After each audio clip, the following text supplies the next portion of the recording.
that we're holding on. Even if we fall, we will rise up and we follow the path that we believe in. No, we're not gonna stop until we reach it. Oh, all you need to know is that we're holding on. We rise up from the dust and claim our throne.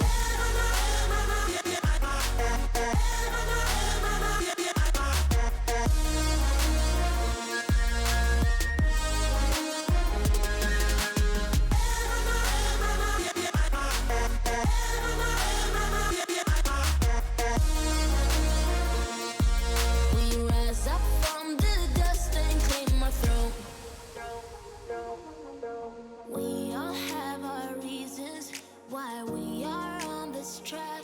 Oh, we all have our burdens, yeah, but we just keep on fighting and we never look back. Here we go, go, go, let us heal and grow. You won't be alone, we're unstoppable.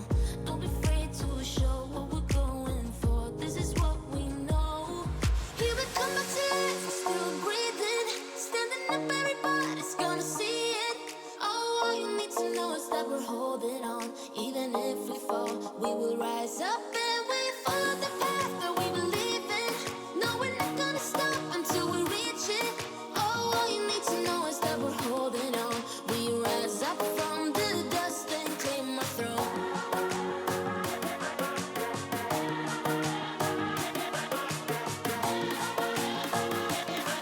We rise up from the dust and claim our throne.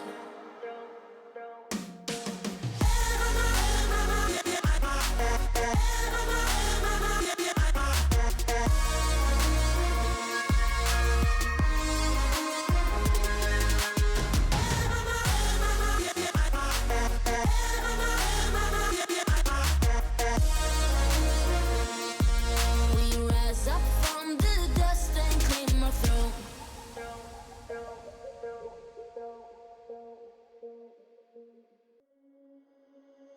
Under peach yellow skies, dreaming big and aiming high. Name the clouds passing by, wishing we run away. All we need is our passports, baby. Leave the rest in our troubled minds. Let us go down in laughter, baby. Trying to figure out what we're after. We're never heading back until we're older. We couldn't care no more, not any longer. Under peach yellow skies, we keep on searching, but we will never know what we're after.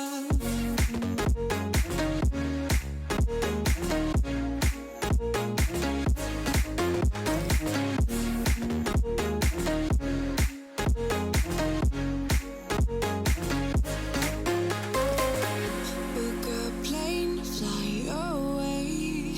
We will never be the same. And as long as you are mine, come on and run away. We wanna run away. We don't need any reasons, baby.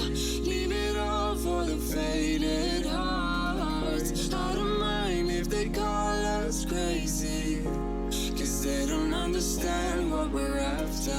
We're never heading back until we're older. We couldn't care no more, not any longer. Under peach yellow skies, we keep on searching, but we will never know what we're after.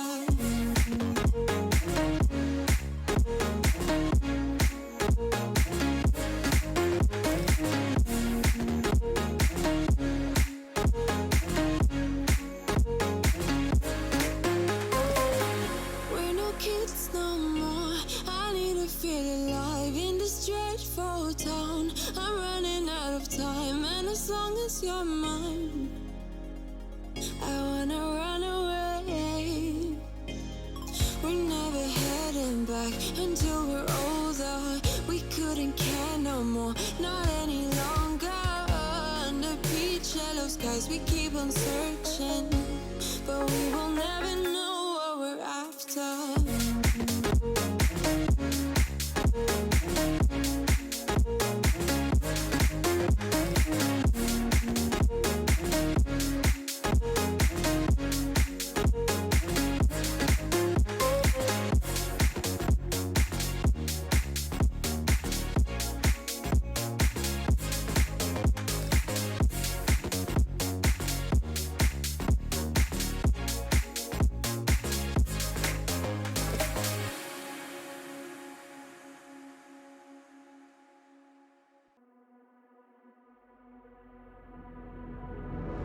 saw you look at me that way, it broke my heart to see. It was a moment of darkness, a moment in time that I regret for being so heartless. It was a moment of darkness.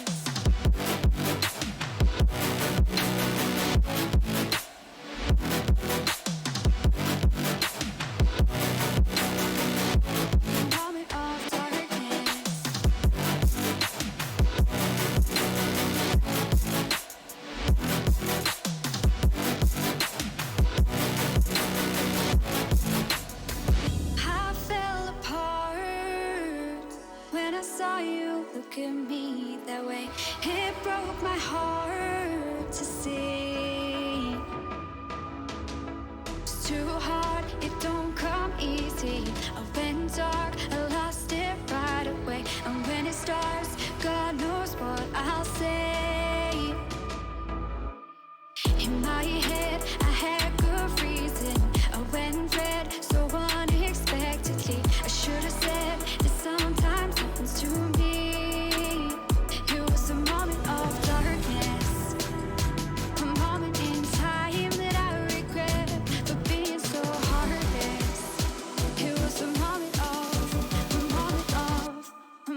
Of darkness.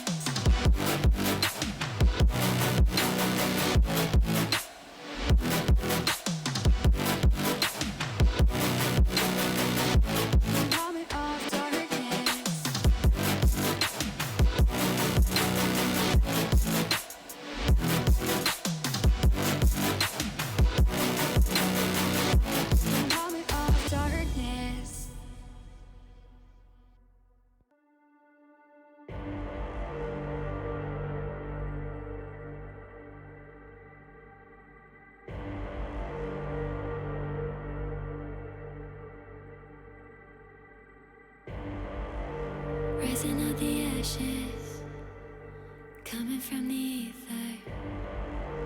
All I hear is static. Breathe a little deeper. Fallen, broken, a million light years away from home. My eyes opened, and now I've come to claim life. Oh, never let it go. These wings carry me, live this fantasy. Running through the fire, gonna let it burn. I am the Messiah, gonna let it burn. Running through the fire, gonna let it burn. I am the Messiah, gonna let it burn. Gonna let it burn. Gonna let it burn. Gonna let it burn. Gonna let it burn. Found me in the darkness. Now they see me shining, calling me a goddess. Thunder and the lightning. I'm falling, I'm faster, making my way back. I'm close to home. I'm fighting harder because I've come to claim my throne. Never letting go. These wings carry me. Live this fantasy. Running through the fire, gonna let it burn. I am the Messiah, gonna let it burn. I'm running through the fire, gonna let it burn. I am the Messiah,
You lost one fight, but it's not the end. So get back up and fight again. Take one step, take another. Find the strength for your brothers. Erase the doubt with your battle cry.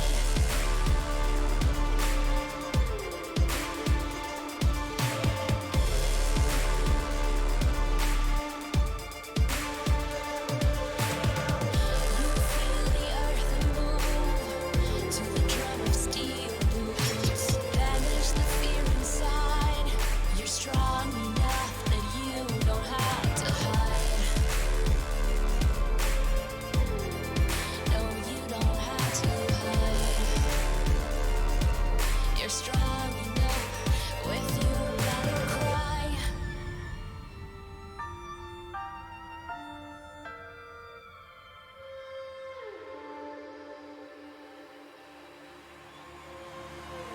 Clash of steel spills your blood. A whisper doubt fills your head, but you have to fight again. So take one step, take another. Find the strength for your brothers. Erase the doubt with your battle cry. With your battle cry. You feel the earth move to the drum of steel boots. Banish the fear inside. You're strong enough that you don't have to hide. No, you don't have to hide. You're strong enough with your battle cry.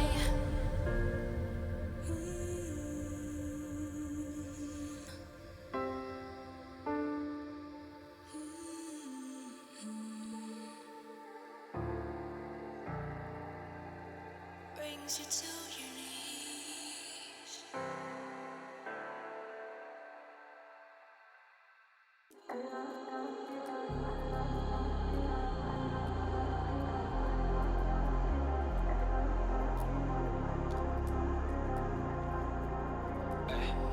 I was in the field, realized I could make it.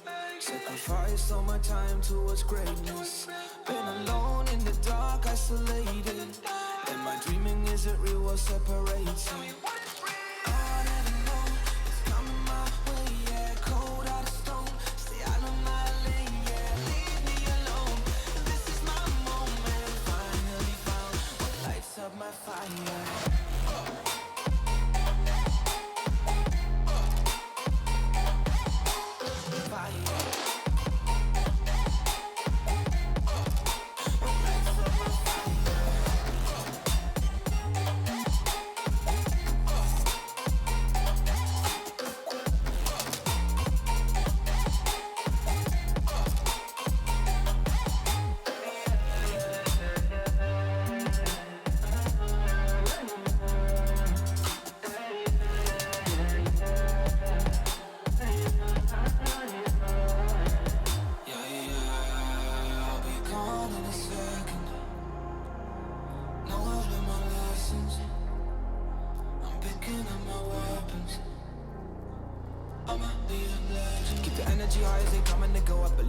When I'm taking it home, I'm stepping it up to another level. Time moving faster than ever before. They don't really know about honesty, but they don't really grow. Honestly, I cannot be stuck constantly. Consciously is a part of me. And I'll never know what's coming my way. Yeah, cold out of stone, stay out of my lane. Yeah, leave me alone.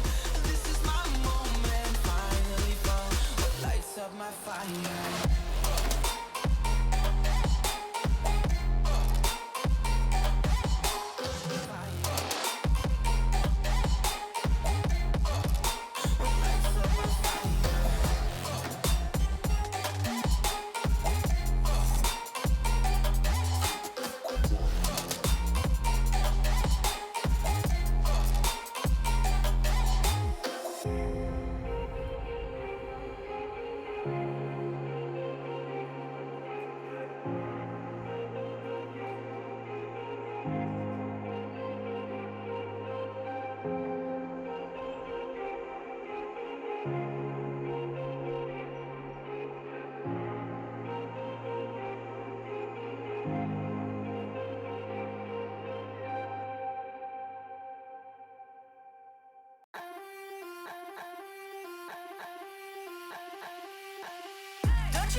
step out as a motivator.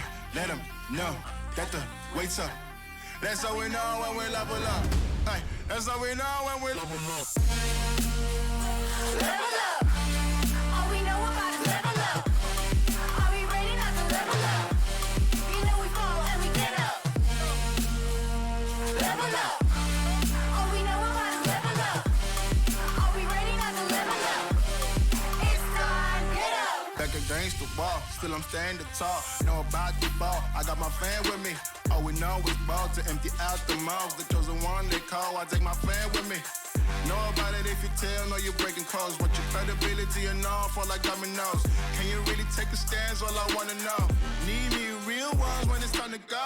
Stepping in, elevator. This is to all the haters.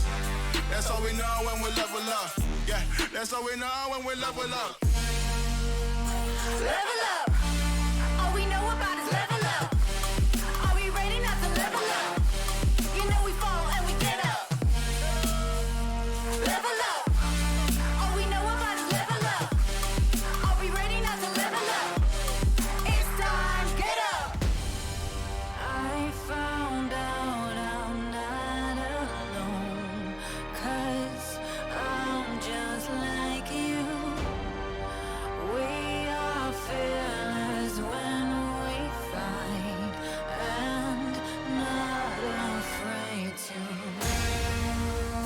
Level up. All we know about is level up. Are we ready not to level up? You know we fall and we get up. Level up. All we know about is level up. Are we ready not to level up? It's time, get up.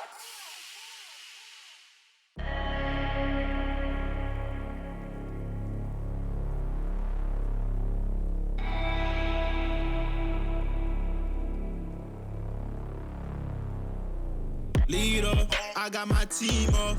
I've been a dreamer. I switched the scene up. I done got that green up. It don't make me fiend up, but they know I'm being with the rats. Call me the fiend up. Heavy work, smoke up, no lean up in my soda. Fresh and clean, got no hold up. I've been an outcast, me and scared, we told ya. Been in that backseat. Facts we move that word, but it ain't no D-R-U-G M-B-M-U-S-I-C. I'm only human. If you cut the skin, I bet I bleed. And when my back against the ropes, put in that work, I lead. I see the vision clear, seeing things that y'all don't see. Two dogs on the vision, call it 2020.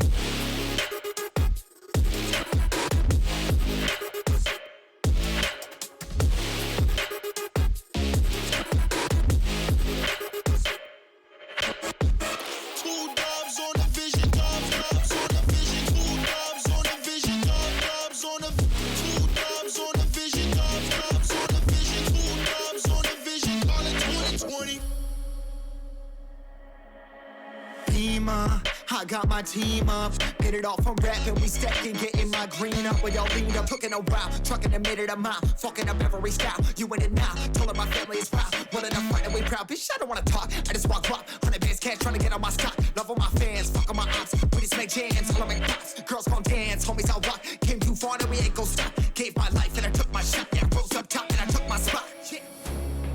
If it's a problem, then we really ready. Yeah, hunted with me and we for the war. My heart is formed and my vision deadly. I've been dialing in my sights, see it 2020.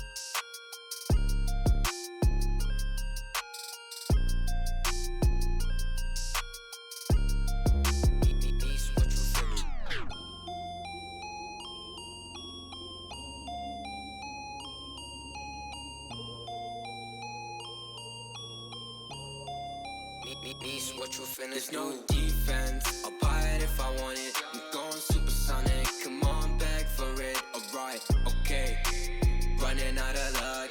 Too much in my cup, Nishi run it up. Why you always tripping like you top? Cause you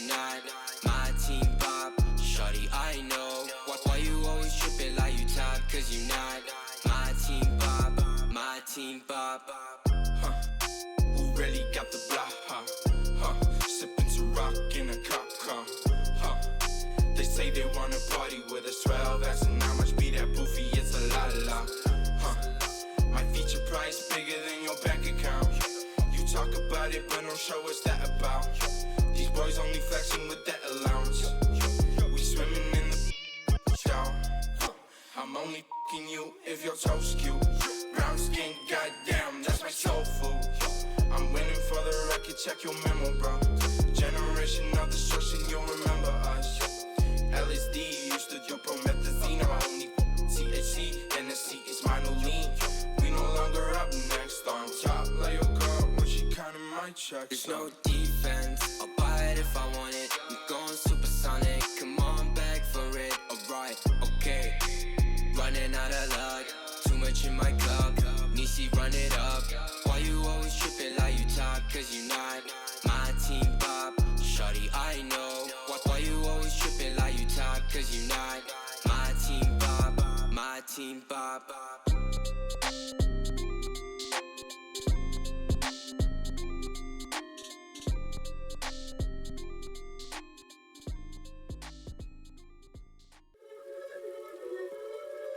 Yeah.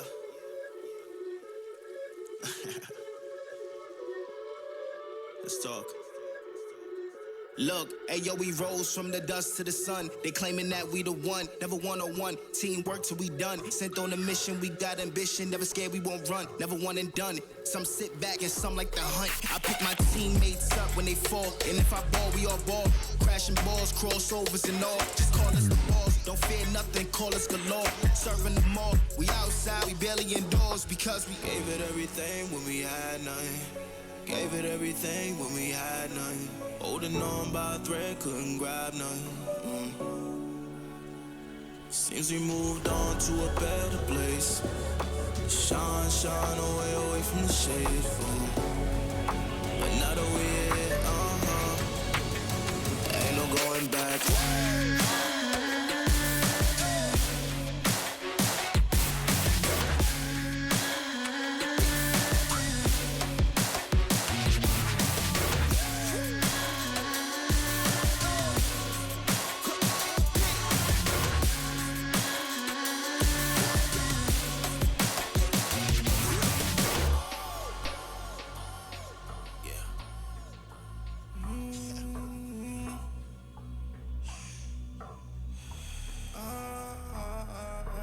This is the moment to go. This is the moment to shine. This is the moment to show. Show me the rocks you can climb. This is the moment to feel the path like you legally blind. I can promise this is ours cause we built for this, kill for this. Pushing buttons, do it quick, push it off and do assist. Oh, y'all think we new to this? Pound for pound, break it down. Watch what we gon' do with this. Teamwork got us fluid with. Make y'all look like sewages. Gave it everything when we had nothing. Gave it everything when we had nothing. Holding on by a thread, couldn't grab nothing. Seems we moved on to a better place. Shine away from the shade. But now that we're here, ain't no going back.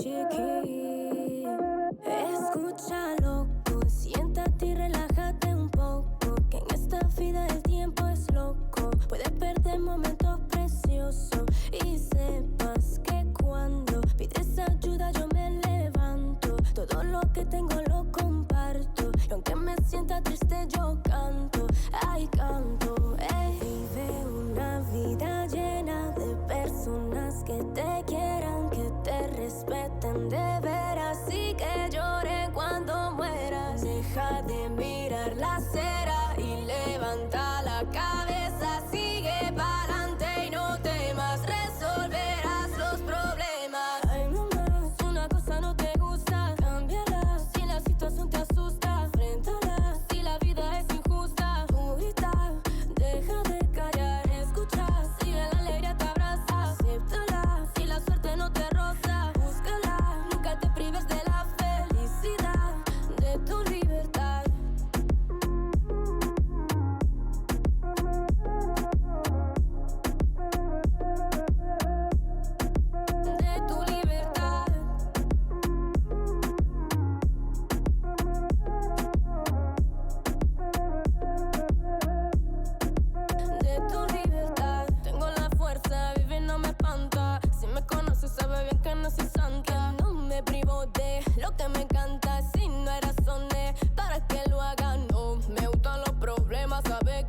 Deja de mirar la acera y levanta la cabeza. Sigue pa'lante y no temas, resolverás los problemas. Hay mamás, si una cosa no te gusta, cámbiala. Si la situación te asusta, enfréntala. Si la vida es injusta, tú grita.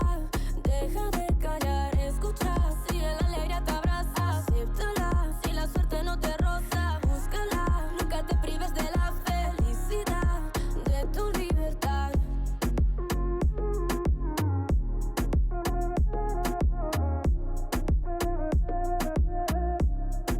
De tu libertad.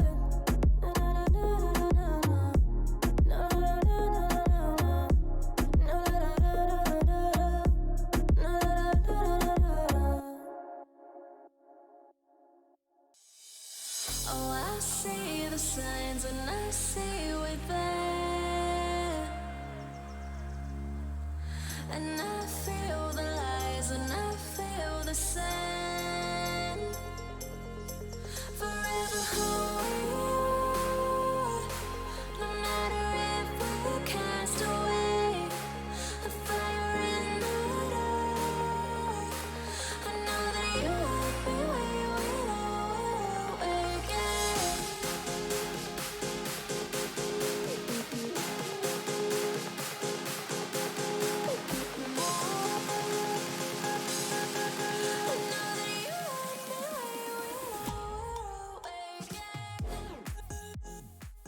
These are those moments I don't think anybody else is going to forget.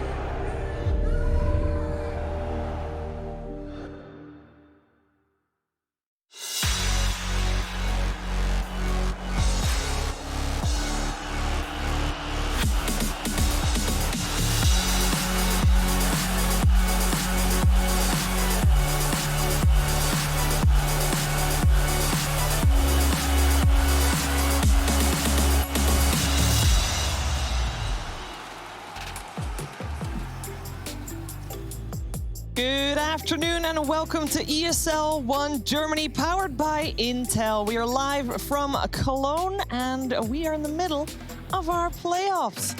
And we've already had a fantastic games yesterday played, and actually our whole playoffs are actually played by surprises. I wouldn't say plagued. I am very much enjoying it, and I think today you're going to be very much entertained as well, because we're going to start the day off by with Alliance and Team Secret facing each other, and then Team Liquid will face Viking later on in the day.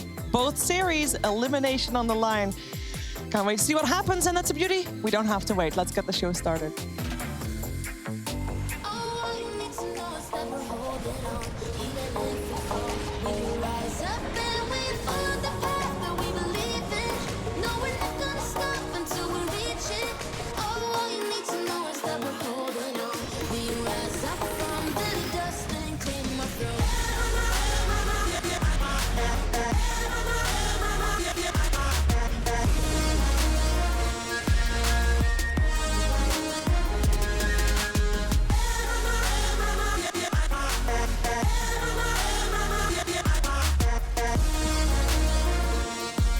We rise up from the dust and clean my throat.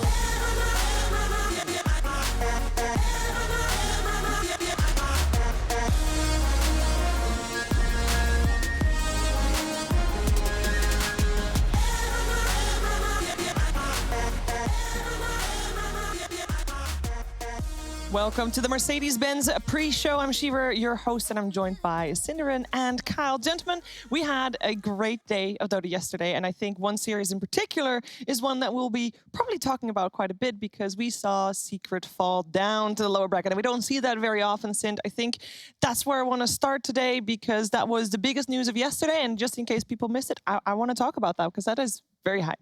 Yeah, everybody pretty much, I think, everybody in general expected Secret to continue their streak. They had won 20 series straight. But then yesterday we just saw basically a formidable opponent. Like we were talking about strategy, we were talking about gameplay, multiple different aspects of the way that Mud Golems simply just looked like a tier 1 team. And really, I was very pleasantly surprised with how well they were playing. That was top stuff. Yeah, they've been looking hot. One of the best win rates since their inception of the entire year. 20 series in a row, as you said, for Secret. I'm surprised, though, that more people didn't have faith in Mud Golems. In fact, only one member of this panel actually bet on them to win and picked them in their prediction. That was, of course, me. I just want to state that for the record. Totally not ironically choosing them. Totally not going against your gut. To clarify, though, Secret played well. Like, this wasn't a bad performance, and I think if there's anything that the rest of the scene could take away from this, it's to take Secret out of their comfort zone. Don't play these hard carry lineups. Go smash them in the face. Strength heroes, a total of 9 strength heroes in 2 games. I mean, that is pretty crazy, and it was a joy to watch because we saw Mud Golems. Obviously, we've seen them before. We've seen them in the groups, and they always look good. This felt like the first time that they would be truly tested, and it felt like they weren't truly tested almost. Like they were still able to play the game that they wanted to play, and Secret couldn't really do too much against it. Mud Golems read Secret like a book. Yep. We talked about this a lot, like the brain drain we've seen in this scene, where a lot of brain drain. All the, I always look at the original Secret roster and where those players are now. You've got No-Tail, Kuro, Puppy, Fly, and S4? Yes. They're all now captains of their very own Dota 2 teams. And outside of them, there's very limited bastions of knowledge remaining. I think Fada and 3-3 are probably 2 of your best bets. Like, these guys have been around the scene long enough. Fada specifically has been praised as a captain by pretty much everybody he's ever played with. Even when he was on Secret, Puppy used to look to him as sort of his co-captain and lead advisor. So not surprising that they find themselves in the winter bracket finals. Yeah, and then of course we also had Na'Vi versus Viking, where I think personally I thought the series was going to be more close. Yeah, and it was not not remotely close. Na'Vi just wiped the floor with Viking. Yeah, I think the first game was relatively competitive, but Vikings, I felt like their strategy was a little bit off for also considering how they usually play and how they structure their lineups. I don't know if it was a bit of nerves or if they got taken out of the comfort zone by bans from Na'Vi. And then the second game, Na'Vi just got an amazing lineup. They got off to a very hot start, won all 3 lanes, and 10 minutes in, they were just destroying. We're seeing a clip here from game 2 yesterday where this lane was really just game-defining. I think they got 3 or 4 kills in this bottom lane in the first 3 or 4 minutes. This is the 3rd kill now, minute 3:22. They get that here, and they come back down again, and Mars dies again. You could just see here, 20 minutes in, 6k gold lead. It's a strategy that peaks around this time. So if you win the early game with this kind of draft with Dragon Knight, DP, and Drow, generally only ends one way, and that's just a quick GG down mid. And General, indeed, was a big force on that DP, and that's why I always love these sort of CIS specialty mid-game focused lineups, because as you say, if you win the lanes, the game sort of plays itself. Dragon Knight just you went to Blink, BKB, AC, and they continuously fought with ultimates up. The game sort of plays itself, and when you have a lead this commanding, it's just near impossible for Viking to find any way back into this. And I'm not going to go on a limb and say that Drow might see itself first two'd once again today, quite a bit. That hero, you talked about Wisp in the same way. It'll get nerfed, it'll fall out of favor, and then people will realize, wait, this is a great hero. We should pick this. Io is just conceptually crazy. I think Drow is a little bit different. I wouldn't put it in the same historical tier, if you will, as Io. Drow has definitely had its patches, especially with the old global aura for ranged heroes. But yeah, that was quite something. Speaking of Drow, by the way, obviously yesterday was played by VTune. He went a combined 36-0. Yeah, that's mad. Numbers. 20-0 and then 16-0 in the second game. He had the PA in the first game. He showed up. I have a lot of respect for the guy. I think he's super good, and he's showing good form. So. He is definitely showing good form. We have a lot of players that are showing good form, and we can reward those players, we can, but also people at home can, because there is a Mercedes-Benz MVP vote going on, and if you want to vote, you go to ESL.com/MB-MVP, Mercedes-Benz-MVP, and you can get your vote in, and I know a lot of you have already gotten their votes in, and yesterday we talked about who the top were, but I also am very curious to hear what 2 players are thinking regarding MVP. 2 players who have been on top of these, or 2 people who have been on top of these players for quite a while. Because Owen and Fogged, I believe, you're here, and I want to hear you guys' opinion. You've been seeing all these teams, all these players, and we know that probably Miracle's still on top, what we saw yesterday, but who do you feel that should get some extra limelight here with the MVP award? I'd go with Mr. Boronier. I've been very impressed by the old Mudgolems mid laner. I think it's, I know he's been around for a while on, various rosters, but never have I sort of seen him just step to the level that he is, and so consistently as well. We've seen so many games across the course of this tournament where Boronier just has pretty much flawless mid play. Biased mid laners, biased core players, Fada all the way. He's literally carrying the team with shot calling, wards, everything. I think for this tournament, I think it's definitely Fada. They just beat Secret yesterday. They've been looking super dominant, and it's because of shot calling. It's not individual play, which is always a good thing to see for me. And how about some of the players, for example, from Na'Vi? We just talked about Vichun. He never died yesterday in the whole series. Ooh, and actually we have a switch. Matuma Man made it to the top 1. Sorry, Owen, I interrupted you. All these teams lost. No, go ahead. Go ahead. Well, we see on our you're screen. You're just breaking up a lot. You're breaking up a bit, Sheev. All right, sorry. You sound like you've been taken over by the android. I hope you're still human. I am still human. Okay, it was great getting you guys inside. Can't wait to hear you for the cast as well. Thank you, Owen and Fogged, and I'm sure we're going to hear a lot more about the players. I do want to point out, by the way, that all those players that we saw, and Boron Ninja that Owen mentioned, we have to also consider what Fogged said. Supports. Where's my supports MVPs for?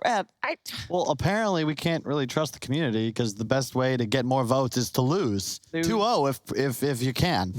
We got to shape it up, guys. Come on. Go on, okay, if you want to vote, you know how to do it by now. And also, if you want to join the conversation on ESL, you can do that hashtag ESL1 on Twitter. And we'll be right back with our first series of the day.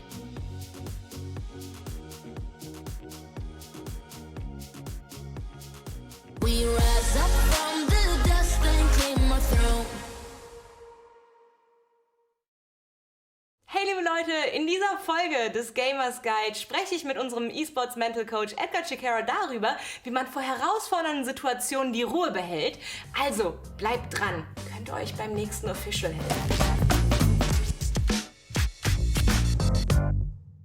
Thank you so much for tuning in. My name is Melly, and with me is Edgar Chiquera, mental coach from PsychCheck. And Edgar, you have worked with traditional athletes and esports athletes, so pro players. Yeah. Maybe before we jump too far ahead of ourselves, let's talk about what esports actually is. In a nutshell, it's competitive gaming. It's a professional occupation, obviously, and it's competing, playing different video games for like prizes and rewards as well. What is the main difference between traditional athletes and esports athletes? The main difference just goes to what movement's being used, really. If you think about it, they're still competing against an opponent. There's still prizes in there as well. Some being like hundreds and thousands. Obviously, let's say with Fortnite, where it being like 3 million and above within that one. And the difference really comes with, you're doing it on a controller or with the keyboard, as opposed to, let's say, a whole movement, like you're moving your body around in a lot of space. But basically, similarly, you process information, you're making decisions, you're talking to other people, and you have that within traditional sports too, so there's less of a difference than people think. Tell me, why is it important to be relaxed before a competitive match, or even for casual players out there, why is it important to be relaxed, to be able to bring your A game on the server? Everyone differs in, what energy levels is really important to them. And, some people benefit from maybe being a 2 out of 10 in terms of how much energy they have, so they need to be really calm. Other people benefit from being really amped up. But if you're talking about esports specifically anyway, is that we need to be precise in what we're doing. And if we have a lot of energy, then it can really ruin or make it a lot harder to be precise in those movements. Okay, are there any ways to help me relax? Yeah, so there's belly breathing. Imagine your belly's a balloon, and as you breathe in, it inflates. Then as you breathe out, it relaxes. But it's a skill, it takes time. Mm-hmm. So you can't imagine if you do it once and I've already sorted it out, I'm great at it. It's just practice, practice, practice. Is there any way of helping me to figure out if I'm breathing correctly? Yeah, so I'll demonstrate on this sofa. Okay, here. I'll make room. Okay. So a common issue that people have is, breathing from your chest. So what you need to do is, obviously you're lying on your back, you put in a game or anything light on your stomach, and then as you breathe in, you want it to go up, and as you breathe out, you want it to go down. So what you notice, this didn't even move. Yeah. So belly breathing is all about using your stomach to breathe, and imagine that your stomach's a balloon. So as I breathe in, and I breathe out. You see how this moves on its own. So what this practice is it will get you used to actually doing it and getting used to that practice of breathing. But you can't expect to be perfect at all. Okay, so the breathing technique is one thing, but is there something else that we could do? Yeah, so the breathing technique is just the first part of it. So imagine there's 2 parts to it. Learn how to breathe with your belly first, and then learn how to focus on the tension and how you relax it. So I'll give you a demonstration, right? So let's say you're feeling really tense in your thighs, right? And you want to try and relax yourself. So what you do, you breathe in, and then as you breathe in, you just tense the muscle slightly. Then as you breathe out, you just relax. And you feel the difference between being tense and then being relaxed. Then another one would be with your forearms. So you breathe in, you tense it. Then as you breathe out, you relax. I think a key one is also to know, don't stress breathing through your stomach when you're first doing it, because it takes some time, and sometimes the first time you do it, it just feels weird. Tell me why exactly it is important to actually use those techniques. So like I said, let's say doing it before a big competition and doing it when you need to really be precise is really important to it. So give an example of playing this game. So what you need to do is obviously be really steady and really calm, and the more high energy you are, the less able you are to perform it well. So as you see here, being more relaxed helps me do that. However, you can imagine doing something precise like that is that when you're really highly aroused, really highly energetic, that you might start being a bit unsteady, and then next that in that way. Yeah, so I don't know if you want to give it a go as well yourself. It already scared me. Yeah.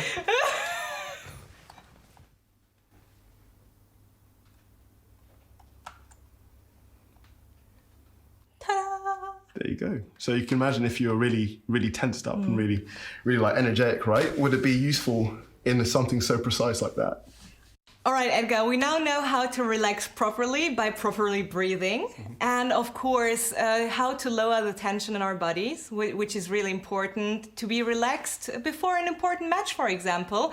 Thank you so much. I hope you guys at home learned something. If so, tell us. We love reading and hearing from you. And well, I hope to see you again in our next video. Bye.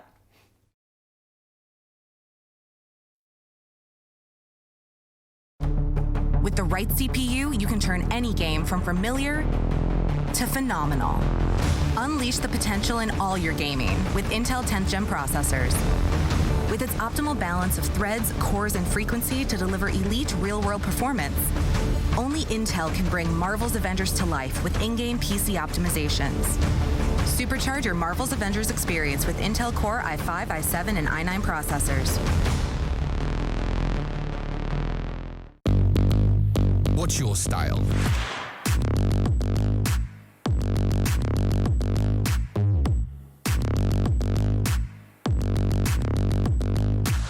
Get your merch at shop.eslgaming.com.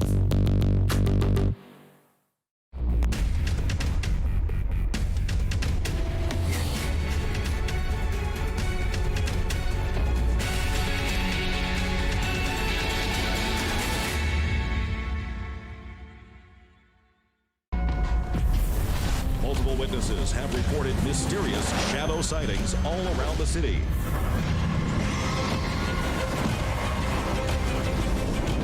According to experts, the origin of these shadows is still unclear.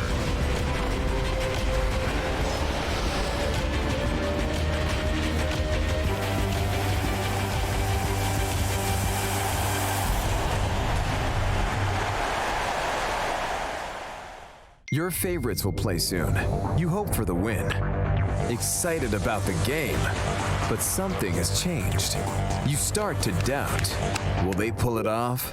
Or will they drift away? You pull yourself together because you're sure they're revved up to win.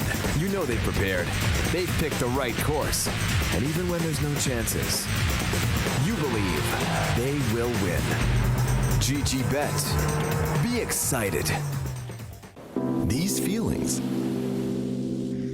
are waiting for you to come back.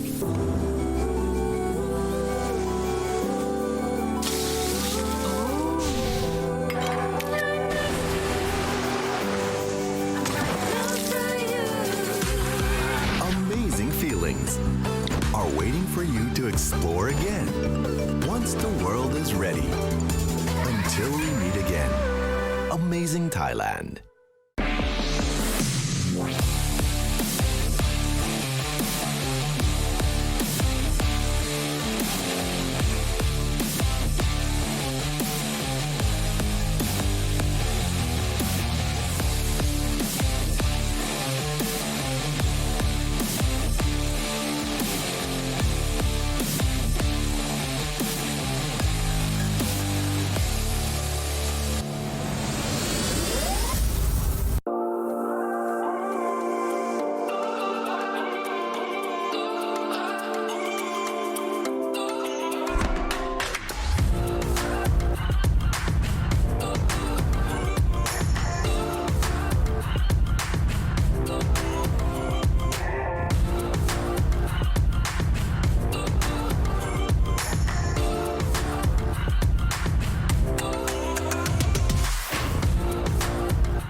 Stats with the most reach possible. This is 600 starting gold right here.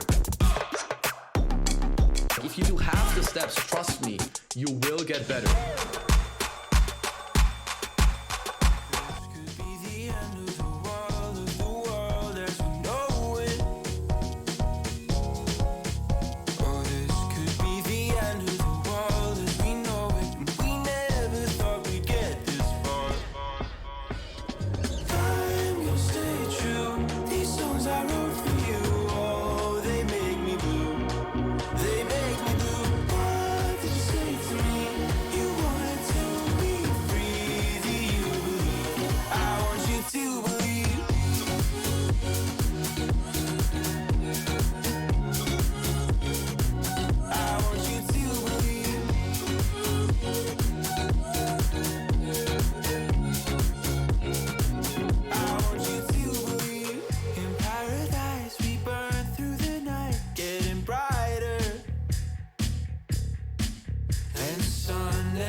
ESL 1 Germany 2020 Online is brought to you by Intel, Mercedes-Benz, Mountain Dew Game Fuel, DHL, GGBet, Corsair, Acer Predator, and Bitburger 0.0.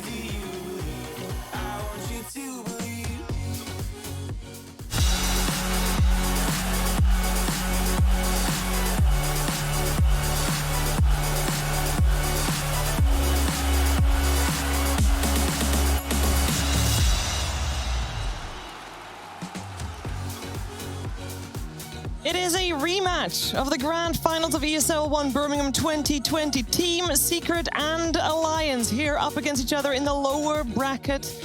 And whoever loses gets left behind as top 6 here at ESL 1 Germany. Definitely not the position they were expecting to end at here for either of these teams. I'm here with Synderen and Kyle, and we're gonna talk about this matchup before it actually happens, because there is a lot to talk about. These teams, they looked like they were doing great. They went undefeated through the group stages. Sure, Alliance dropped a couple games, not dropping a series though, made it to the top seed, but here they are in the lower bracket, Sind. Yeah, I mean, that's how it goes. You play a best of 3, you lose, you get dropped down. Wow. Even if you do great in the group stage, like the thing about these tournaments is a lot of the times teams will come in with a hot start, and then some teams are better at adapting on the fly or have a better day or whatever it is. Alliance seemingly got figured a little bit out in that last series. And as far as Secret goes, I mean, how much tape have you got on these guys, right? At this point, like you kind of.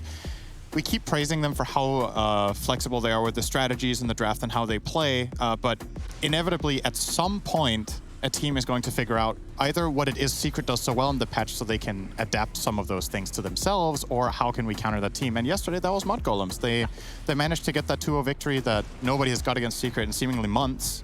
And then going into today, we're going to have to see if Secret get back on track.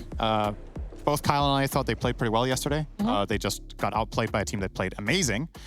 So I still would say Secret are probably clear favorites going in today. But yeah, and to clarify, I always want to fly also said they got hard out drafted. So we obviously have a different viewpoint. Sind is a little washed up. I'm thoroughly washed up, so we wouldn't really know the meta. At least he did it himself before we had to. Getting out.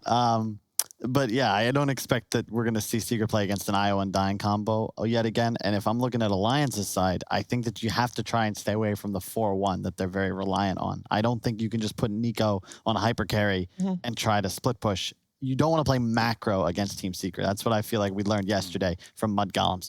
Beat them up. Don't get into some econ game. It's like trying to play Serral in a fast expo. So there's a problem here, though. Is that Alliance's style, though? Exactly. No. Do they play like that? They play everything in the Nico Baby basket and then hope for the best. That has been their style. When we saw them this weekend, sure, they got dropped to the lower bracket because they didn't fight. And then the games that they played against Viking were really long because they start very, very slow, allow the other team to get whatever they want, as long as Nico Baby also gets whatever he wants. But I don't think they're going to be able to get away with that against Secret. It's also just a playstyle thing where you're playing to your own player's strengths, right? And I don't think S4 or Limps, like if I had to rate them as players, how they play, neither of them, to me, are those like brawler players. It's a lot of the time with S4 in the offlane, I consider him a macro player. Like Kyle is saying, which you don't want to play into Secret. I think S4 is really good at split pushing waves, understanding how the whole map plays together,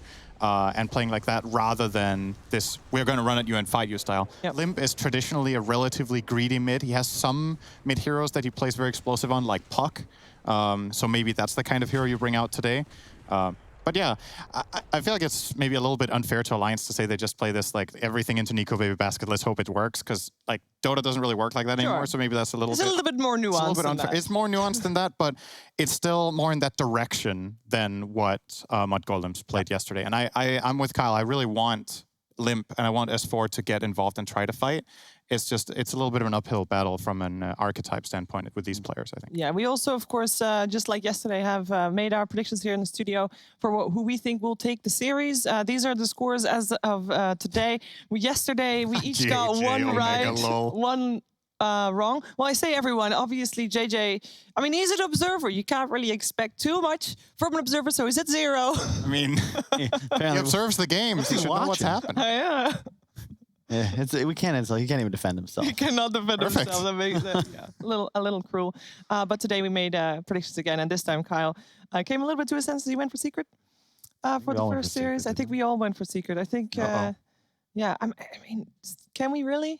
Not? I think, look, I know some people are going to say they've won a bunch of tournaments in a row, so you would almost expect them to fall off a little bit. But even though they lost yesterday, they were not playing poorly. No. They got beat. And I think that you're going to see a little bit of a Jordan-esque, what's the revenge game come out here. And Alliance, I hope that you're ready. I just looked at the stats, and I saw the last 17 games that these teams played. They played 17 individual games since Alliance has this specific roster, and it is 14 games in favor of Team Secret.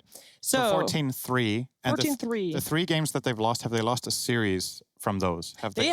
Team Alliance has won one series. It was actually ESL 1 Birmingham. Right. That was a series that made them drop to the lower bracket, made Team Secret drop to the lower bracket, and then they met again in the lower bracket, and or in the finals, and then they 3-0'd. So outside of that series, it's like 16-1 for Secret, I guess. Yes, correct. Well, we are about ready to get into the draft. We're going to see how Alliance is going to defend themselves against Team Secret after this.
saw you look at me that way, it broke my heart to see.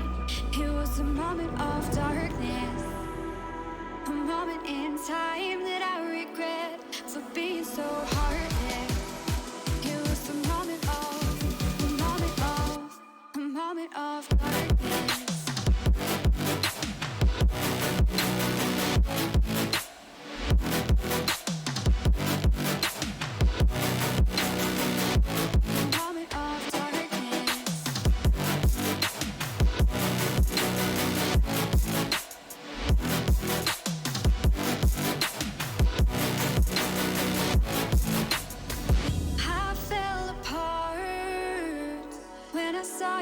Look at me that way, it broke my heart to see. It's too hard, it don't come easy. I went dark, I lost it right away. And when it starts, God knows what I'll say. In my head, I had good reason. I went red so unexpectedly. I should have said that sometimes happens to me.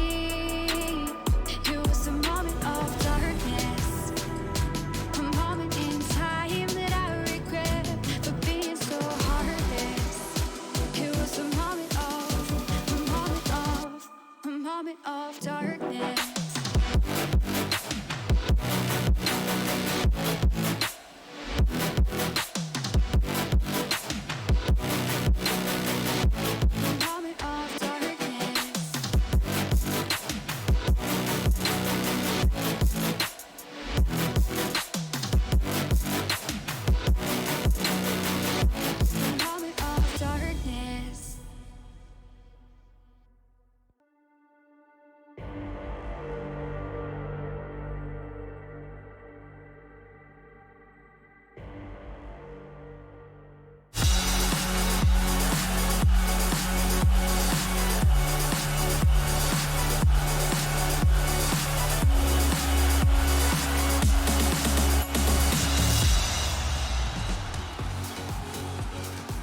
Since Team Secret started their hot streak of winning every tournament they played in, 3-0 in the grand finals, they have played 62 series of Dota 2. 6 of those series they lost. It's not that many.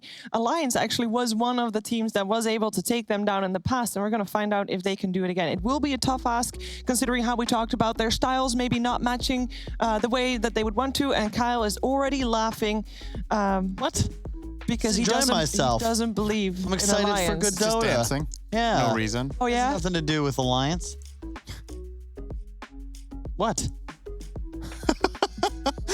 I don't know why he's dancing either. I find it kind of strange. I like Dota. I'm excited to see a couple of good teams play. Well, you're in luck. We are going to see 2 good teams play. We are actually in the draft as well. Well, don't give me the frowny face. They are here for a reason. It's top 6 already. They are a good squad.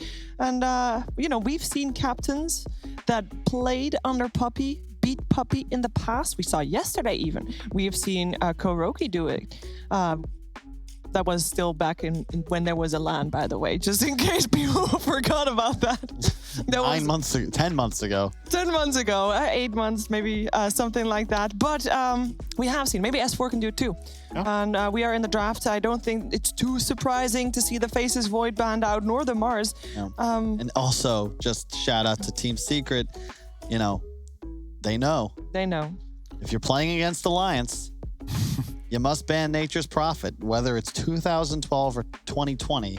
This is just one of those indomitable facts. I think it's a really good ban against S4 because it plays to his strength so much with the whole macro map play. Yeah. And it's also one of the heroes that he really gets involved with and plays aggressively. So that way you kind of slow down Alliance a little bit, and that's what you want. Like you want, if you're Secret, you're comfortable with building up your own strategy. You see them first picking the Magnus here. So I have a question. Classic late game build up farm hero. Your Alliance, you're gonna face Team Secret. You saw yesterday one of the few teams that was able to beat Team Secret.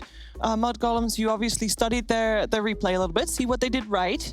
One of the things that Mud Golems did every game they played was they banned out Magnus first phase against Alliance. Why did they let it through? Because it seems like it is such a strong hero for Team Secret. Yeah, I don't know how you banned the Mars against Secret. I can see some inherent value in just banning Rubik, especially when you want to pick Shaker as one of your first two, which to me is already surprising. I don't think Shaker's the first face hero right now, personally, and at least unless there's a really clever strategy coming up here. Ban the Rubik to cover it, but I agree. That's kind of like one of those elementary, like, oh, we ban Rubik, we'll pick Shaker. But to your point, Sheaves, we saw Secret kind of run out of gas in the previous, yesterday. Yeah. Mag just solves that problem. You're not going to have any damage issues. Whatever Nisha and Matumba Man are playing, their hero pools are already so massive. Now you've got a spike, so you can go for a more mid-game centered lineup and ensure that you're still able to scale. And it's also playable by Nisha. It's playable by Matumba Man. It'll likely be Puppy's hero because he does like to play these buff ups. But agreed, if I see a team beat Secret for the first time in 20 series, banning a specific hero, and then Secret first picks it in the next series. I don't know, guys. Also, I want to just, for the record, state that is a Spectre, Kyle. Where? Spectre was picked. Just in case yesterday you confused it with the Shadow Fiend. What do you mean? What? Alliance, second picked Spectre. What are you talking about? That's not what they did. Not on my screen. They did. Oh, they online. did do it, though. What? They did do it. Hey. No, it's here. Okay. You see it ahead of us, Sheaves. You're spoiling the draft. No. It's just there's. It's not working. What? Never They kicked Shiver because she was spying on the game. They actually just kicked. I actually got kicked. What? No, it's just disconnected. I have to just click reconnect. So we have a Spectre from Alliance, and then Secret picked Snapfire. So Mag Snap versus Shaker Spectre so far. Shaker Spectre, we want a tempo? I don't know, man. It sounds pretty slow to me. It's updated now. Now it's shown correctly. This is the exact opposite of what I'd hoped to see from Alliance coming into it. I'm obviously not going to write anyone off just based on the first two picks, right? It's not like the game can't be played. I'm just personally in this patch and in this meta, I'm not too big of a fan of starting out this slow against Magnus. You also must ban Viper, I feel, in this spot. Any sort of break mechanic. Unless you want to pick it. Who has the first pick out of this phase? Because they already banned Rubik, you know? Alliance, no, Secret have the first pick out of the phase. I don't think you third pick the Viper. I just think you want it out of the pool when you're playing a Spectre core. I also don't think it's a good pick for Alliance regardless in this spot. Like, your matchups in the game are not particularly good. It's also so slow. Like, it's pretty slow. So... Yeah, Venoban. I like the bans from Secret, just targeting S4's hero pool. And when you see the Shaker, you want to get rid of these really annoying heroes that have low bait. Like bad Veno just need the security of a Shaker for a couple of waves, maybe a creep pull here and there, and then they become super annoying and self-sufficient, which is how Alliance want to activate the Shaker. You want them able to leave the off lane. In addition, those are some of S4's best heroes. Yeah. S4 bad. It's a classic ban. I find Bad Riders to be a really good hero against Magnus as well, because what Magnus usually plays on in the later portions of the game is two things. He wants to stay out of the fight and find an RP if he's in a supportive role, and if he's in a core role, he will want to go in and fight, right? Yeah. So in either situation, you set yourself up to get countered by either Firefly or Lasso, and it gives that vision advantage that you really want to have against him. And you're typically always playing with a melee carry that buys BKB, which Bat can just ignore. Yeah, that's good, because it's something I feel like teams have started putting a lot more emphasis on, I want to say in the last 2 years, is BKB piercing disable. Like the value of that. With the game, I want to say the tempo of the game in terms of acquiring items has just ramped up over the last few years. Like it used to take longer to fill up a max slot inventory. We didn't have neutral items. So things just go faster. Like a hero 20 minutes in now is just way stronger than it was 3 years ago, 20 minutes in. So that means those BKBs come in and you have way more inherent stats from neutral items. A secondary item you farmed before, you need to have something to deal with that BKB. So we see heroes like Magnus being popular. We see Beastmaster sometimes do great. And yeah, Bad Rider could be a great example too of just lassoing that. So I'm always happy to see that. One thing that I always think of when there's a Magnus in the game, I feel like the enemy team has to try to ban out all the Magnus combinations, right? And I think PA was the most normal one, but it's not banned, not picked yet either. Right? They went for the Undying. They saw yesterday what it could do in the hands of Farah, and they're like, "Oh, that good. We pick Undying." Oh yeah, it's like I always say, you pick an Undying, It's an undying game. He has the hero is really, really good against Spectre. It's a hard counter to Spectre. If you fight into Tomb, Desolate doesn't do a damn thing. In addition, Chen is the same deal. Like, you can't fight into Tomb now as this lineup of Alliance. And what you want to do, I think, for Secret is you want to have this Undying run after Shaker in the laning stage. Like, if the off lane is Shaker +1 versus your safe lane, ideally you try to get eyes on what S4 is playing in the game. You counterpick that matchup, and then Shaker just gets neutralized by Undying. And you're going to play that lane the way you want. You can pull, you can prevent Shaker from getting runes, or at least fight him for them. And actually, Alliance ended up getting Viper. Yeah. So it did happen. It did happen. You never knew it was going to happen. And it's, I think, a bit of a block pick here, because if you give it to the Secret lineup, your Spectre is neutralized, you have no real damage to kill him, and it's just a rough game. I have always loved the Chen Viper combination because the healing amp, the Viper gets really tanky, and it's also a very slow-moving hero that doesn't want to be forced to just group up and walk from his own tier 1 tower to the enemy tier 2 to start a push. This allows you that global mobility, which just activates the hero and allows him to itemize for either survivability or acceleration. And we're happy to see Chen, right? Yeah. I think if you're playing into Magnus, again, you want to pressure. You want to not let him have access to that triangle area the whole time to just stack and farm for his carry. So do you want to do that? You want to take this one? Yeah, it's an Alchemist game. It really is. Jesus. So the reason, I think the reason Viper works well after you've picked Chen is you identify, okay, we're playing against Magnus. Our opening was a little bit slow with Shaker and Spectre. We need something that brings it all together where we can force Secret out of their half of the map as soon as possible. I want to, if I'm coaching Alliance here, I'm throwing in the white flag. I saw this already, Sheaves, saw the Maggle, the Alchemist. Unless Alliance can just absolutely dumpster a laning phase against an Undying, this is just going to be such a massive, massive farm disparity. And Spectre, like, where's the damage going to come from? How are they going to kill this hero? I would love to see S4 maybe play something like a Pugna. So you get really hard magical burst and you have the synergy with that between that and Viper, and you just go and push towers and play quick. I think you double down at this point. You're so committed with Chen Viper that if you drop back on it and play a bit of a farming game, you know you're not going to win against this Mag Alk. Minute 25, this Alk will show up with 4 or 5 big items and your lineup can't kill him. So you still got to play fast. I think so, and I think you can do it with Chen Viper. It's just very specific how you need to do it. There's not many S4 heroes that really carry out this job in the game. I think anything slow that... Actually, honestly, if the last hero doesn't push towers, I think it's a problem. I think it has to have tower damage. You can't have Chen take all the towers here. It's too slow. So it's always a rough spot to be in when like Spectre's one downside is you just don't really shove waves very quick, and you have a linear progression in terms of your items. Alchemist just spikes. If you don't slow him down for the first 10-20 minutes, especially when there's a mag on his team, it's 20 minutes in, he'll have whatever. Do people buy Radiance or Battle Fury nowadays? I've seen both. Yeah, I think you buy either. I'm not completely sure what's better. I think it depends if you're safe lane or mid lane, right? If you're mid, you're probably more likely to go Radiance, and safe lane might be more likely to go Battle Fury. But like, it's quite possible you have like this Blink BKB Radiance, even an AC, and it's 20 minutes into the game.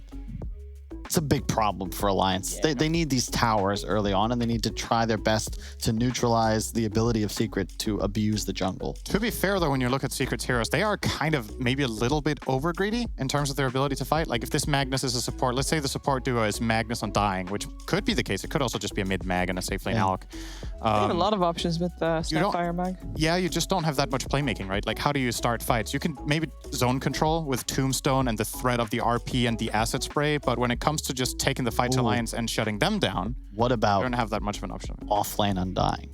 Yeah, they could do it. I could see it. I think it's really good against Spectre in the lane.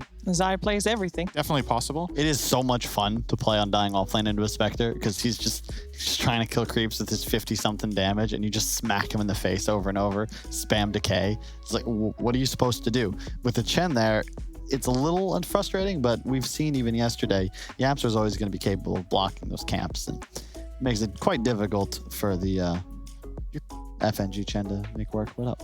I'm thinking if you could somehow get Mirana. What is it with you and Mirana? Ever since this is the first time you said it. So yeah, this is the first time I say it. First of all, it's the first time I say it this tournament. First pick. Yes, first time this tournament. You said Mirana. It's the reason I'm thinking about is two things. First of all, the ability to kill Chen creeps, right, which is obvious. A lot of teams have done that. YapzOr plays a mean Mirana, and he loves the hero. And I'm seeing the possibility of bridging the gap between their lineup lacking this initiative of getting in on top of the enemy team. You have Moonlight Shadow to give move speed and invisibility to catch. You counter the Chen in lane with the arrow, and all of the offlane heroes that you have in your pool right now are melee. So then you can kind of, if you know you're running into the Spectre, Undying plays against Spectre like you suggested, or maybe Magnus is an offlaner or whatever, Mirana fights off the Chen, you're just farming in that lane. I think you could easily pull that off if you wanted to.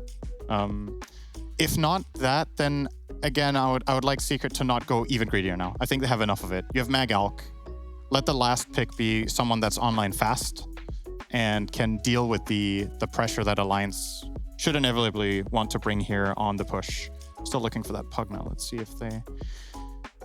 Secret taking a lot of time. First. This is unconventional. I do not see Secret dipping this deep into their reserve time. I like the bans. I think Bloodseeker is an excellent ban. The Pango makes a ton of sense. Wave clear, sick team fight. And fast and early ready. Yep, level 6, you're ready to go. Who's playing what? Zai Pango? Yeah, I think it's a Zai Pango and Snap is played by YapzOr position 4. Yeah. And Magnus. Yeah, I think so. Okay. I don't know how Mag does against Viper. It might be a really bad lane. It's not great, but you should be able to trade. I think trading is just fine. You got to buy a little extra regen, but that's all you're really needing to do here, and you can just start rune controlling, and an RP into a teleport is almost guaranteed to kill. Also, you can skewer over Fissure, so you aren't as susceptible to the rotation. That's a storm. And that's a limp storm. So that Viper is actually played by S4. I just want to point that out for people at home that did not see that. That's a S4 Viper. It says offlane Viper. Offlane Viper. I'm not sold. I like the idea that we get something that takes the fight to you. You get a Storm, but Storm needs a little bit of time, and you have not so much time against Alchemist to build up. Like usually Storm peaks when he gets Orchid plus 1 item, or maybe if it's a really early Orchid, you make moves. But a lot of the time Storm wants to like maybe farm until minute like 12, 13. Yeah, Alchemist can already have a Radiance by then if you haven't pressured the map. It feels like this Viper offlane has got to really show us something. I'm not really sold on it personally, and I just don't see Alliance taking towers. And if you don't take towers, this Alk is just going to be completely out of control. And just start walking down lanes. I don't see them answering that. I definitely like Secret. All right, you both are on the Secret train here. After the draft, we're going to find out from 2 other experts what they think the chances are for Alliance. So let's head over to ODPixel and Fogged for Game 1 of Team Secret versus Alliance.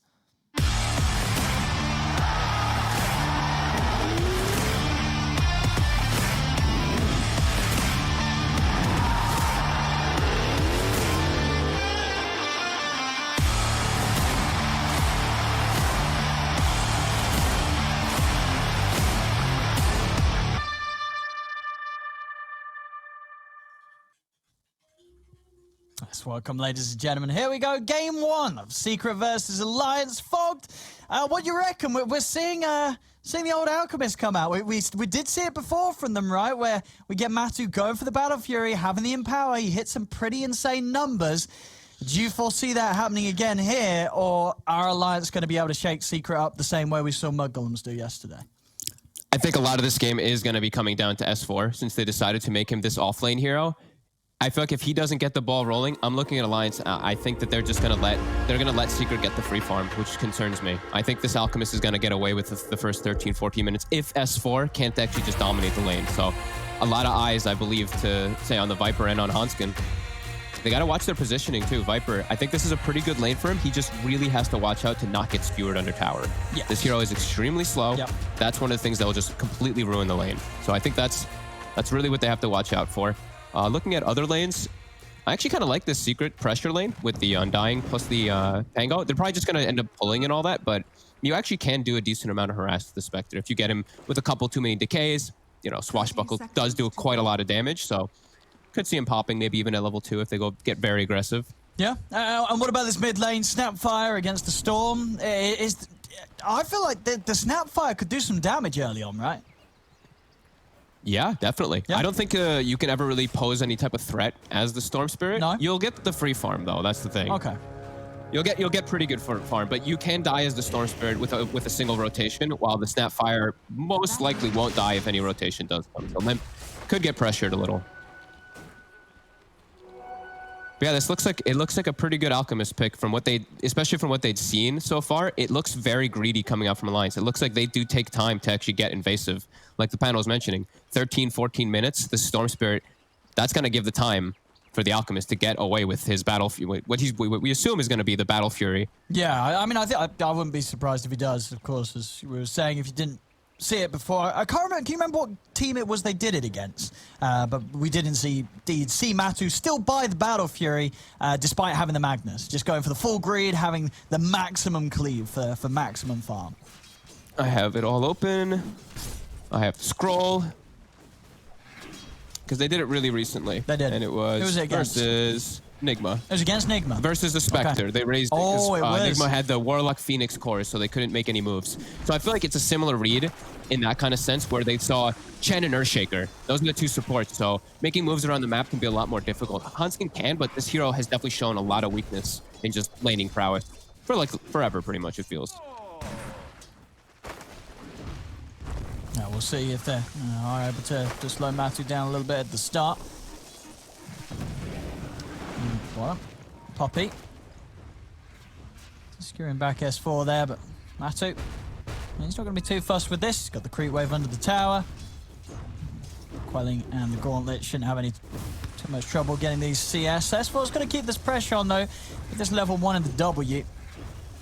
This is cool. They're just forcing the wave in so that it's under his tower the whole time, and Matu is missing a couple CS from it. The pressure will start to build up when those levels kick in, level 3 in particular for the Viper.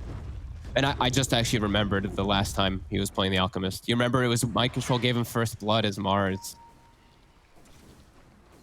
I can't remember how did he die?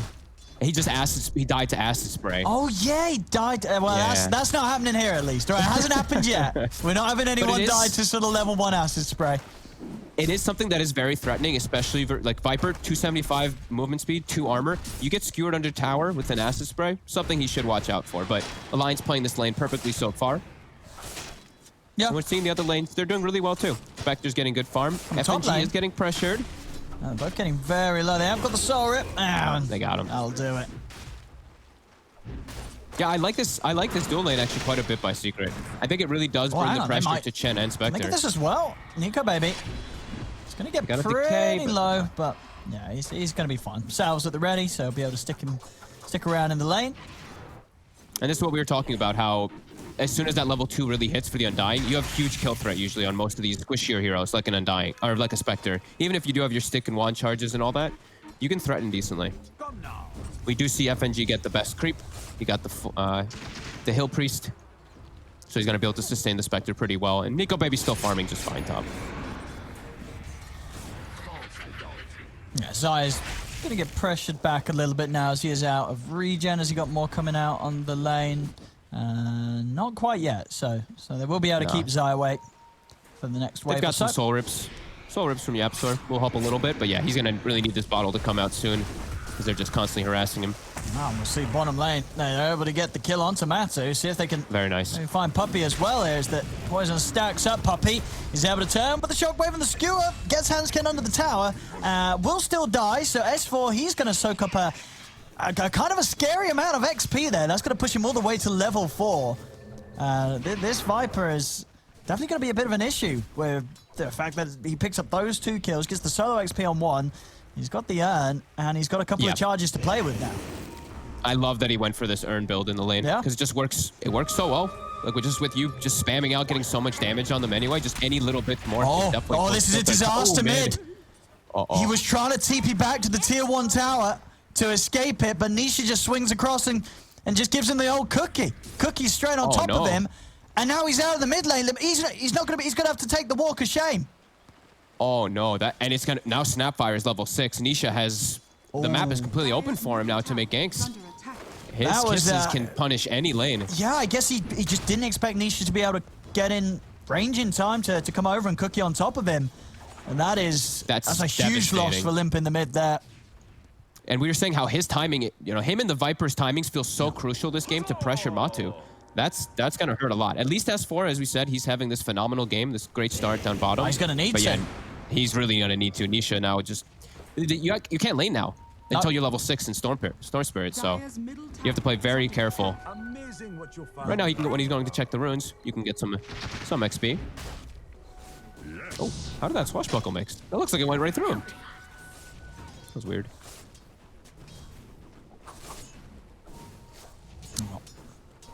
And we do see they're slowing down Matu a tiny bit, but he is up to 28 last hits, so yeah, he is the top net worth. And will continue to be, especially with these sort of kills up top, as there's the rotation. Nisha comes in with the kisses and makes big moves. I mean, it's looking to be a very good start for the Nisha Snapfire. Getting that crucial kill on the mid lane and being able to make rotations like that. Limp. He's still sticking around. He's not quite 6 yet, so he's actually staying. Okay. He's going to be able to take some damage down.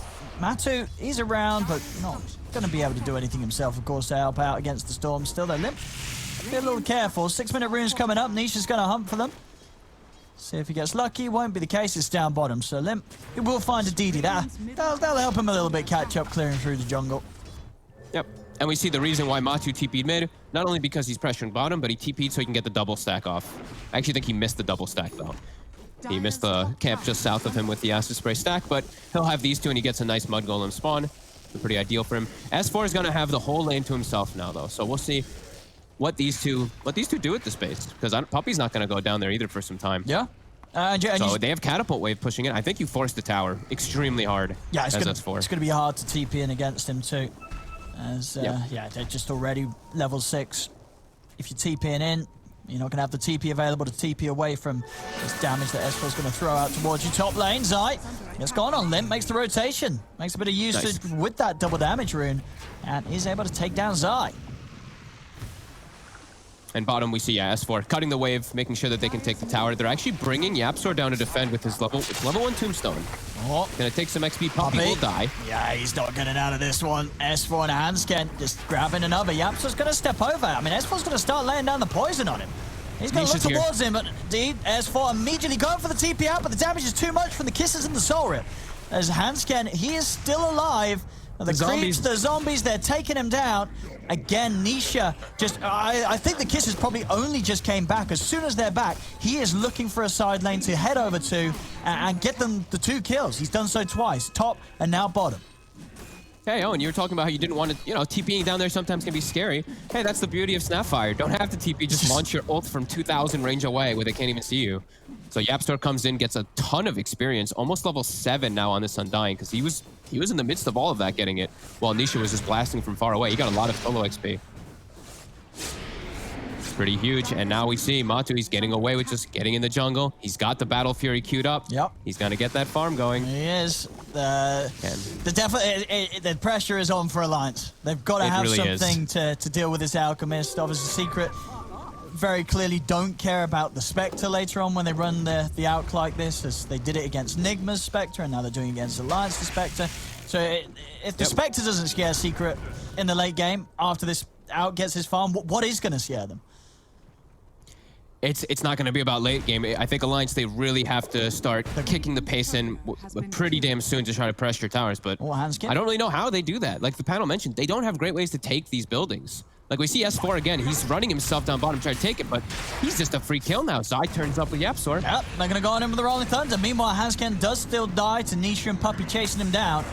I mean, Alliance, they're trying to do something because they know that they have to, but it doesn't seem like it's doing enough. I mean, they are obviously making space for both Nico Baby and Limp.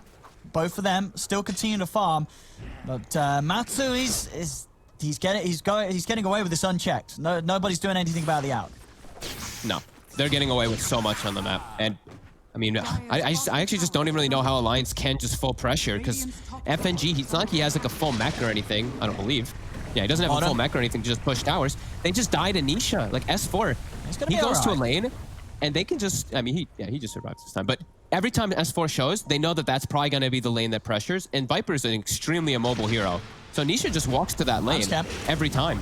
He's in range of a combo, but the cookie actually going to send Zai in to send him off to the side. He's going to have another swashbuckler who wants to try and turn, but Limp's turned up. He's zipping onto Yapsor. Yapsor's going to get left behind. Alliance, they get the Undying. It's going to be around these 10-minute runes. Limp heading up. Zai, he's got the Rolling Thunder coming in from the trees, as he's going to start to go on Limp. Into the cookie. Do they have enough control? He's still got a bit of mana to play with. He's got the zip. He's out to the side. The Hand of God's there. Nico Babe's going to come with the horn. Nisha trying for the TP out, but Limp's able to turn with the Vortex, cancel the TP. They'll bring down Nisha. Zai. Oh, and Zai? Oh.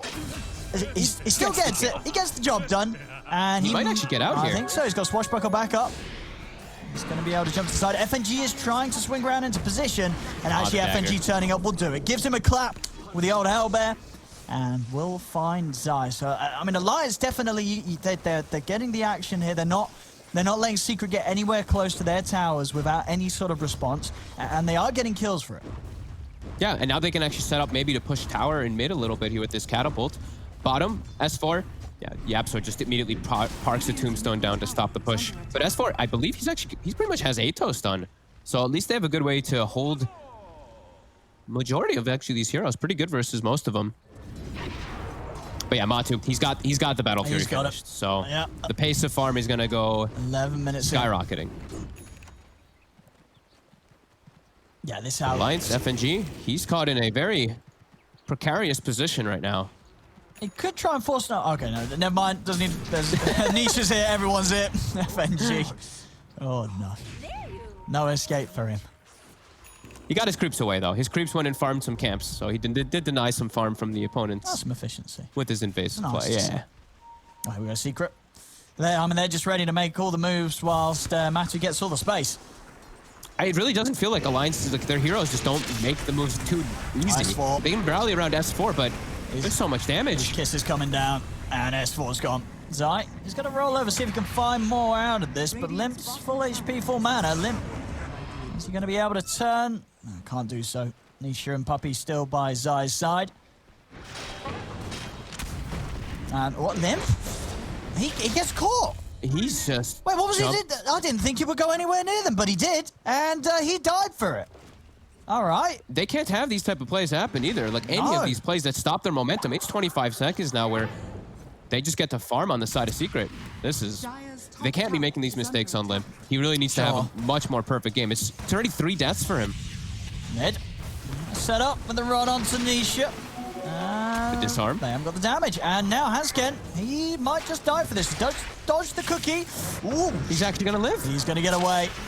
Or Zai. He's also fine. Gets away from the Viper Strike and will TP back to base to make sure he doesn't go down to S4. Hansken does live.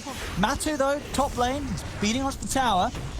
We'll see. Another Atos catch onto YapzOr. Limp zipping across. They're onto the Undying. There's no help for YapzOr. He's been left alone. Alliance, they find another pick. Pretty big kill on YapzOr, too. He's level 10, by the way, this Undying. It's actually a good chunk. He's the same level as Limp. Oh, my goodness. That's a lot of it. I actually have no idea how he's so high level. I guess it's getting the solo XP bottom. They're persisting to try to take this tower. It's in deny range. Kiss is back up in 15. Meanwhile, Alchemist. Uh-oh. I just realized they have Mortimer. They have Snapfire with Pango. They can Rolling Thunder and spit out the Rolling Thunder later. I won't see if that happens, but I love that. It's my favorite combo. What's going on in mid? Thinking about the Rolling Thunder right there. Takes them some time to get that tower, though, and you said just eyes on Batu to get his big timing. The S and Y after that Battle Fury, as we've seen, that's the new build. Can he get stopped? Oh, I mean, they had the right read, Alliance. They wanted to try and get him, but Matu, he just had the better. He had the better read. TP's out just before they get any information on his position. And Matu's able to just resume farming. And already just your Alchemist things getting close to double that of most of a core's farm in the game so far, just at 14 minutes in. Yep. And he's going to have a lot of healing around him, too. The mech pretty much done, I believe, on Zai. Yeah, he's taking some time for it. I think he picked up something else in between, but get some arcane boots. Yeah, he needed mana. So they're going to have that plus Soul Rip in combination with Matu. It's going to be pretty damn strong. And as we know, the extra cleavage with that Empower. I mean, yeah, just look how quickly Matu just cleans up these camps. It's...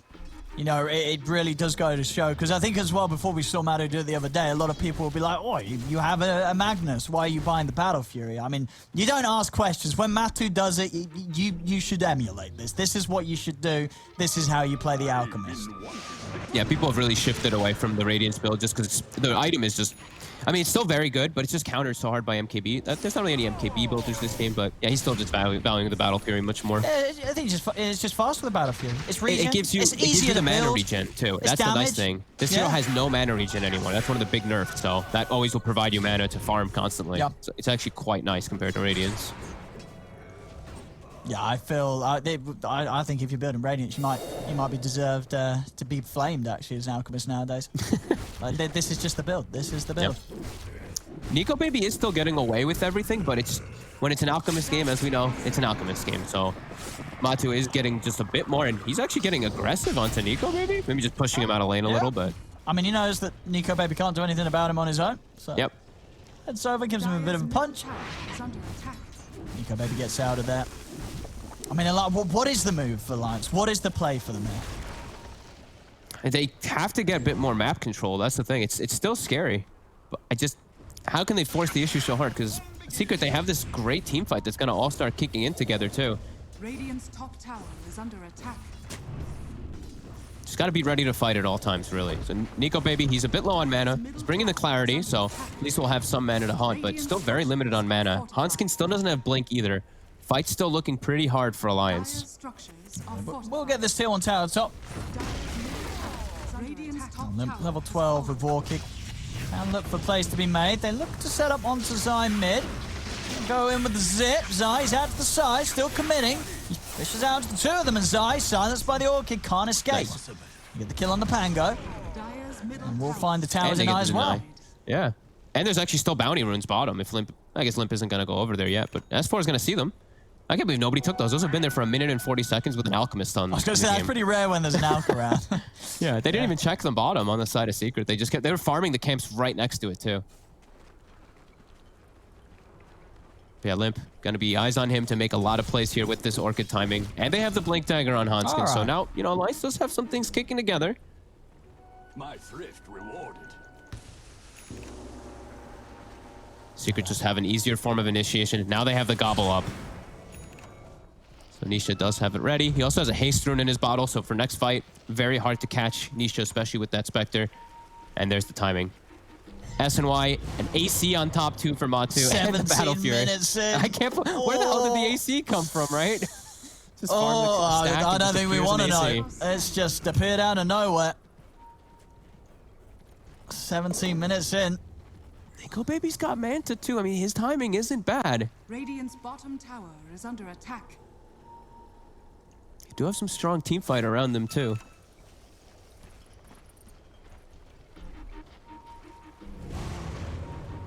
Zai still doesn't actually have the mech done. He's very poor. So there is a mech on the side of Alliance. Secret's actually just going to start the rush. So tons of minus armor with the little Shredder, AC, and Essence Spray. I mean, Alliance is all around. I think eyes on Hanskin. He might be able to make a big move already. The Fisher is onto the two of them. He's going to jump in with the Echo. He's onto Matu. Matu's getting low.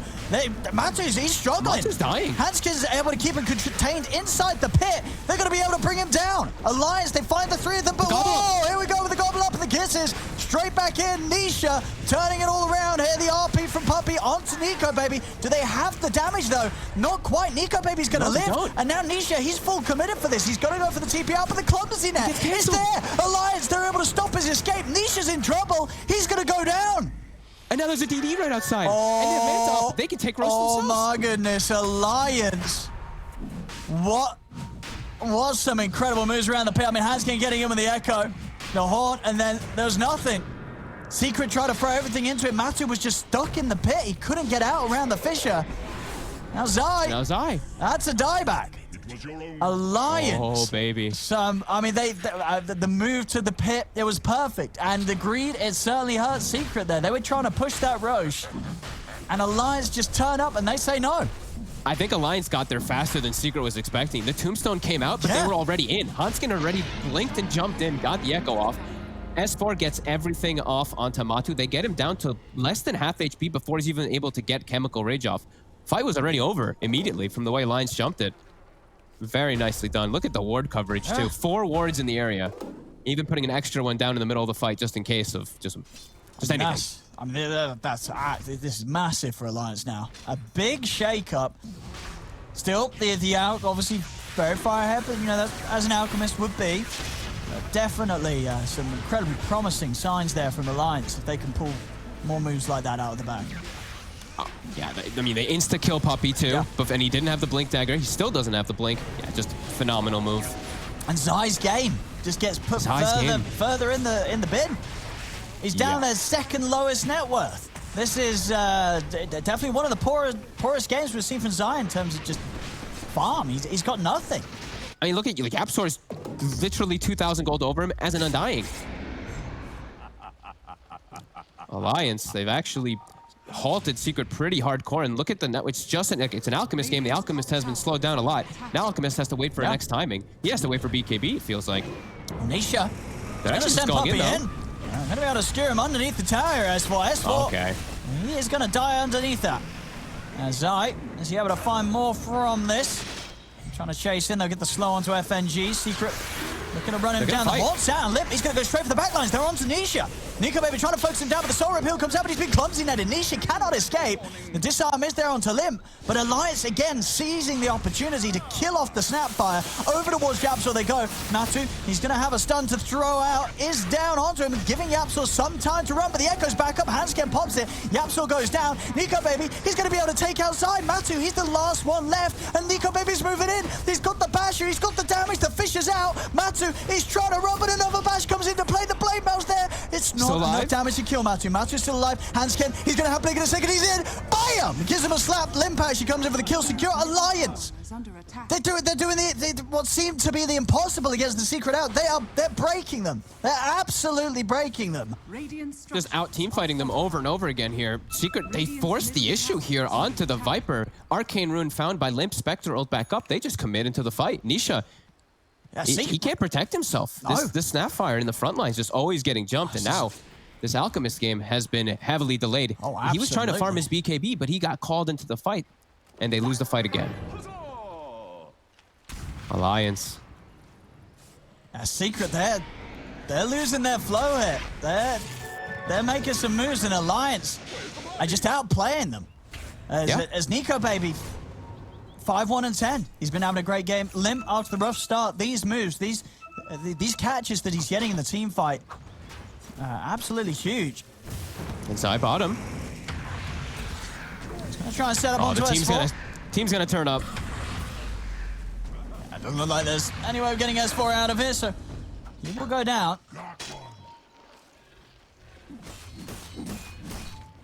Some very, very promising stuff here from Alliance. It's huge timing. If they can keep up this pressure, keep slowing down Matu, it'll be huge. Matu's actually deviated. He's gone for the Basher now. He's going to go for Abyssal rather than going for his BKB. He's feeling like he has to go greedy. Fights are definitely feeling quite a bit harder. Nisha is just very vulnerable. The Haunt comes out and they just throw everything to get on top of him. And Puppey now at least has Blink Dagger for his team to at least be able to protect him, but it's been tough for them to get the initiations versus this Spectre Haunt. It's on cooldown now for 20. They're going to look to make a play. Let's see what they can start. Secret.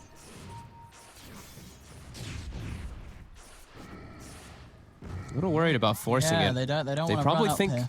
They're probably assuming the Haunt is going to be coming back up in a second too. Yeah, and it's back up for NicoBaby. They do find the Spectre themselves, though. RP down, just throwing everything onto NicoBaby. Is it enough, though? He's able to put the Haunt, jump out to the side. Matu does still find him with the concoction and with the bashes. They're onto him. NicoBaby gets taken down by the blast. They bring him down. Sorik keeps Puppey alive. Fisher from Handscan will finish Puppey off. But they get the NicoBaby kill. Did take them a lot, took them everything, but they get the job done. Secret, NicoBaby's dead. It's huge, though, that he popped the Haunt. That's going to be really big for Secret. The fact that no Haunt is going to be up even when he respawns for about 60 seconds, they can look to still make these plays. They did have to throw absolutely everything, so we're seeing that concern, how tanky NicoBaby really is. But a big move from Secret. Now a full item finished up for Matu. Every time they get one of these successful kind of ganks to work off, he just gets a full item out of it. So his timings will still be there. His rest of the team, like we said, still struggling a bit. Nisha almost has his way to protect himself. But yeah, Nisha definitely struggling quite a bit on the Snapfire, it seems. Even though he's 8-3 and 6, his positioning just very easy to abuse when you have this Spectre and this Storm.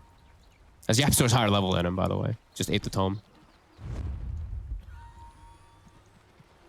Let's see, Spectre's still dead. Secret posturing aggressively. They know there's going to be no haunt. They've got the mech done also on Zai, finally. They're grouping up here, Alliance. Trying to fight around the Spectre because they don't have the haunt. They do have the, I mean, they have the Chen army. They have the mech. They have Hand of God. Still very strong when they are all together. And BKB is done on Limp, so he is much stronger. He's stepping in. Yeah, he's going to Tombstone for vision. He sees them. But they're going to bail away. Yeah. I mean, Nico Baby's still poking around.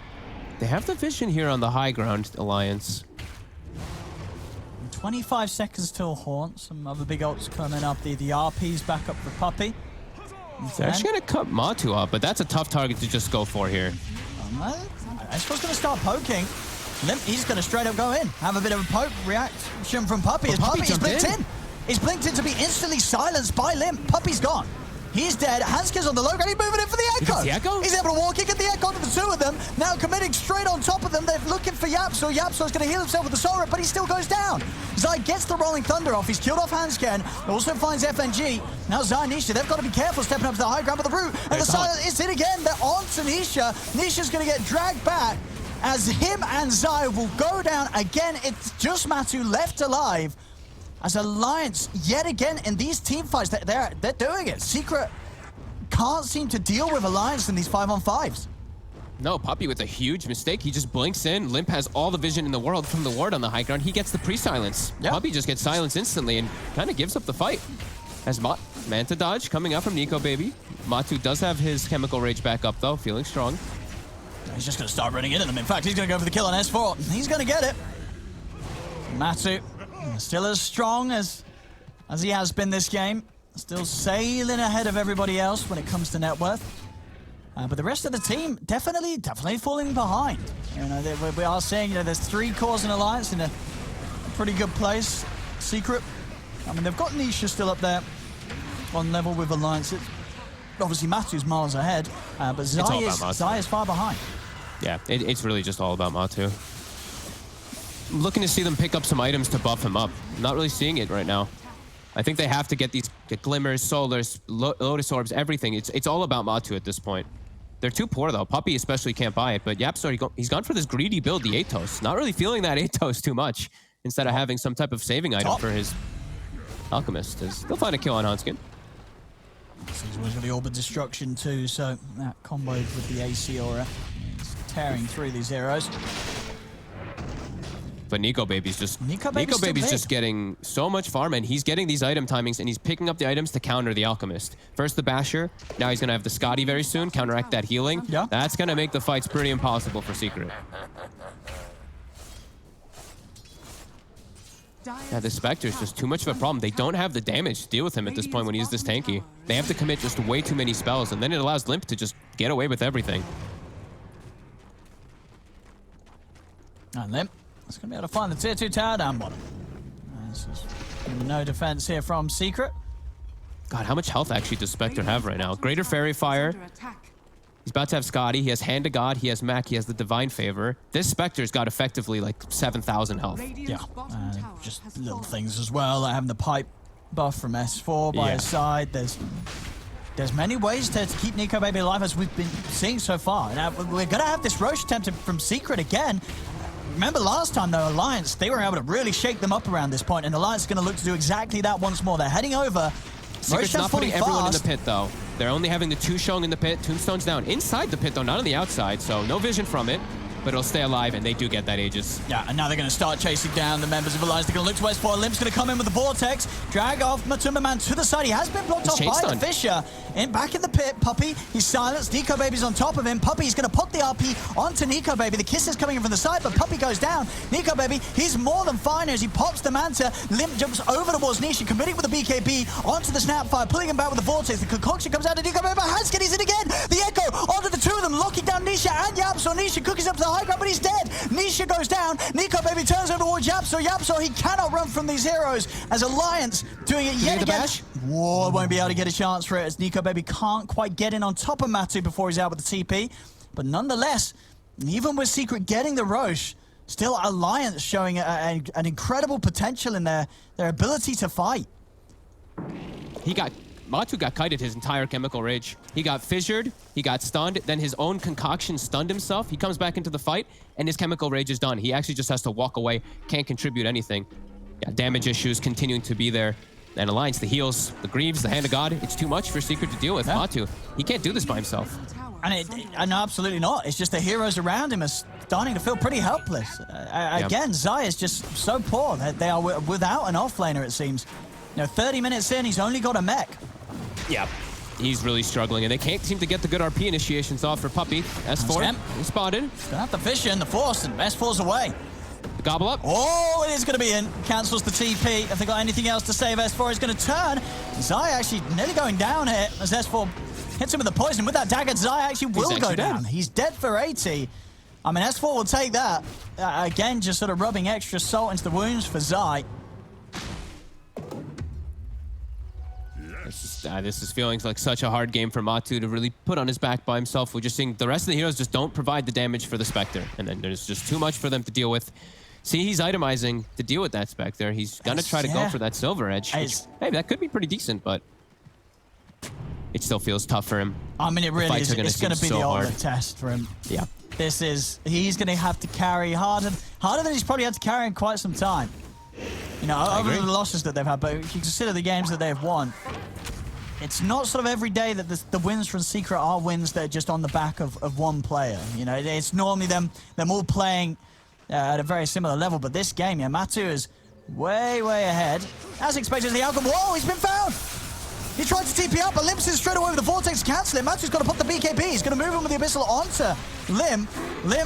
He's going to be okay, though. He's able to get out to the side, and they're going to still look to hunt down Matu. Hansken, he's coming in from the side. Fisher's out again. Hansken, he messed it up, the zombie! The zombie cancelled the blink. Hansken, he whiffed the blink echo, and now Limp's dead. Oh, the zombies! He wasn't ready for it. He wasn't ready for the zombies.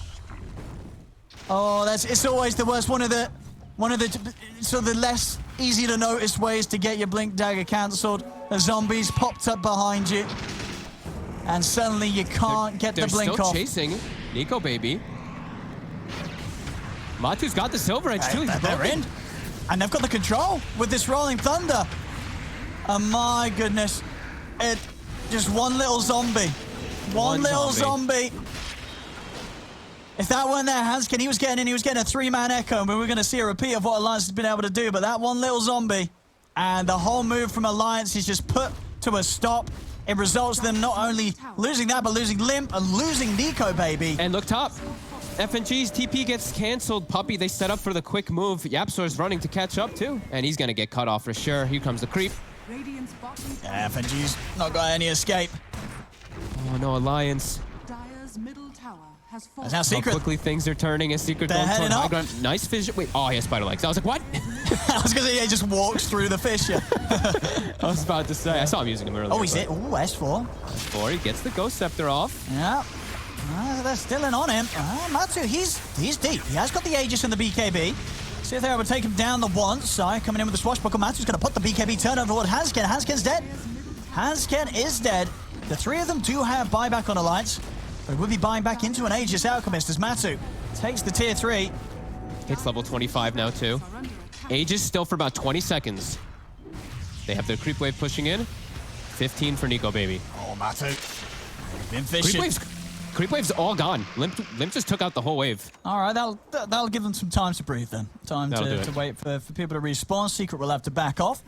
Quite a lot of damage is done, though. Matu up to level 25, so more movement speed. We saw him getting kited, was a couple problems for him in some of the fights.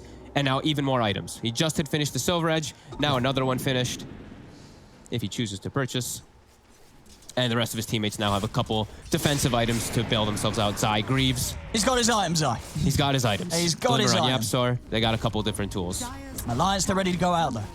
They have all the ults. They've got the horn, the jump. They know that the Aegis is gone. They have to get better jumps. It's so crucial for them, it feels. Hansken. Getting a good wrap around the... They've got the ward, though. Puppey sees him. Wants how to scout things. Puppey! Oh, this time it was Puppey's turn to whiff it. He whiffed his blink because of the horn. Panicked. Yeah, Zai is in with the Rolling Thunder onto Nico Baby. Matu's turning over. Nico Baby's in trouble. They've got to help the Spectre. They've got to get over to help him, but they can't do so. Nico Baby's down. Limp. BKB comes to an end. He's out to the side. See if they can jump in and chase for more. Matu's got Concoction building up. He'll send it over to the way of S4. There'll be a buyback from Nico Baby. Nico Baby, he's walking over. He's getting divine favored. Okay, he's getting bought in. FNG, over he brings him. Now Nico Baby closing on to the side with the disarm. Stopping Nico Baby from being able to finish him. Doesn't matter, Limp will get the kill sorted. They'll turn over towards Yapsor. The rest of Secret, they're just bailing on this. Matu is hiding in the trees. He's been dusted. He's going to go for the TP out. Limp, can he find him in time? Matu, he's away. They can't quite find him. So they get Yapsor. That was the commitment of the buyback of Nico Baby. And unfortunately for Alliance, it didn't get the big one there. Matu able to slip away in the trees. Close to them getting them too. Hanskin was actually on point with trying to catch him with the dust, with the fissure as well too, but then he just gets sneaky, gets in between all of them there. We see Puppey, yeah, he instant RPs, kind of catches the floor because of the haunt. But they were able to stick. You know, Nico Baby, he got cut off from his team. He got focused on by absolutely every single one of Secret's heroes. A Flesh Golem, Silver Edge, everything beating on him. I mean, Matu's, yeah, he's doing it so far. He is doing it. With a little help from the undead, from that from the little old zombie. Matu is still on track to maybe be able to seal this one with his carry. He is at the point, yeah, double the net worth of the Spectre right now. And we're seeing those defensive items really coming into play, right? Like Nisha having BKB, they can't initiate on him at all. He's able to just get off his full kisses, and the rest of the team, they all rally. You see that everybody was hitting on Nico Baby. Flesh Golem, Amp, Silver Edge broken. All the lines got split off. Going for the full Satanic here, Matu. Okay, he did go to... He had Rapier queued up for a second. He did. He did. I mean, I think he's probably realizing, as we saw there in that last fight, the Rapier, I mean, as nice as and cool as it would be, like, at the moment, they can still kill the Spectre. If he gets him with the break, he doesn't need to sort of take that risk quite yet. Quite yet. Maybe later we'll see things get a bit crazier. He saw a space for growth. He can start handing out those Aghanims for his team, too. And as we know, it does buff him up as well. Gives him that damage, gives him that spell amp. Every time he does give those, so he does have still quite a lot of growth. Yeah, maybe that's Zai's strat all along. He's like, look, if I don't get too much farm, too many items, then I'll get the pity Ags. Yeah, but then you know what happens? Matu is like, Yapsor is actually... I'm going to give it a Yapsor. There you go, Yap. Now you got double Zai's now. A little bit of a slowdown. Alliance definitely being a lot more careful now at their move, having no buyback. They've got their Haunt. Level 24 also on the Spectre. All right. But yeah, without buyback being up, he's got to be careful. He has to be so much more careful. Gonna give Secret a lot of wiggle room to pretty much finish up even a full Ags maybe that Matu can hand out. They're on the hunt a little bit here. Trying to catch somebody before this Roche does spawn. They're actually going to go for the outpost. I believe they have neutral items to farm too, if I'm not mistaken.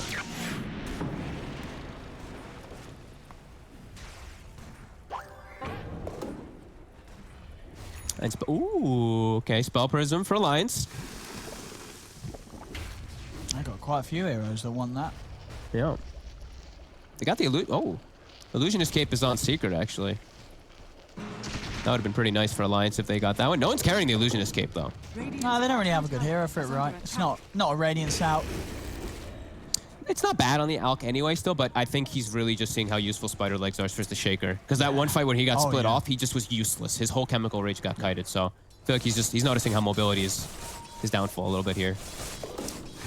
Nico Baby, we get a Leveler, we get a Havoc Hammer for Lip.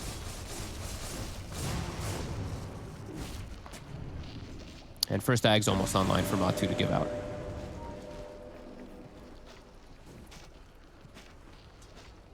Probably gives it to Zai, I would imagine. I would hope so, just because of the AoE disarm, or the AoE lucky shot, sorry. Yeah, I think it's got to go to Zai. Yeah, it's just too strong. But I mean, I could see the argument for why Yapsor does get it, so because he's Yapsor, and he is frontlining pretty well now with this Witless Shaco too. Like now the Undying is very problematic in fights. He's super tanky. 3,200 HP, yes, with no decay stacks. So yeah, he's gonna have some pretty insane HP in these fights. Yeah, definitely could be a possibility. Let's see who's Matu favoring today. I mean, let's see. Does he give it his eye? Has Zai earned it? Oh, he's not giving it to Zai. He's giving it to Yap. He gave it to Yap. Oh no, poor old Zai. It feels better on Yapso right now. I mean, sure. He's that huge. Yeah. So Roche, okay, refresh your shard. Alliance all around. This, as we said, Secret, they're not going to put everybody in the pit like they mistaked the first time. And he's out. He's scouting things out, seeing what position Secret are in. Fast. The creep is in the pit, though. It's watching them. Tombstone on the outside. Oh, they're going to commit with the Haunt. S4, he's walking in, trying to check the status of it all. Limp's going to zip forward. He's trying to get it onto the Roshan. Radiant gets the kill, and the Aegis, and she's still on the Hanskin. He's in with the Echo, but it's not enough damage. Hanskin's just going to get turned on, taken out. As Secret, they get the kill, they get the Aegis, and they got the cheese, and the Refresher shot. Yep, Matu got it. Oop, Yapsor gets thrown onto a high ground. Whoops. They don't have a Force Staff. He's got to wait for... Okay, he's got to cook at least. Okay. But yep, they got 2 cheeses actually on Nisha. He still had the one from earlier, but they got everything there. The double cheese. Excellent. We see Secret, the way that they're approaching the Roach compared to the way they did the first time, it's everybody's outside the pit. So Hanskin, he has no opportunities. The Tombstone just starts getting onto everybody. And Nico, baby, he can't come into that fight. No, this is going to be a hard hold here for Alliance, and a hold that FNG's going to be dead for. He's got buyback. And Limp gets stunned. Yeah, he's still got mana to play with. But now he's not going to... No, he's out. He's not got enough to get back to base. They're on top of him. Limp, he's going to go down. There's no buyback on him. Oh, no. Tried to clear the creep wave. Wasn't even able to do so. And put himself in a very precarious position as now Secret, they can look to try and close this 1 tier 4 down. Actually, Limp's buyback has just come back up. It's just come back up, so he has got it. They've got another chance here, Alliance.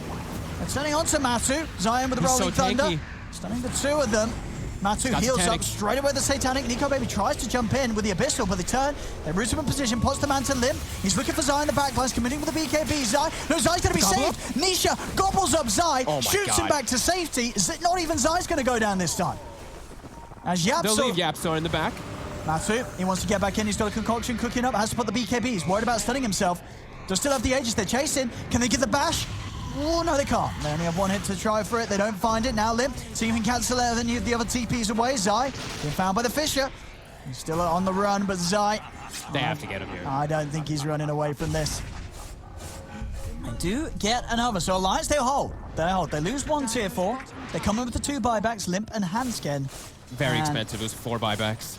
Oh, I guess it was actually, if you could, consider the start of it, how it went down. Yep. Chen, Earthshaker, Viper, and Storm all have to use their buybacks to try to hold that there. Secret just brute forcing it. On Limp. I mean, thankful for Limp that at least gets the money for, or gets the timing for the buyback there, because he zipped and just ran out of mana on his way back.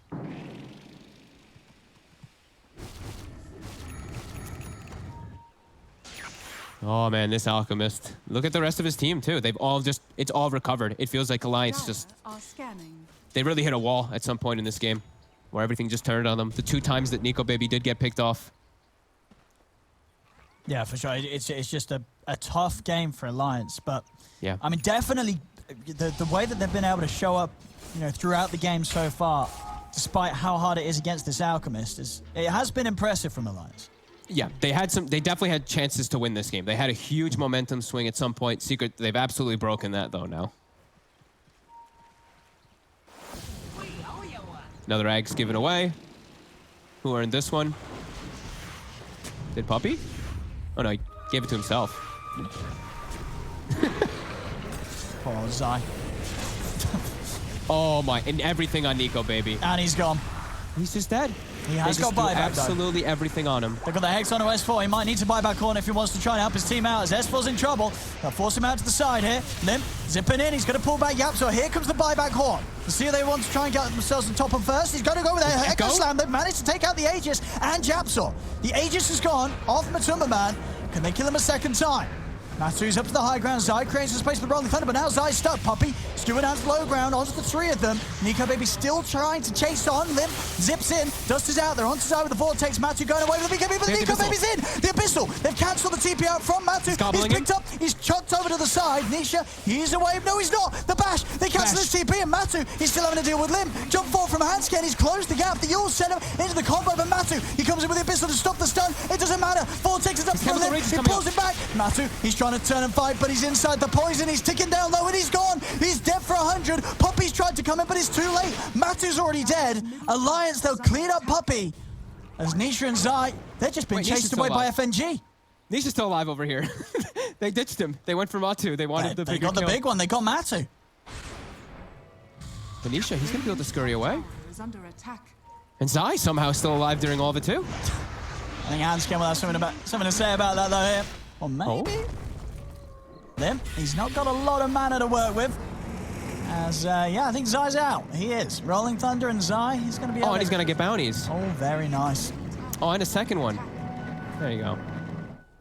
Meanwhile, Nisha gets the bounty top too. Nisha, he gets spotted now, but I mean, they're keeping them going for a dance. Oh, we got FNG. FNG's just chasing Looking them. for the solo kill. They're getting mid tower. They're going to get top tower too. A great chase by Alliance and a great Echo slam to lead it all that from Hansken. Echo's going to be up now for this next fight too. 40 seconds on Matu. Got to watch out for Hansken. And he's just consistently been hitting these 2-3-man Echoes. Yeah. And it was a great way they held themselves too with the buyback. They held their Greaves. They held their Hand of God. Oh, Limp. He's actually going to zip in straight away, looking for Zai. Zai.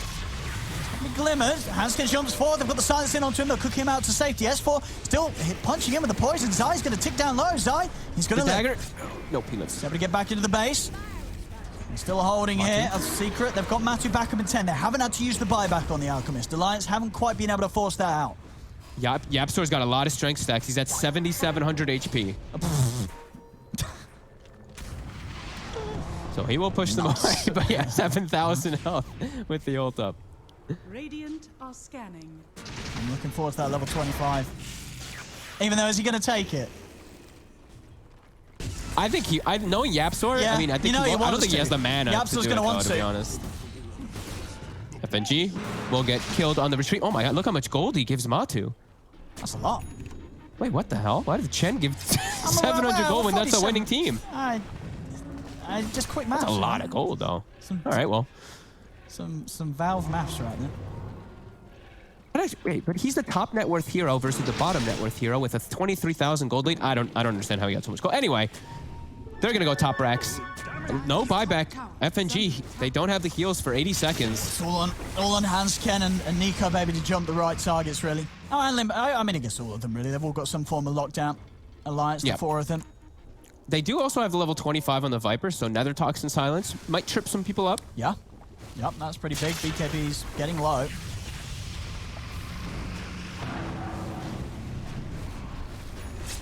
It's a satanic out. Matu still pushing on. They're going to try and zip in. They get the Vortex pull onto the two of them. Fisher out as well. Matu's going to jump in with the Echo Stab. Matu, he's going to get gobbled up. He gets gobbled again. Nisha, he's able to gobble him up. Send him to the side. Puppy's looking for the RP, but he won't find it. Matu jumps back in with the Abyssal. RP everything onto S4. S4 goes down. Nico Baby's able to step out with the BKB. He's trying to get back in on this, but they've got no S4 for 2 minutes. The racks are going to be taken by Secret on this top lane.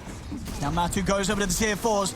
Only the 3 of them are alive. Can they do anything to stop Matu? They're going to try. Zip in from Limp. Onto the 2 of them with the Vortex. Jump forward from Hansken. He's got the chase up, but Nisha's in to break the combo. Cookies forward. Turns with the Scatter Blast. Limp goes down. It's going to be left to Nico Baby to try and hold this up, but he can't do that. He's too low. He's out of the game.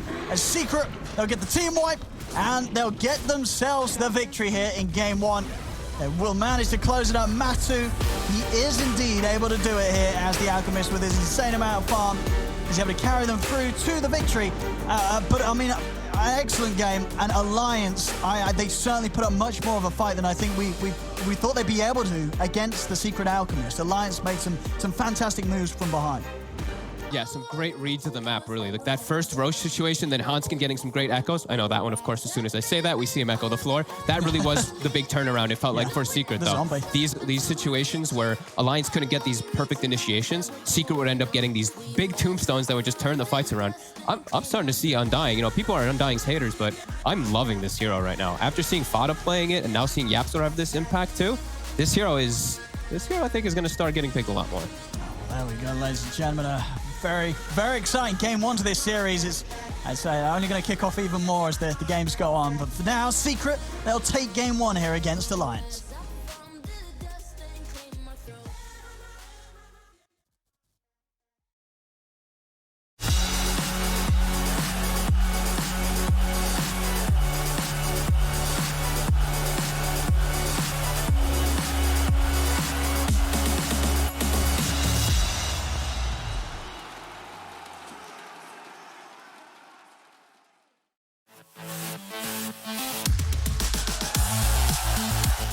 the biggest Dota 2 fan? Then look out for the DHL Drop Quiz and show off your incredible Dota knowledge.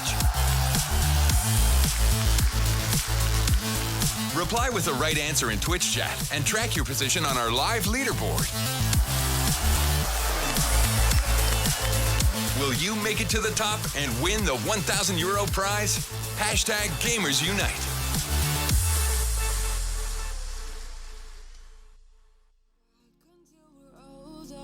We couldn't care no more, not any longer. Under peach yellow skies, we keep on searching, but we will never know what we're after.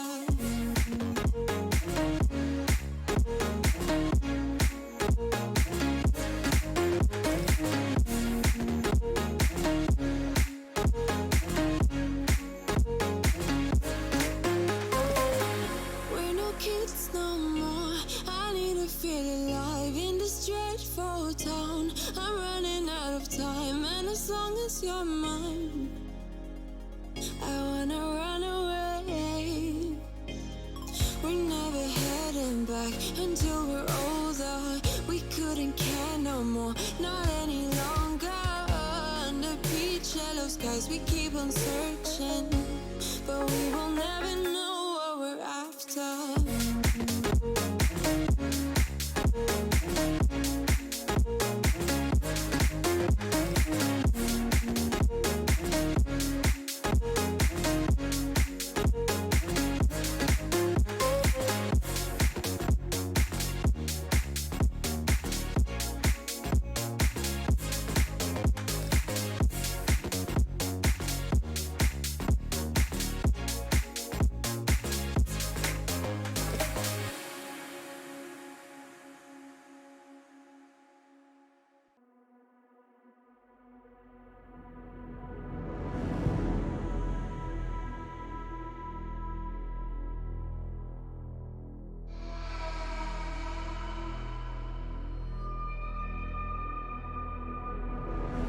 I fell apart when I saw you look at me that way. It broke my heart to see. It was a moment of darkness, a moment in time that I regret for being so heartless. It was a moment of darkness. Moment of darkness.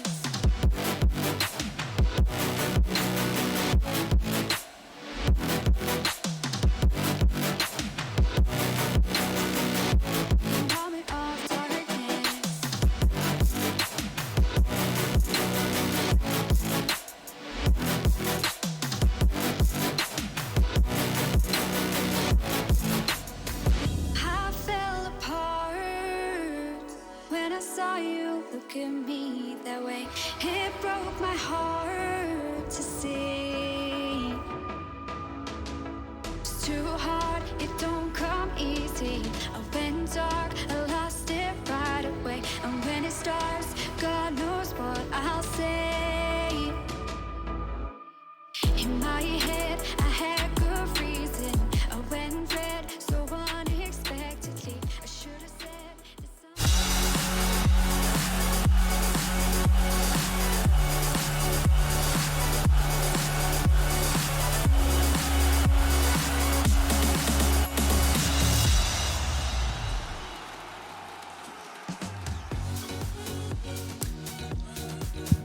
We thought that Team Secret was gonna run over Alliance with their Alchemist, and to be fair, the start of the game, it started looking like that. But then there was a Roche fight, and then Alliance showed up, and this game was actually super thrilling. I'm here with Sidrid and Kyle, and we're gonna break down that first game of this best-of-3 elimination series. Secret was able to take it at the end, but Kyle, Alliance made them work for it very hard. They did. I just wish they'd made them work a little bit harder. It felt like there was a couple of really nice engagements. I was like, damn, Alliance is going to win. I'm wrong again. And then it felt like they just took their foot off the gas. I think the critical moment was when Nico haunted, died, I believe bought back, and then what? Also, how does Alex scale that well? Yeah, I mean, Alchemist is definitely different from what it used to be. It used to have this, like, hit a plateau almost at like 35 minutes, but Alchemist can just keep going now since you can get level 30. All of the talents are amazing. When you get stronger by giving away agonyms as well, it improves your own capabilities to scale. So the hero is much better for true late game than it used to be. I feel like the highlight of this game that makes it this long is Alliance's fight at the Roche Pit that you mentioned, right? Where Secret is 4k gold ahead. They go for this Roche play. Their Alchemist does not have a BKB at this point. They have, what is it, AC? They have an AC, Fury, Battle and Fury, SNY, and right? SNY, yeah. And they're going for the Roche Pit. And we're going to see it here, actually. Here's the replay of it. Alliance realized that this Roche is happening really early, so they make their move in.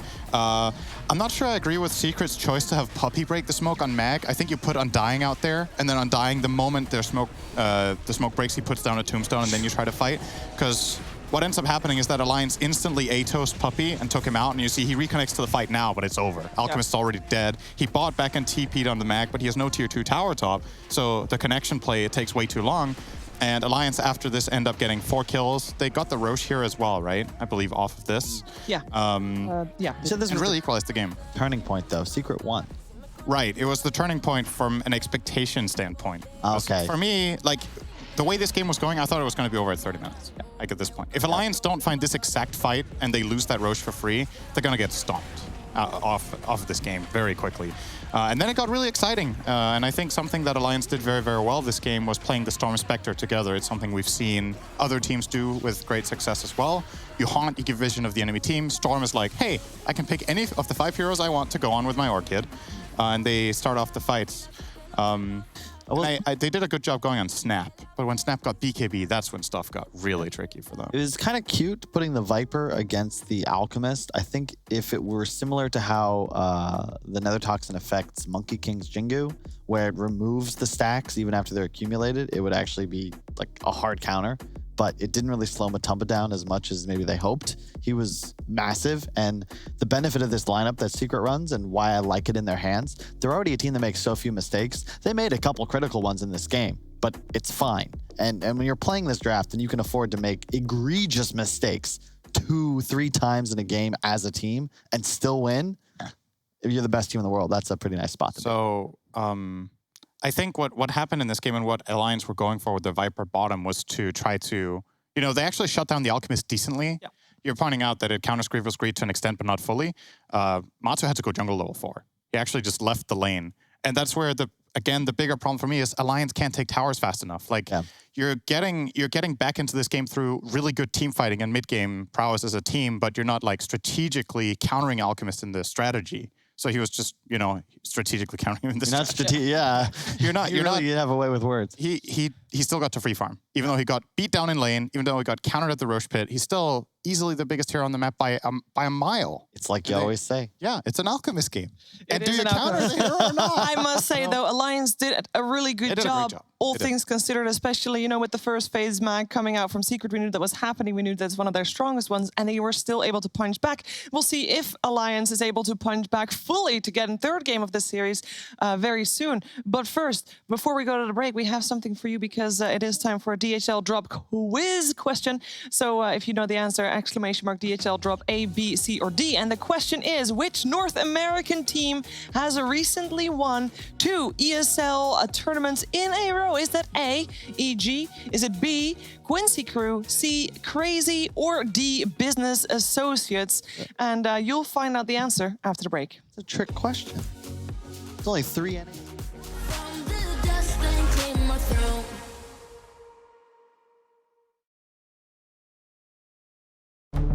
With the right CPU, you can turn any game from familiar to phenomenal.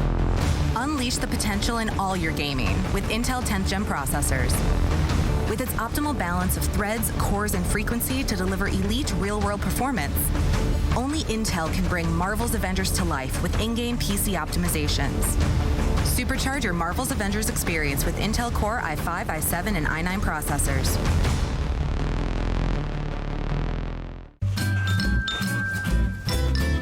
You ready? Huh? Hey, he's a good boy, huh? You ready? Huh?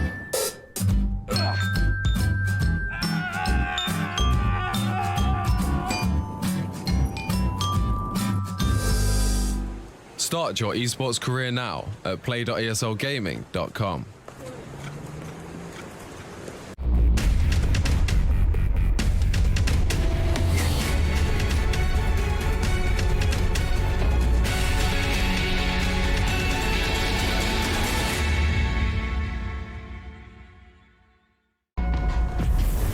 Multiple witnesses have reported mysterious shadow sightings all around the city.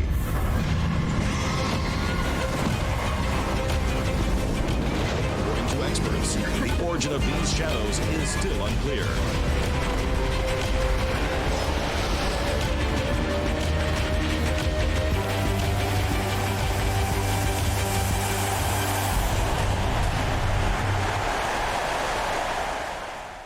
Your favorites will play soon. You hope for the win. Excited about the game. But something has changed. You start to doubt. Will they pull it off? Or will they drift away? You pull yourself together because you're sure they're revved up to win. You know they've prepared. They've picked the right course. And even when there's no chances, you believe they will win. GG Bet. Be excited. Come on. Millions of gamers rage quit every day. Mountain Dew Game Fuel's got you covered. Game Fuel is specially crafted with ingredients shown to improve accuracy and alertness. Another one saved by Mountain Dew Game Fuel.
Bitburger 0.0. Isotonic, containing vitamins, and with non-alcoholic freshness. Bitburger 0.0. Always a bit more refreshed.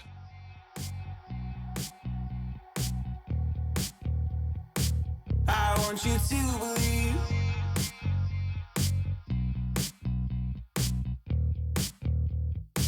I want you to believe. When you feel it's hopeless, when you think that you lost, oh, I will take your hand and we'll rise up from the dust. Oh, here we go, go, go, let us heal and grow. You won't be alone, we're unstoppable. Don't be afraid to show what we're going for. This is what we know. Here we come back to life, we're still breathing. Standing up, everybody's gonna see it. Oh, all you need to know is that we're holding on. Even if we fall, we will rise up and we follow the path that we believe in. No, we're not gonna stop until we reach it. Oh, all you need to know is that we're holding on. We rise up from the dust and claim our throne.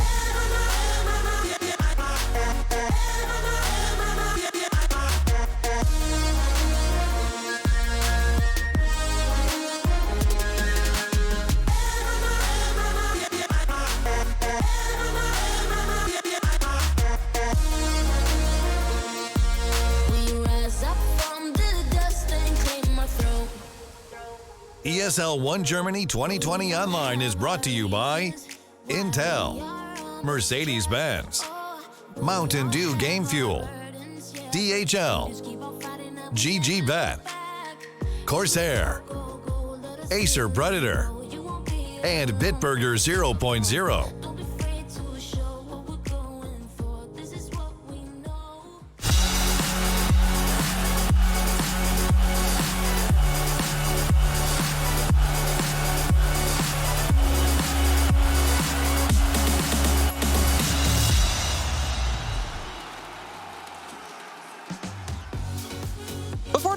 asked you which North American team has won 2 ESL tournaments in a row, and the answer was B. If you typed DHL drop B in the chat, you would have been correct. And congratulations if you did. Of course, stay tuned for more DHL drop questions to get them correct. All of them. Let's see if there's also an answer from Team Alliance here for game number 2, as they lost game number 1 against Team Secret. We are in the draft for number 2, and we're going to find out if they can force out the third game. What's up, Kyle? I just wanted to mention the quiz real fast. I think that was very confusing. EG is a European team, not an American team. Business associates could technically refer to any team because they're all business associates. And Crazy isn't an organization anymore. There's only one left. Yeah, but it's about tournaments past tournaments. Sure.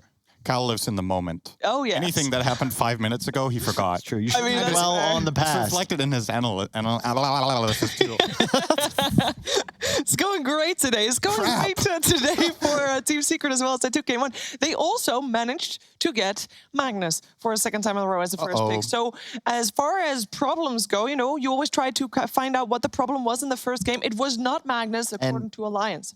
I just want to state for the record, even more evidence of Puppy's genius. How many RPs did he miss? It's all a bait. Give us Mag. I don't want to hit RPs. But he realized he doesn't need to hit the RPs. He has the Empower. Also, it's still a flex pick, of course, as well. Yep, it is. He did hit... Yeah, I would say he didn't hit the best RPs in that game. It was also a really difficult Magnus game. You're playing against Spectre Storm. It's not easy as a support mag to find openings. I think he did a good job primarily with Skewer, honestly. I think that was way more impactful than his RPs in this game. Finding some big catches. They made 1 or 2 cute plays, I think, with... the gobble up into Skewer. They at least found one Viper core. BKB heroes? What is that? I don't know. Gobble up seems pretty strong. It's pretty Not gonna lie.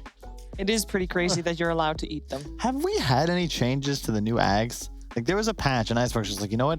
You get an Ags and you get an Ags. Everyone gets an Ags. Yes. But what's the point? We haven't tweaked them. There's certain heroes that are just rushing Ags. It doesn't... Some I feel like that means there's a problem with the item. I think that's valid criticism. I think a lot of the Ags were maybe, I don't want to say rushed, but there were just so many dropped at the same time, and I think maybe there's a little bit of revision. Some were Ags for the sake of having an Ags. Yeah, and we haven't had them tweaked. So it's taken a little time, but I think we've realized a couple of them were broken. CK is another good example. CK's Ags is definitely also a special one, but it takes time. Like it's also one of those things, it's so hard. Like imagine you're the beta team that's testing all this stuff, and you're like, you kind of need a big sample size in a lot of pro games to see how good these items really are. Just like Aghanims that have been in the game for like a year and then suddenly, oh wow, IO Ags is broken, then it wins TI, right? Yeah. Nobody's buying the item on the hero, and OG makes a strategy, all of a sudden it has to get nerfed, right? So, yeah. And they didn't even nerf that Ags. They nerfed the talents of the hero. And I think you were pointing out Sven Ags might be too powerful. I would say Sven's Ags is actually not what's broken. It's the combination of that Ags plus the Dispel talent. Dispel is that means you can't go Scepter or Yules, right? So it's just this one defensive item left, which is Lotus Orb, costs 4k gold. Or Blink. Most supports can't afford that. Most That's true. people buy Blink for Blink it, if you're not taking damage. Yes. A lot of the time you get hit by something, and Sven just kills you. That's fair. Yeah, I definitely think that should be changed. Let's talk about this game though. There is no Sven for now, but the Mars that we saw Alliance ban out in the first game, in the first phase, did get picked up by Secret this time around in the first 2, and we have the Lifestealer and Rubik combination on the side of Alliance themselves. I don't know. Do we like the Rubik into Mag? I understand you want to steal the RP and it's cute and everything, but it's the Empower that seems to be what Secret really look to utilize. I think it's okay. I find that Rubik is a lot better against Mag if you have a Vision hero. So I think it would be great for Alliance to get that, because if you can see Mag approaching, it's way easier. It becomes slightly reliable, actually, to steal RP at some point. But yeah, if you're just letting the game flow kind of slow down a little bit, then Mag will still get the job done with Empower. So again, it would be lovely to see Alliance take some pushing heroes. They did have the Chen last game. They tried to use the Viper a bit, but at the end of that game, how long was it? Like 45 minutes against Alchemist? They had taken 1 tier 2 tower when that game ended. 2. They got the mid one as well at some point, but it was very late into the game. So even with the good fights they took, they weren't able to get that major map control advantage. I also personally want to see Limp on a different hero. He didn't play a bad Storm, but I just don't see that as his comfort zone. I'd love to see him on something that takes objectives. Wasn't he gonna at first play the Viper? Don't you think that was initially the plan? Probably. Possibly. It was initially the plan. They were caught off guard, I think, by the Snapfire mid. I mean, that one needs a little work, Kyle. Little work. A lot. I was trying to be nice. I know. We have a PA ban, so those combinations that we talked about with Magnus previous game, still in there. Obviously, Alchemist was chosen last time around. We also saw Alliance ban out the Juggernaut last game. This time they go for the PA ban. Didn't they do that last time too? Or was No, they let it in last time. They left it in? They banned out Lifestealer, Jugger, and Timber in this phase. It might have been a setup if they were planning on the Viper, and they were hoping Secret were going to take PA so they could Viper that one out. But now that they have Lifestealer themselves, the matchup is just too bad. So they're going to protect Lifestealer the best they can with PA and Troll bans. Secret banned Void, is that correct? I think so. So what carries are left that are good against Lifestealer? Just in isolation. Like Dota doesn't really work like that, but it's often a good like guideline when you're playing Mag that you want your melee core to be good against the enemy core. Speaking of another hero that can utilize Ags, I think Jug Ags is super underrated, it's excellent in this game, especially when I look at these two supports. Don't do a damn thing against Spin and get shredded by an Omni Slash. Jug is definitely interesting. Yeah, I'd love that pick here, but I think you can go fourth. I think Mato has been playing a decent amount of Jugger recently too, in pubs, I want to say, so he should be warmed up to it as well. It's also, even if he hasn't, it's a Juggernaut. The style of play never really changes that much. Sure. But he just, there's metas that Jugger fares way better in than others. This one hasn't been too good for him. I think a big part of Jugger's success is whether the enemy team has a spin TP cancel. Some heroes, like we've talked about Beastmaster or Magnus, can have that. Now there's a Beast on Alliance's side.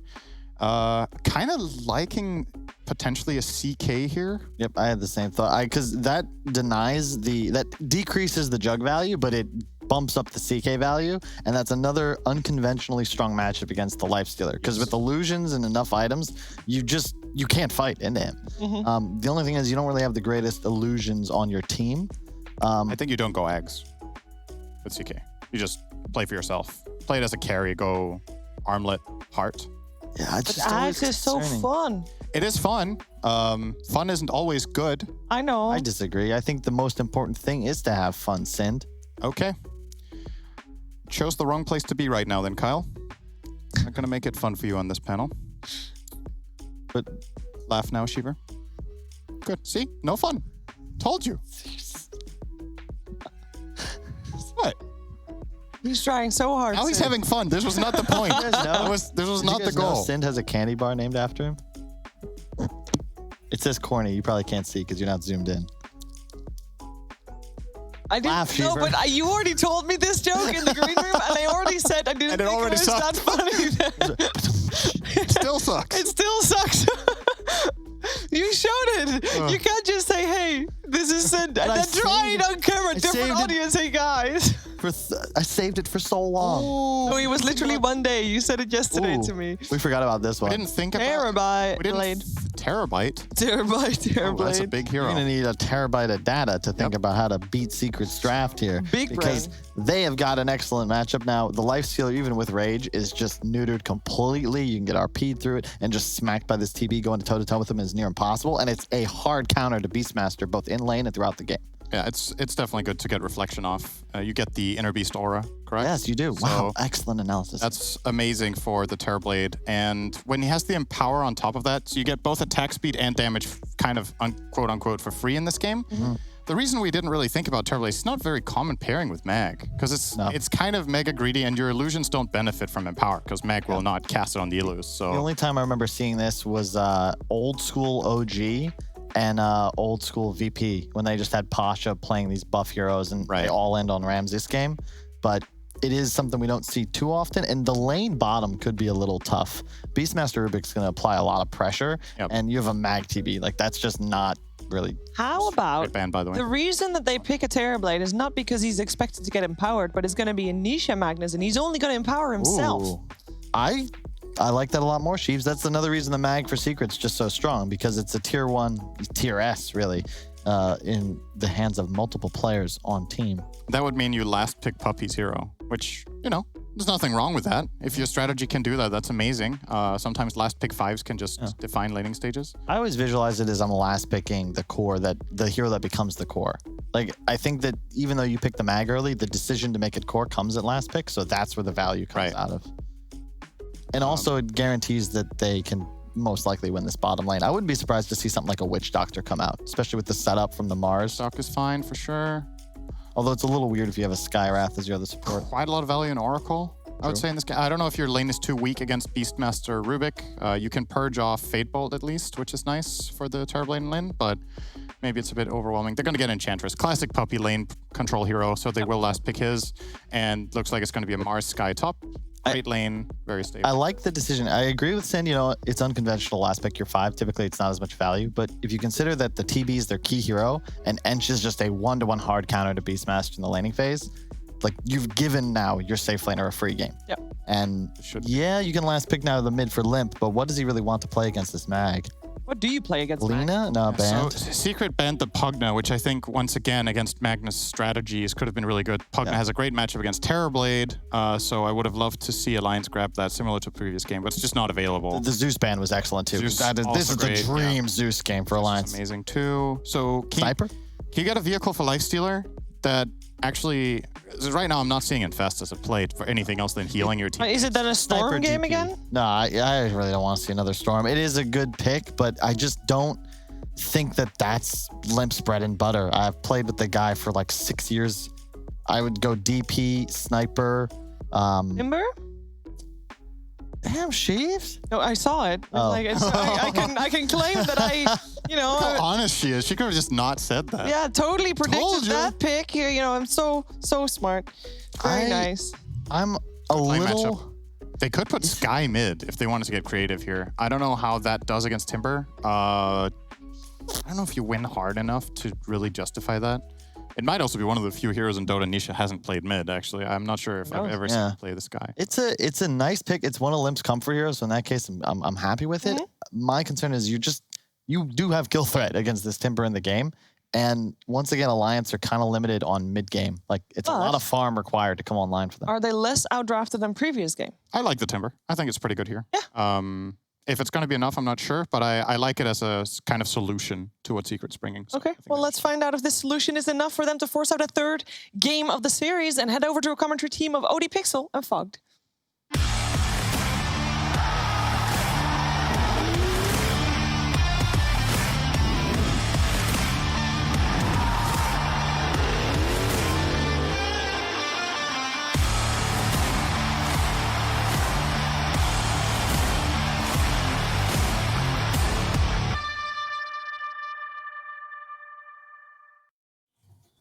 Here we go, ladies and gentlemen. Game 2 of Secret versus Alliance. Fogged. We're getting some different heroes coming out. Some heroes that I feel we haven't seen in a while. The Enchantress, for example, from Puppy, coming back into play. What are you excited to see from this, and what are you liking? I'm liking seeing Terrorblade. Haven't seen this hero in a while. I'm liking seeing Skywrath as well. Another hero we don't see too often. Also, the Skywrath in particular looked pretty bad the other day. So definitely excited for that one. And also just excited for Beastmaster. I'm always a big fan of watching this hero. Looks like a real hard game for S4 though.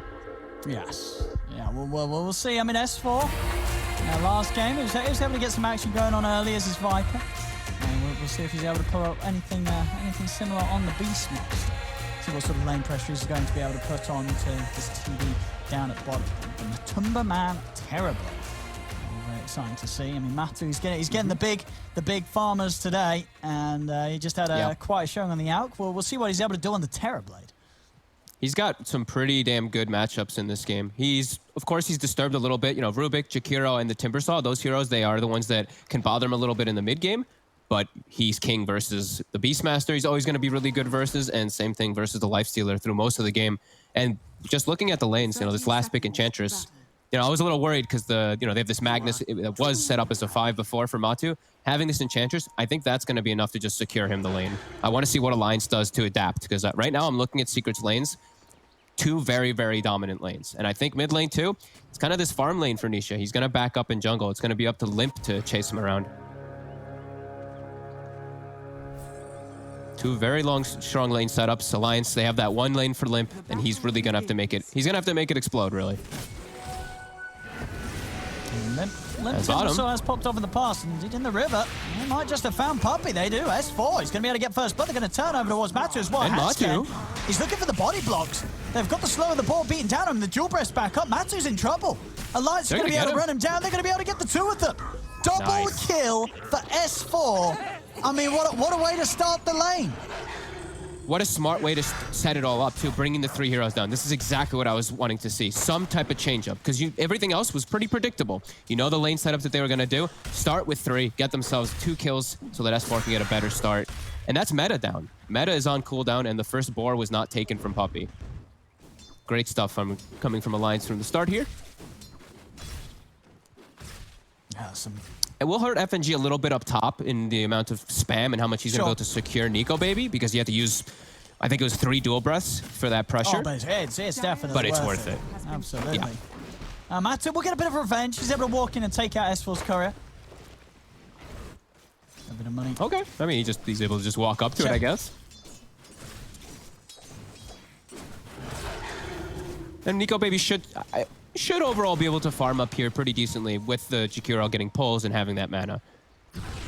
It's still tough. It is a little bit of a pressure lane, though. I feel like bottom, the Matumba Man Terrorblade, he's going to have a little bit easier time to farm. I feel like Nico Baby could be under some pressure. That's the thing. Mars and Skyrath, they're going to be spamming their spells on him. They're going to be looking for opportunities. Yapsor, though. Trying to go in on him. They've got the open wounds into the dual breath slow. Nico Baby, not quite enough damage to take him out, though. Zion and Yapsor are going to turn and give him some punches on the way back, away from them. See bottom, S4 continuing to do very well in this first start here. Puppey, he did a half pull to pull the wave back and just deny the range creep. Standard Puppey pull. If people do watch his replays, he does this one, the creep pull onto one melee creep and onto one range creep all the time. Yeah, they didn't block the camp too, which is pretty painful. Hanskin, he's fighting with Puppey. He's kind of might actually have to get him here. Oh, yeah, Puppey's going to have to pot the fairy fire. Hanskin, yeah, he's not going to have enough mana for another zap. As Puppey's out with the side with the south. And Hanskin away with the TP. Goes back to base to refuel. S4 has to be careful in these next few seconds while there is no Rubik near him. Meta's going to be up in 10 seconds. They're going to look to punish him without the Rubik in position.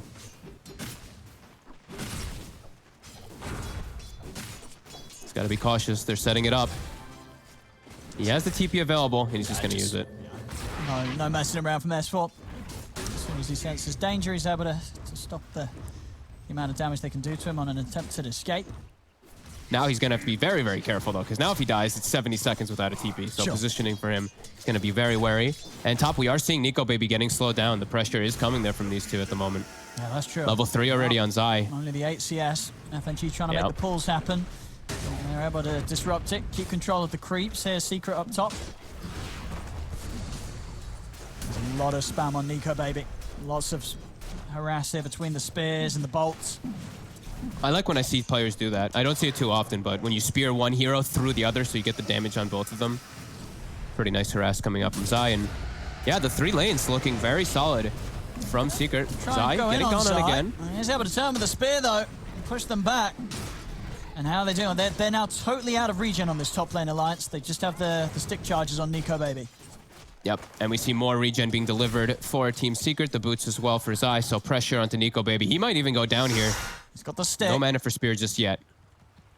I mean, what have they got coming out up top? There's a couple of salves being shipped out here by FNG.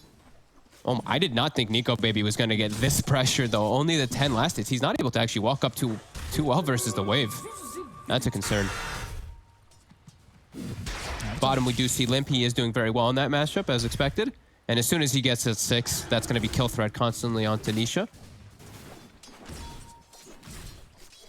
And I think S4 is probably pretty happy with what he's gotten away with in this lane. Because of those 2 kills he got initially, already level 4.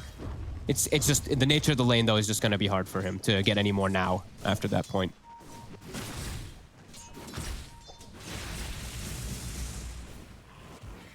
Yeah, Nico Baby, just 12 last hits. He just got 2 in the last minute or so that we looked away. He's got the same amount of last hits as Zayas denies right now. Oh, man, yeah. Yaps are returning. The lane returns to its very unfun state here for Nico Baby's Lifestealer. And they actually did not block the pull again, bottom. So Puppey just keeps getting these pulls off for Matumba to free farm under the tower. And S4, he can't really contest them very well. Now they're going to go get a bounty rune too because of it. And Matu, like we said, full free farm, and it's going to be all that experience because Puppey's pulling. Well, on top, yeah, Nico Baby's getting slowed down.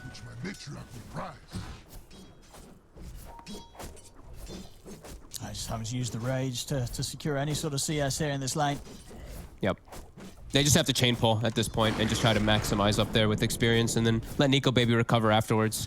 We see Secret. Puppy's just jungling now at this point because he's like, he knows his damage was already done in the bottom lane. The Beastmaster, Matu's better in just a 1v1 now, and Puppy can just look to farm. Yeah, and Alliance, they've got the focus around the mid lane. I mean, Hanskenny's maybe trying to get in onto them, but Yapsol's here as well. Limp is very tanky though. It's this Timber Saw, level 6, so Nisha, he's constantly threatened with any move from the Rubik. So this tower, can Secret actually react to defend it here? They're gonna send Puppy over. Now, Nisha's got a DD. But, okay, maybe the DD could be the difference maker.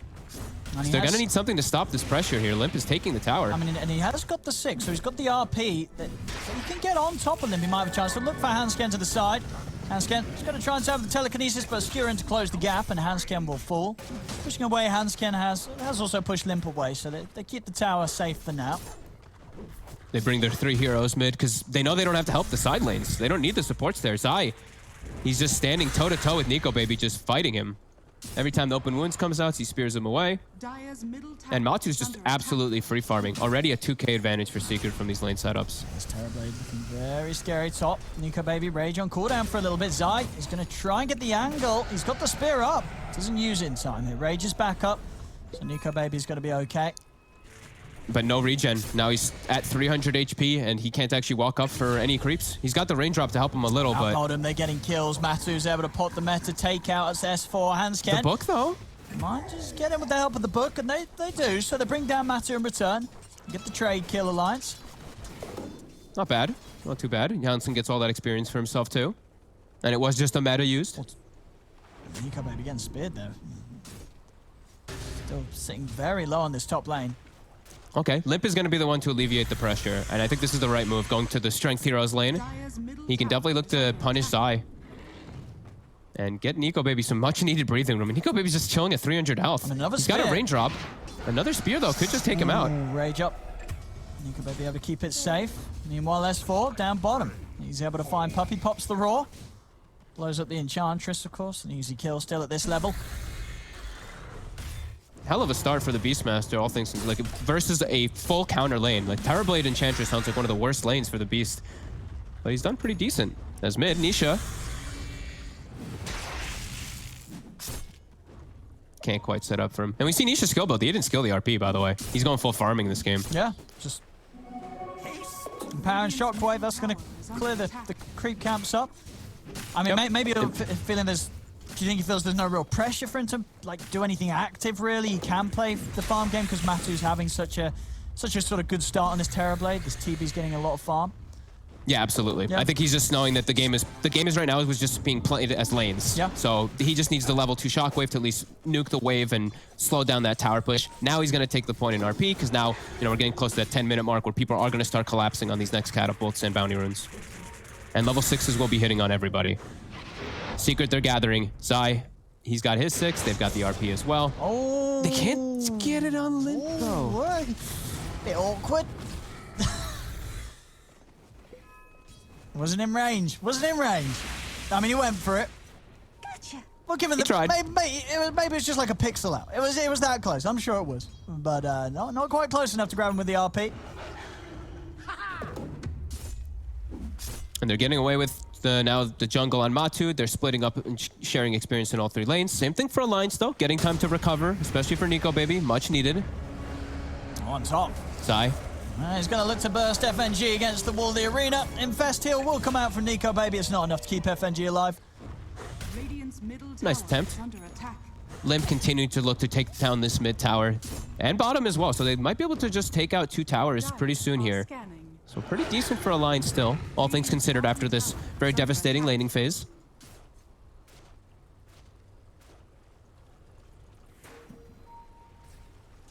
And Limp is going to start making moves toward top for the 10-minute bounty. Zai. What the stick charges. He's pushing back with the God's Rebuke, but Limp, if he can hit the chakram, no, he can't go any further. Matu's going to be able to take the HP, get himself back up to full, and Zai's going to be fine. Also, Limp losing his courier there on the way over. Yapsel's able to hit it. Couldn't quite kill Zami. Incredibly close to doing so, but just knew that he couldn't dive any further there, Limp. No, just a little bit too risky. He had the ward watching the movement of the Terror Blade, so he's just a little careful. We're seeing the Alliance, they're really trying to push forward to get these 2 towers, just trying to get a little more map control. Bottom will die. Mid, though, we see Secret. They're really doubling down to protect that tower. And yeah, pretty good timing. S4. That's a book 2 coming out already. Yeah. Actually having the best time out of his entire team so far. Yeah, I mean, would you imagine, is he just going to stay sat down in this bottom half of the map, try and play for pressure on the tier 2? Yeah, I mean, he can TP top. He has Roar available, so he can look to set up if Limp makes the call that they want to actually fight around it. But for the most part, he is going to play around bottom. Book up in 10 seconds, and he has Roar, though. So let's see if they do react to top. If he's even needed, because Limp, he's actually able to just do it himself. And that's pretty much Limp's job this game. Every time Terrorblade shows up to a tower with his meta, just walk up to that one and stop the push. But Matu TP's mid immediately, and they're stalking Limp. They're actually not letting him go for the TP to mid. And they're actually going to set up the kill. Yeah, they are. They're able to catch him in the arena. They've got the burst with the Mystic Flare. Limp's gone. Over towards the mid, though. At the same time, Alliance, they get just as big of a move. They are able to get on top of Matumba Man. So Matumba Man down. Alliance, they've got S4 moving over to the mid lane. They'll take out this tier 1. Fortification will be popped, but no defense here from Secret. So a big kill for Secret, but still some good moves from Alliance, keeping the ball rolling where they are able to play fast around this Beastmaster. Yeah, and exactly that. He's playing around the Beastmaster. I like that Nico Baby even gets involved for that. Maybe not 100% necessary. Maybe he can jungle, but I like that he's still playing on this aggressive stance with his teammates joining in. Because as we know, he did have quite a bit of a struggle in the laning phase, so he's really just on recovery mode. And he can't farm at the pace of this Terrorblade, so he has to do these invasive plays and put some pressure. Because Matu, just nature the hero, will farm faster, and he's got the Empower always.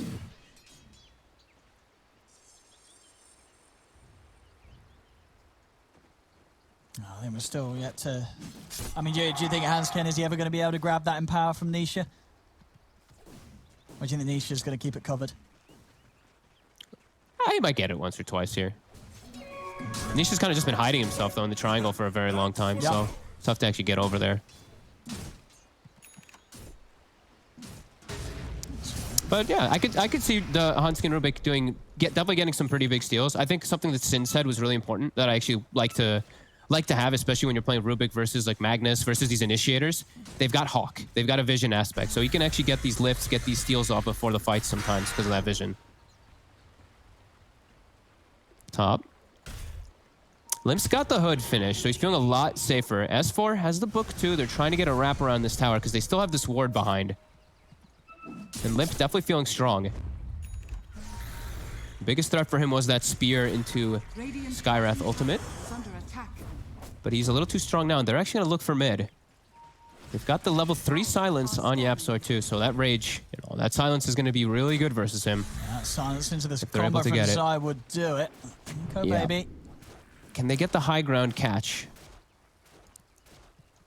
Doesn't quite look like it. They're actually going to look to sweep out their jungle, but they're not going to find anybody. And Alliance also playing careful. Look at them all hiding up top. Both teams kind of reading the movements of each other. We see Nico Baby effectively double stacking it as well. Stacks up his Ancients and his hard camp during this downtime so he can keep farming at a fast pace. And top resumes. As soon as they see heroes, they're going to hit the tower with Limp. Dire's middle tower is under attack. And Alliance with these heroes, they push a lot better than Secret does. Yep. Secret can't do the same type of moves. They actually have to look to fight around those towers with the Mars. Nice, some good pressure from Alliance. It's doing what making the right moves. Yeah, their lineup is very strong out right now. And Secret, as we can see, just not responding. They just continue to make sure that Matu's getting the space along with Nisha. Matu will be able to do a serious amount of damage here as this tier 1 mid. Fortification comes in though, and Limp is going to be able to come in and try and hold this against Matu. Mars set up here. Yapsor's connecting to mid too. Limp has to be a little careful how far he steps up. I'll see how aggressive he wants to play now. Yeah, Limp seems aware. Yeah, he's got a good read. He sees bottom go missing as well. Top 2. He's getting a little cautious. Puppy. We'll be able to push away Hansken. Looks like a 2-for-2 bounty exchange. And the meta will go down and back to farming for Secret. Another tower defend. Alliance defending all 3 of their tier 1s 15 minutes in. Yeah, very nicely, just distributing their heroes perfectly all around. And now they're going to look for the aggressive. S4. Nisha's in the trees and does get the skew up straight away. Get the lift. Telekinesis into the raw. Macropie is down. They've got the damage to burn him out. Nisha goes down. Alliance taking away the Magnus, and now maybe even looking over towards Zai. Limp playing deep up to the towers. TP rotation coming in. Puppy's heading in. And they're onto the tier 2, so fortification having to be popped yet again as Alliance just continue to put so much pressure onto Secret here. This is exactly what they should be doing too, because they know that, meta was used, so Matu, he doesn't want to look to turn up to any of these fights. This is a big time where they can take advantage of this. Nisha dead too. They can look to pressure tier 2s. Might be able to get it before the 20-minute mark. This is an incredibly early tier 2 push here from Alliance. Secret's not ready to fight, especially not without Nisha. Yeah, they're going to be able to claim the outpost. Radiant's bottom tower has fallen. Definitely want to look to control this area and get the outpost pretty soon here. As Secret with no form of initiating the fights. What's that? Now, was able to S4 walk walks up. into it. Arena's locked down onto S4. And will be revealed, Alliance know, but already at the cost of S4's life, so that kill's going to pretty much give Zai the money for his blink.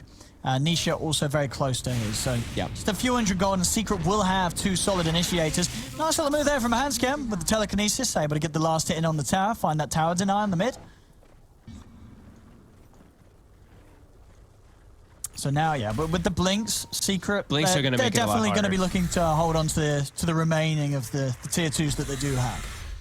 Yeah, because now they can really punish positioning as well too, right? Like if the Timber, if Limp is too far up, he can get speared back and then skewered back even further. So a lot of different ways now that they can initiate these fights versus Alliance. Where Alliance, they had a better time when they just had their Hawk vision.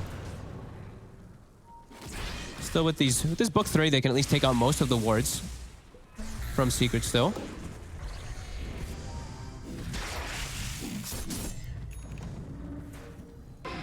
Hanscam chasing him with the stolen skewer. He's able to close the gap on Puppy. Puppy. Now they're going to look to try and help him. No, they're letting him go. Gets burst down immediately by Alliance's front lines. They're still a bit scared of Limp. Limp is a total beast right now. They can't actually contest whenever he shows up to the fight. And it's given Nico Baby all this time. Look how recovered he is. Desolator done, Armlet done. Yeah, this is a brilliant recovery from him. He was really hurting on those first few minutes of laning. But yeah, pretty much a complete recovery from Nico Baby as into the pit they And go. he's done a great job of also still, like I was mentioning earlier, he stayed involved. Like he showed up mid, he got involved in a kill, and then he's done some very good maximizing for himself. I saw him, I mentioned earlier, stacking his Ancient, stacking his hard camp. He's done a very good job of taking the space from his team. That his team's been applying all that pressure, as we said. Looking at the map, they take all 3 tier 1s out, they take a tier 2 out, get some nice aggressive wards down too. Alliance, they've done a great job this game. Even though they're a 1k deficit, they're taking all the boxes after losing 2 lanes pretty hard. On this Roche, I mean, it's gonna be tough. They've got the Blink Arena. Mm-hmm. I mean, Nisha also, Blink RP's ready to go, but it's not going to be easy to get in, especially if S4 is able to be smart with his ball, continue to just scout out and make sure that nobody can get actually in for a Blink opportunity. I don't think they can. I mean, Matu's just very far away is the one thing. He's low on mana too, so if he TPs, he won't have mana for his whole toolkit at all. I think Alliance is going to be allowed to get this one.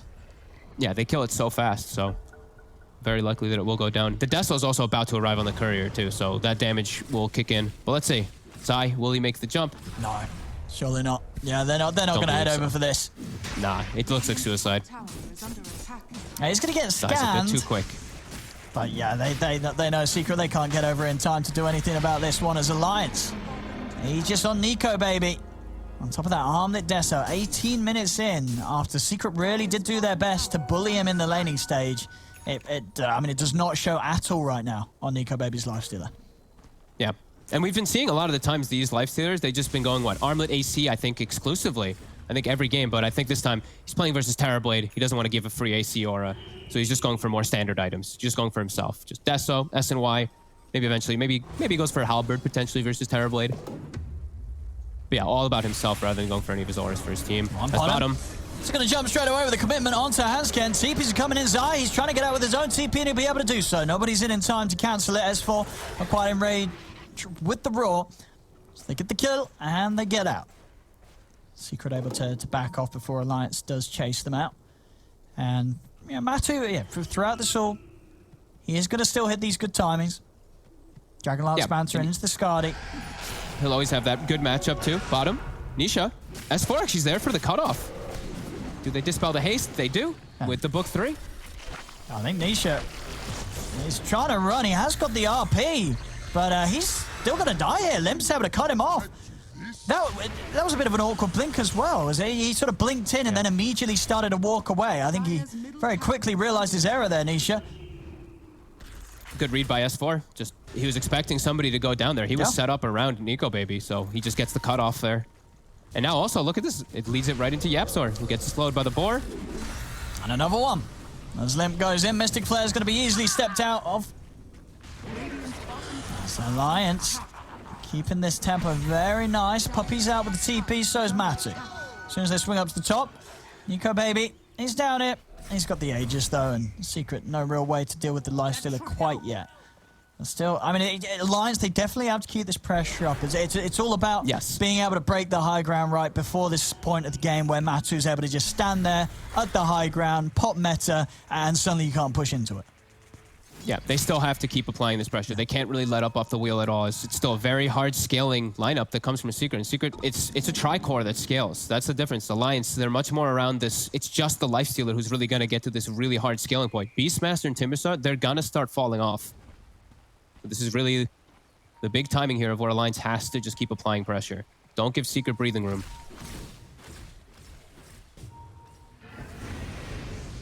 They've got the blink on S4 now too, so they've got some good ways to get Nico Baby into the fight as well with that now too. Secret though, playing it cool, playing themselves around the triangle here. Now looking to get Limp if he is split off from his team. Limp's still very tanky, plate mail as well as Lotus are, but don't think he'll survive everything when they jump on him. There's the jump, Limp. He's going to get caught in the arena. They've got the combo, and they've got enough damage. The magic damage enough there. Being amped up by that Ancient Seal maxed out, of course, with Yapzor. So still definitely a worry for Limp, even with these. There's Lotus and Hood. They can still take him out throughout it. Ooh. There's Alliance there. Jump the infest. They're able to get it on Matu. Matu, he needs help. Is he going to get it in time? The ice pass out. He's going to go down.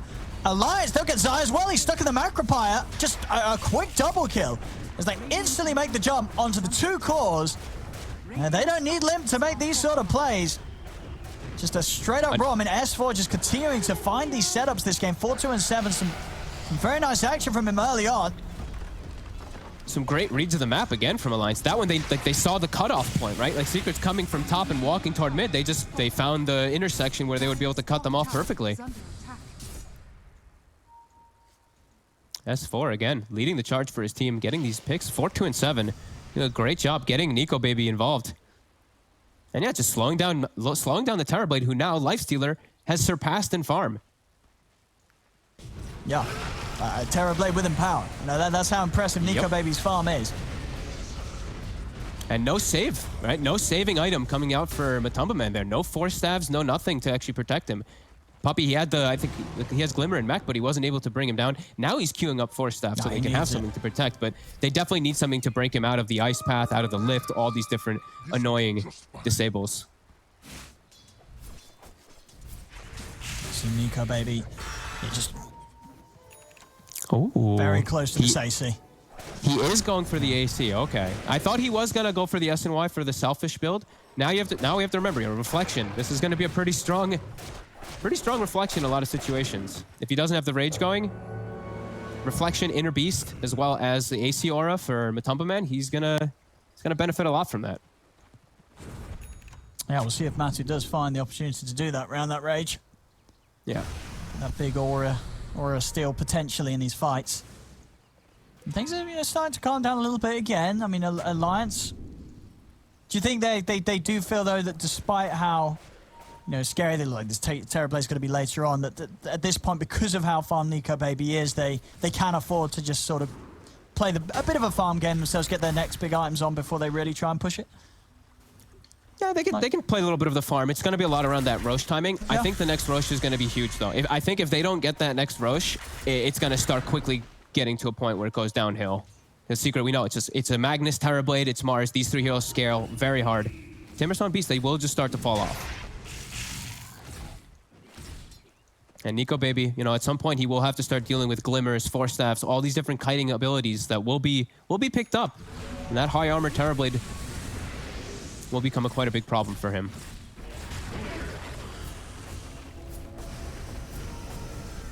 Matu is going to Satanic next, tanking up so that this raw combo has much less chance of lasting long enough to burst him. Top lane, Lim, he's going to start playing around with Zai. The rest of Alliance are swinging over. Zai actually, won't be able to get the blink off in time. Hansken comes in with the Fade Bolt to stop him from getting an opportunity for the blink timer to give him a way of jumping out. And Zai's down. Alliance can also pushing in. I mean, this is the last tier 2 standing for Secret. If Alliance want to try and push that. Zai gets punished trying to cut creep waves in now. S4 bottom. TP's in, blinks. He's got the roar. Gets the roar on Nisha. And Nico Baby is stepping in. Nisha, he's going to have to put the RP, but he's got Matu around to back him up and give the damage. And Nico Baby is able to jump into the Necro Book units, straight over to Nisha. Nisha goes down. Hansken with the stolen RP, locking down Matumba Man. Nico Baby turning to chase up to Yapsor. FNG's falling low to Matu, but Matu's been stunned. They've put him in the midst of it all. He's able to get the Sunder off onto his father. Matu, he's still alive. The arena's down as well. They trapped in it. Matu turning over towards Limb. Have they got the damage to bring down this Timber Sword? They have. Limb goes down. Matu able to keep himself alive with that Sunder. There's Nico Baby and Hansken. They're on the run. Zai jumps in. He's not going to find the spear. Onto Nico Baby. So Nico Baby will live. But they couldn't quite kill Matu this time round. That extra bit of HP from having the Skadi complete, making him just a little too tanky for the full combo of Alliance to take him out. Just a bit too tanky, and Zai just coming in so clutch with his buyback. I don't know how much time he had left on the respawn, but it must have been pretty close. I mean, he bought back and he just saves that fight. Matu was probably going to get chain CC'd there, but comes in clutch to bail him out. Nico Baby, luckily able to get away for the side of Alliance, but yeah, that buyback from Zai really just salvaging the fight there. Just setting up for Matu to really boost himself ahead now. And that was right when he got the timing of finishing up the Scotty. So yeah, he probably would have died without it. Oh yeah. Making all the difference, that a little bit extra. So up top, Puppy. He's going to hang around here, scouting out these two TPs in. As Hansken, he's going to try and jump. They've got the Infest burst onto Zai. Zai, it's caught in the ice path. They're going to be able to take Zai down. S4, raw setup on a Puppy as not only Zai going, maybe Puppy as well as Nico Baby's trying to chase. One more hit will do it. He finds it. Nico Baby runs down the Enchantress. A couple of quick kills for him. And a very unexpected kind of Infest play. I don't think they saw that coming. They were not expecting that with Puppy hanging around as he was. I like how Hansken's doing that though, because he got the spear steal finally this game. This is their best. This is actually their best stun. It's their hardest lockdown. So with Nico Baby inside of him, if they find anybody ever isolated, they have a lot of disable between the Rubik just from this. And he's got boots of travel too. So Hawk plays, infested Rubik with a Hawk flying around. He could definitely find some pickoffs. Around the mid Matu. FNG's going to find him. FNG sets something up here. He's going to start with the ice path. Hansken in with the spear. It's a little deep though. Scared. Yeah, they don't want to try for this. They'll let Matu live. I think they also click on him and they saw what he has right now. DD in the bottle and a crit. So. Oh no! Run away from the Terrorblade as he's about to run at you. Very scary moment. Yeah. Here comes Matu. It's around this Roshan respawn as well. Look, it's going to be up in 40 seconds. So whoever wins this fight probably gets the Roche. They have to try to take out Matu. Definitely at least dispel the DD rune from him with the book if S4 is able to when it gets popped, because he's going to be hitting for over 600 plus, or 700 plus even when he has the DD popped in his meta. And oh, of course, telescope found. A little bit more range for him is going to be kicking in. I'm in Alliance here, definitely being very careful around this point. They know now that Matu, they've got to get on top of him. They've got to 100-0 him in these fights if they want to try and commit for a full team fight. Otherwise, this Terrorblade will probably take over the drawn-out situations. Okay, find themselves the Paladin Sword Very nice. for Nico Baby. Also hits level 20 a few moments ago, so evasion talent and his Bastion. So more control now for the Terrorblade if he's able to stick on him.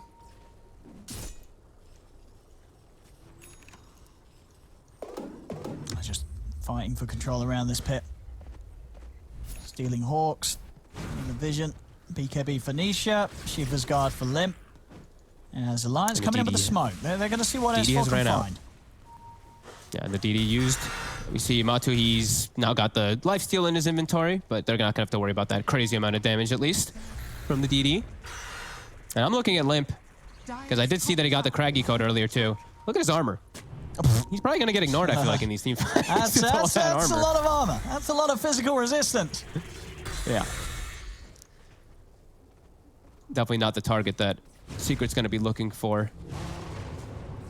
Secret still sitting around this high ground waiting. Zai, knowing how important he is to protect Matu. Look at his positioning. Playing very far in the back. And they actually did not take the outpost back on the side of Alliance down bottom, so it will go for 1-for-1. So experience is going to be given to Secret for that. And Secret, they're just trying to find time so that Matu can finish up with the Satanic, so he doesn't get chain stunned. I mean, that's it. Yeah, once he has this Satanic, I feel it's going to be very hard for Alliance to kill him. It's going to be hard. Yeah. Satanic the chain stun's just not going to be there. Yep. They're going to have to isolate him pretty ridiculously at that point once he does get that item. It's going to get a lot harder for Alliance to take any of these fights versus this TB.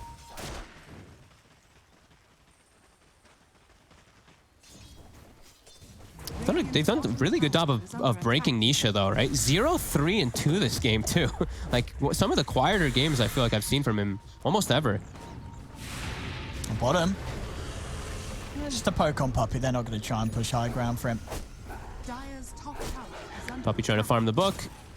Ooh, can't quite get it. Still there. Each moment, Matu. Skewer back. Limp. He's deep, and he's going to miss the Timber Chain. Not quite able to get out in time. Limp, he's still stuck in the arena. He's very tanky, though. Still able to make it out. They turn over towards Matuma Man. The bashes are in. Matu has been lifted up. He's getting low, but the heals come out. Matu will survive, and Limp falls. Unable to chain away a second time. FNG buying back to come over and try and help Alliance swing this one around, but as it stands, it's going to be a dead Timbersaw. Limp out for a full minute. Roshan's up, and with the meta, Secret, they're going to step straight into the pit. And not only with the meta, but that fight has given Matu the goal to have his Satanic complete. And they don't have Roar available. Their best, what feels like their best team fight tool throughout the majority of this. They have the Hawks at least to give vision. And he's sort of jumping. They can try for some type of snag or something. It's going to be very difficult. You have the illusions from Matu cancelling the blinkers. Instant RP. Just holds them outside of it all, making sure that nobody can get in to interrupt Matuma Man as Matu grabs the Aegis, and now he's turning over, ready to join the fight. Puppy keeps himself alive for the Glimmer. Nico Baby turning over towards Nisha. Matu running down S4. S4's out of the action. Nisha does go down. Matu heading over towards Puppy as they get the silence onto Nico Baby. He's too speedy for Matu to catch him, though, as Nico Baby's able to retreat, run away. Secret. Zai. He's got the catch. Been able to lock down onto FNG. Spears off the mark. It doesn't matter. Nico Baby's running in on this. He's come in with the rage. He's trying to go for Zai, but Nico Baby can't do this. He's got to get out. Secret, they're on the chase. Ancient Seal down onto the lifesteal. Stolen Spear will push back Matu.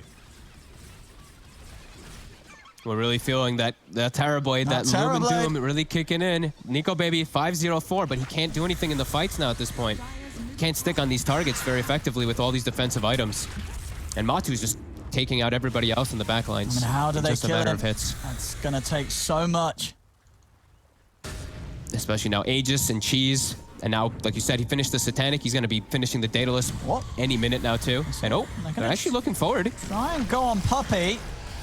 Puppy, he's out to the high ground with the Force of the Glimmer, and another Force. Puppy's away. So many defensives. He's juking them. They can't quite kill him. The Spear locks Hansken over towards the wall. Matu steps in, looks for the kill, and they'll get it. Yapsol's able to nuke down Hansken. Puppy's still being chased Nico Baby. He's been silenced. The flare's out. Nico Baby is in trouble. The Lotus comes out upon him, keeping him safe, but now Limp's a little vulnerable. Matu trying to step in, but Limp's able to break away with the Timber Chain. Nico Baby turning towards Matu. Hansken's coming in as well. Matu getting low. He's live sitting back up, but Hansken's got the disable. Lifts him over the telekinesis. Matu falls the once. They've taken out the Aegis.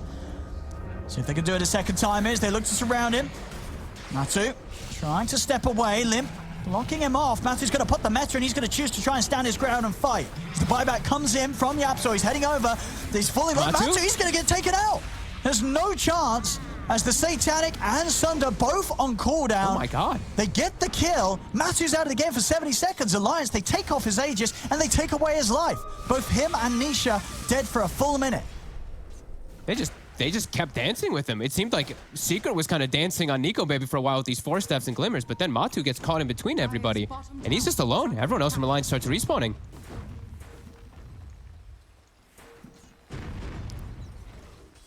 Pretty huge that they're still able to bring these battles to them. Nico Baby just staying alive throughout the entire fight. Hansken hangs around a little too long, and the boots of travel TP from Limp does get cancelled immediately. So I mean, Nico Baby's doing a fantastic job in these fights, though. He still has yet to die in the game, just moving from target to target, not getting caught by these silences. And that Lotus Orb, too, the protection from his team, I believe it was Limp who removed the silence to kind of let him disengage. Just some very nice fights coming out from Alliance. The way that they're controlling and kiting up Matu, I'm seeing like the S4 Solar Crest, all these little things, they're really adding up. Yeah, Nico Baby still yet to be killed. They can't quite trip him up when he's out of the rage. He's moving around the fights in a way that's just not giving Secret any opportunity to punish him. And it's showing out after those last few fights. A lot of XP, 2 levels ahead of Matumba Man. Yeah, damn. Maybe this lifesteal is just a little too much for Secret to deal with. We're still yet to see Alliance try for the high ground push. Tier 3 is still yet to be touched on Secret's side. The bottom lane took a little bit of a beating earlier. Yeah. But I mean, they've been doing a great job, to be honest, in the fights of just not letting Nisha really look like a core Magnus, really. This is, like I said earlier, this looks like one of the hardest games I've seen Nisha have. 2, 5, and 3. He's not able to really get too much off inside of these fights either.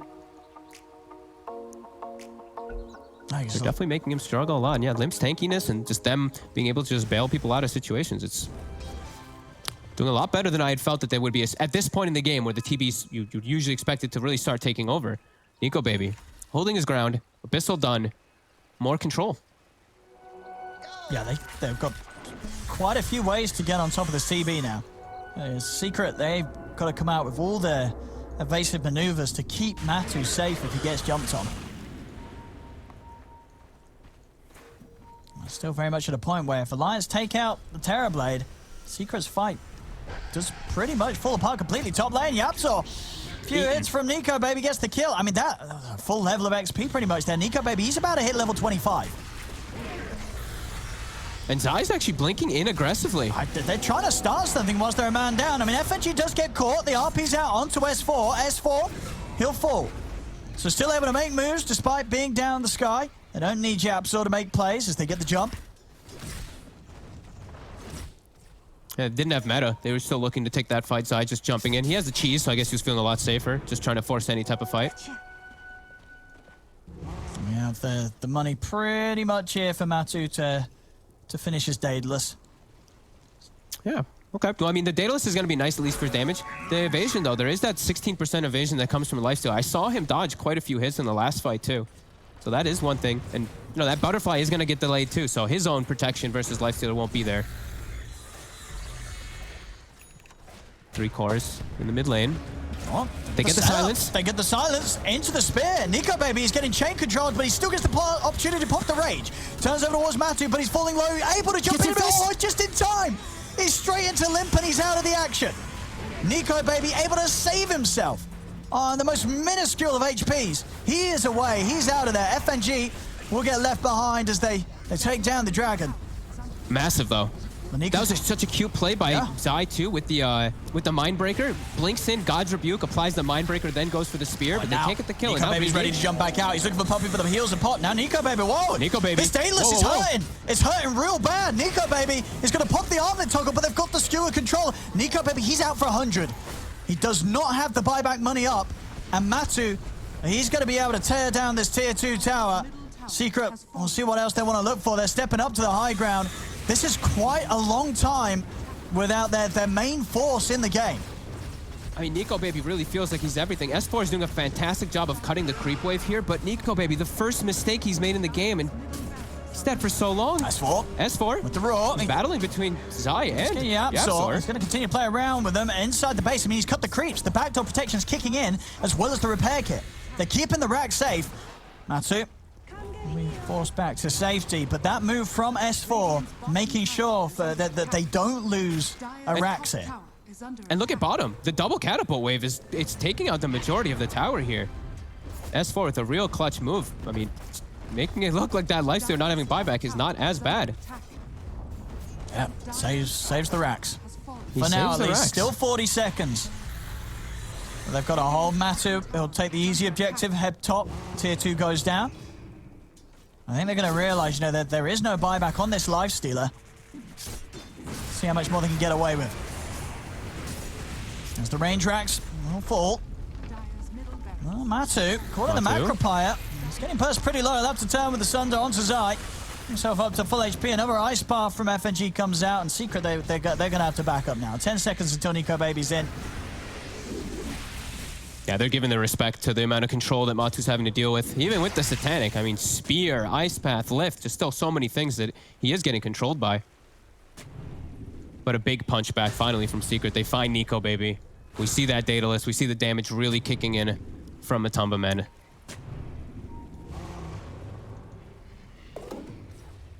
Alliance, that must have jumbled them quite a bit there. Some neutral items being picked up. Who's getting what? Oh, no. Oh, they got the illusionist cape on the TB. Illusionist cape on the TB team. And they did not get good ones on Alliance so far yet. Oh, did they not? What's Alliance found? No, nothing too great. No one's using any. They got Spell Prism and they got... That's nice for the Timber. It's got a lot of stuff going on. If he's going to use it, I would hope he does. Yeah, he's on the courier. Yeah, he is. It's on the courier. Okay, good. He's got enough armor, I think, with the Shivas and the Lotus. I think Limp's like, yeah. You know what, I could spare a bit of armor to have some better cooldowns. At least they got the one fortunate one. Yeah, Illusionist, Cape, Terrorblade. Oh, that's pretty scary. Extra power. I can't believe how farmed Puppy is, also, by the way. We haven't really touched on how much he's been farming this game, but he's been, ahead of Zai and tied with S4 for the majority of the game. Poor old Zai just can't catch a break this series. Radiant are scanning. Infest on the Beastmaster. He's looking for a jump. DD bottom. Ooh, could be a bit of a bait it here. Oh, he's in with the roar, and they're able to grab it. Instant Nisha RP. jumps in with the RP. On the two of them, locked down, as well as the Bash. Matsu is able to pop the Manta, heals himself up with the Sunder. They're going to get the Beastmaster now with the Arena drop down. Matsu, he's trying to hold his ground, but he's getting bashed by Nico Baby. The life's still enough. It's enough, though, to keep Matsu alive. Another Bash comes in, but Matsu, he's healing up. The cheese is there. Matsu is not dying, and Nico Baby cannot deal with the damage. As Nico Baby falls, 3 dead. That was so quick in the middle of a fight. Matu backpacks the Daedalus. Zai passes him the cheese as they're mid-fighting, and he gets the cheese pop during it. I think he might have been okay anyway, but they covered their bases. And now they're back into the base. I mean, Nico Baby again did not have the money saved up for buyback. Secret, they're just going to look to close this one out, or at least threaten for the game here as the tier 4s are focused. They're falling, and with no lifestealer for a minute. I mean, Nico Baby, he played his heart out this game, but at the end of it all, it just doesn't seem to have been enough. That's Secret with the Terrorblade with Matu. They've kept him strong, they've kept him alive. The tier 4's down, FNG's out. As Matu just holds his ground, beats into Limp. Ancient seals out Limp. Trying to escape this all. Spears off the mark. Raw, thrown out onto Nisha. They're trying to get Matu off the Ancient, but they can't stop him. The Ancient's going down. There's nothing that Alliance can do here as Secret, they'll close it up. Game 2's theirs, the series is theirs. A Secret will knock Alliance down and out. Alliance played this game phenomenal as well, too. I feel like they made very few mistakes in it. Just Secret playing this very passive kind of style, waiting for them, putting the onus on Alliance to make this move because they have this late game carry insurance with that Terrorblade and Magnus. And one mistake, that's really all it takes. 1 or 2 slip-ups from Nico Baby, who played a pretty much flawless game. Secret ends up taking it just from that. Yeah, just the last few fights, a little too hard for the lifestealer against the power of Matt Timberman's Terrorblade. As there we go, ladies and gentlemen. Secret, they'll get the 2 wins. Alliance not able to step up to the level of Secret today. They gave it their best, and they certainly gave us some great games, but it just wasn't enough to make it onwards any further for themselves. As they'll get knocked out, and Secret, they'll move on, 2-0.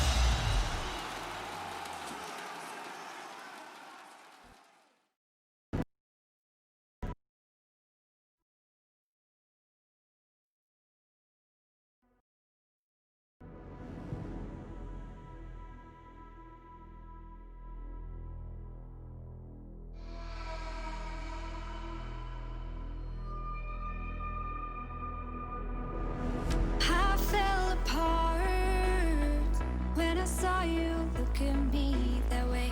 It broke my heart to see. It was a moment of darkness, a moment in time that I regret for being so heartless. It was a moment of darkness.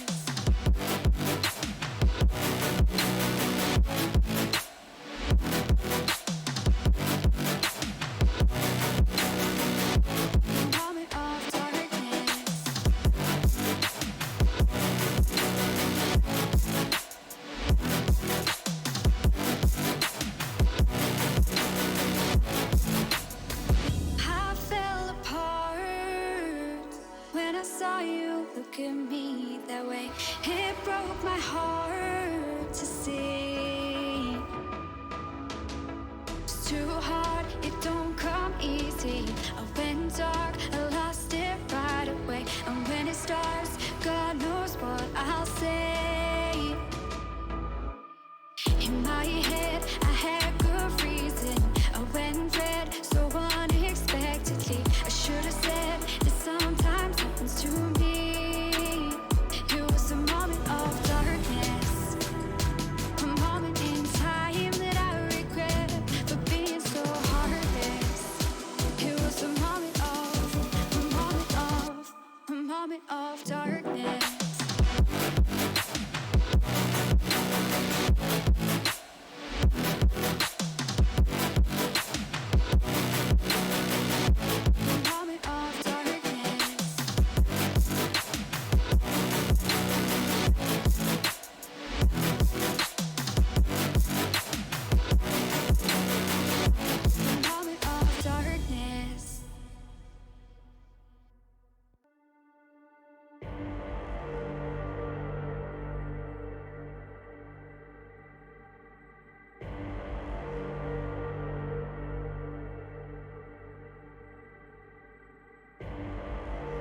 Rising out the ashes, coming from the ether.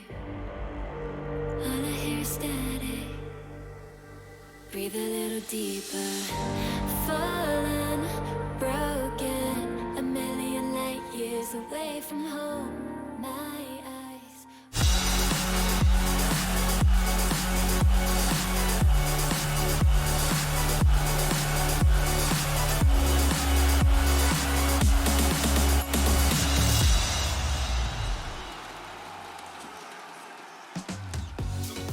After being knocked down to the lower bracket, Team Secret gets a 2-0 here against Alliance and move forward, knocking Alliance out of the competition here at ESL 1 Germany. Welcome to the Game Fuel post-match.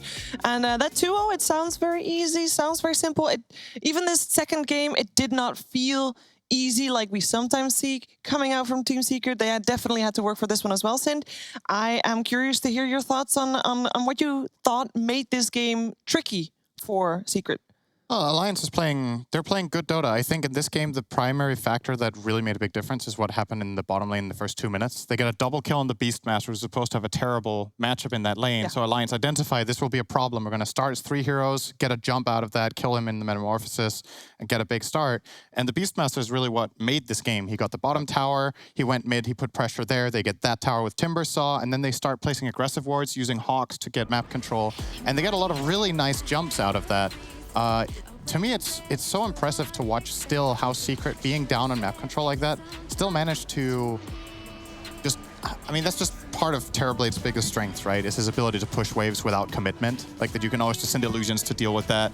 Because if you had to commit actual heroes to push all the time, you would get caught out more than you are in this game. But again, I think Alliance played good Dota. Yeah, also, I've been impressed just with the level of Dota that we've seen thus far.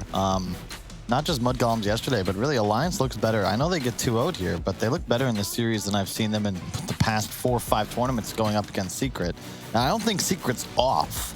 I really think that perhaps the skill gap or the strategy gap is closing a little. In this game, I agree, Sin, they made the right move at the start, but we saw S4, he was forced to buy back in that engagement because he just dies in like 4 hits to TV once he gets reflected on. It becomes such a difficult game to play, and Alliance, their entire win window on a fight is based around killing TB. And we see Matu keeping himself alive with the Satanic, Asunder, his team coming in. It's just so hard for Nico to play this hero against the TB, especially when he's 6-slotted. Is there something you think strategically you can do as the Dire lineup in this game where you don't try to kill TB? You realize, okay, this is too hard. We go on the other heroes. Can you itemize differently to keep heroes alive? Like maybe you could get some sort of an E-Blade to protect guys who's going on, get Ghost Scepters on Beastmaster, get a Halberd, like... I think you could consider a Halberd on maybe the Timber. This was a really key moment, by the way. This clip is super good. So it looks like Alliance are trying to bait this DD rune to get Terrorblade to go there and then blink roar him, infest out and take the DD, but Nisha is instantly there with the RP. Then still this fight looks super close. Matumba Man stays alive barely with Satanic. Now it looks like he's gonna die, gets past the cheese. Dude, Zai in the middle of the fight. Zai is so good at Dota, and my favorite thing is like, you know, OG, they chat spam constantly, right? Zai only does it to like make fun of himself. We saw it in the Pango game. He all chatted like, was like, oops, or this sucks, something like that. And he just a solid game is hard after missing the spear on the wall. I just really love watching him play. And that, you know they're communicating, right? Because that Daedalus gets moved to backpack. Cheese is there a quarter of a second later. That's the end of the fight. Just style points, really.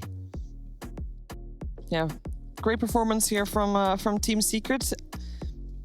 I mean, I kind of feel like I'm agreeing with Kyle. The gap is closing, and I think there used to be a tangible gap between Secret and the rest of the Dota 2 scene. Nowadays, it really looks like it's getting smaller and smaller. It really does. We saw it, of course, yesterday. Alliance came close here to. They're not just taking one game; they can close both games into doing well. We actually, I felt like we were close.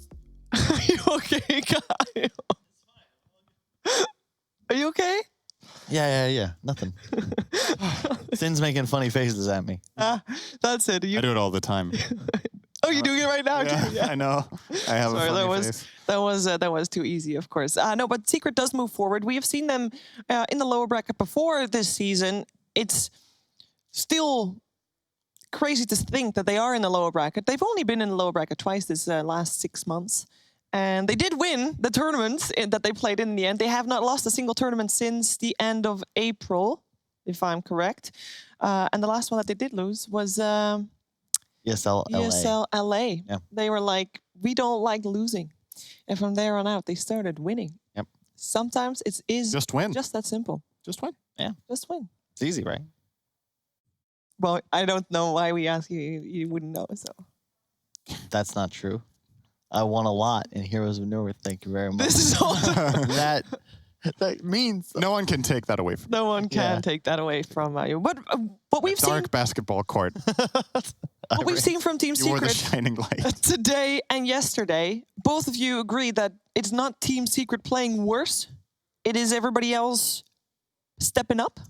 I think Secret are maybe at 90% today or 95, and the same yesterday. They're not playing flawless, but they're playing really, really well. It's not like you can just say, oh, it's an off day. You know, sometimes teams just look bad compared. For example, yesterday Viking, I think, didn't really show up yesterday compared to their level. Secret's close to their peak still, so it's the other teams primarily. And they're not really innovating or experimenting like we would traditionally see them do when they make it all the way to a final. This is just a mag first two, both games, which, you know, it's not bad by any means. It works, but it's not. Usually they're bringing out something flashy, some hero nobody else is playing, and, you know, it's a little different. Yeah. A little different. We'll see. Who do you think has a better shot at taking Secret out of the tournament? Because they are going to play, I believe, against the winner of our next series, which is Viking or Liquid. I don't want to know who you think is going to win that series in particular. I want to know which playstyle will have the most success against Team Secret's playstyle. I think Viking has a better chance. I think when Viking make their really good mid-game drafts, they have the kind of tempo that doesn't allow Secret to get comfortable too much. Liquid play very slow a lot of the time. Not every game, but they have this tendency of playing a bit slower in the mid-game and sometimes taking very long to close out games. And it could open up gaps for Secret to take advantage of during these games. And yeah, I love to see tempo. Again, that's part of this last game that I was so happy to see the Beastmaster take charge. It really shows how big of a difference it makes that you just get these two towers. It really felt like Alliance were in control of the game for a while. It really did. It's, again, that same thing we saw in Game 1, though, where Secret's lineup allows them and affords them more mistakes. So typically, I don't know the stats, but I would assume if Dire takes bottom tier 2, it's 16 minutes, controls both outposts 20 minutes. That's an insane advantage to have. But Secret can afford, they can lose the little fight, the little resources here and there, because all they need is one big engagement, a nice RP, one Roche, and suddenly they're in control. It's just really hero specific. I think with any other carry than Terrorblade, this looks worse. Yeah. It's just that you have this hero that can push out lanes without commitment. If, let's say, the carry is a PA, you're maybe a lot more cornered. Okay, maybe that's not the best example. She has Blur as well. So there's a little bit there, but it's just frustrating to play against Terrorblade for this reason when he's farmed. It's always like you need to put out fires across the map, every lane. There's just problems, and Secret are he's kind of becoming a buffer of a tower in that game by pushing waves. Yeah, which would lead me to think that maybe Liquid would stand a better chance against Secret if they do move on. Obviously going to be more suited to putting out those fires that Secret's known to light all across the map. You know, Oil is the Liquid as well. Team Oil. It's more viscous, though. Liquid... All right, guys. Let's let these guys cool off a little bit. They'll come up with better jokes, I promise. We'll be back after the break. It's better than Kyle. Still make promises. We rise up from the dust and claim our throne. With the right CPU, you can turn any game from familiar to phenomenal. Unleash the potential in all your gaming with Intel 10th Gen processors. With its optimal balance of threads, cores, and frequency to deliver elite real-world performance, only Intel can bring Marvel's Avengers to life with in-game PC optimizations. Supercharge your Marvel's Avengers experience with Intel Core i5, i7, and i9 processors. My name is Jordan Gilbert, aka Nothing. Hi, my name is Sue Lee. My handle is Smix. I think it's important for these initiatives to happen. Empathy really, really goes a long way, and it always means so much to us, and I think that's where initiatives like this really help. I encourage everyone in the community, anytime they see bullying, anytime they see someone getting called names, I encourage you to step up and say something. Good luck, have fun. Good luck, have fun.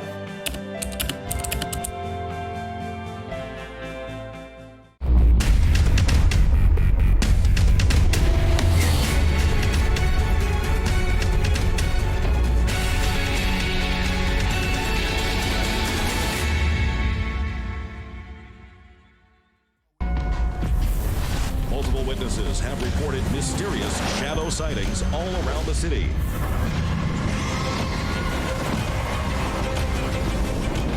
According to experts, the origin of these shadows is still unclear.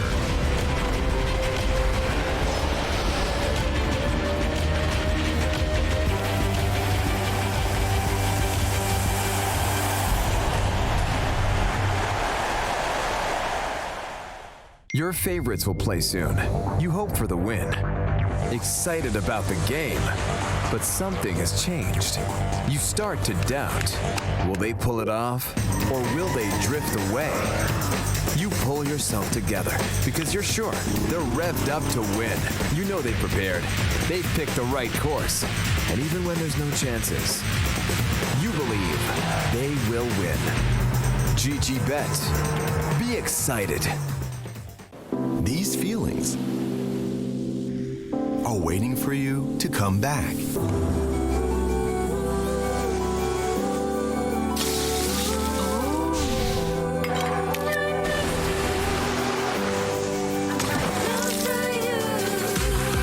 Amazing feelings are waiting for you to explore again once the world is ready. Until we meet again. Amazing Thailand.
Stats with the most region possible. This is 600 starting gold right here. If you do half the steps, trust me, you will get better. It off from rapping, we stacking, getting my green up with y'all lean up, cooking around, trucking a minute a mile, fucking up every style. You in it now, told her my family is proud, running up fight and we proud. Bitch, I don't wanna talk, I just walk rock, 100 bands cash, trying to get on my stock. Love all my fans, fuck on my ops, we just make jams, all I make pops. Girls gon' dance, homies I'll rock. Came too far, now we ain't gon' stop. Gave my life and I took my shot, yeah, I rose up top and I took my spot. Yeah. If it's a problem, then we really ready. Yeah, hunted with me and we for the war.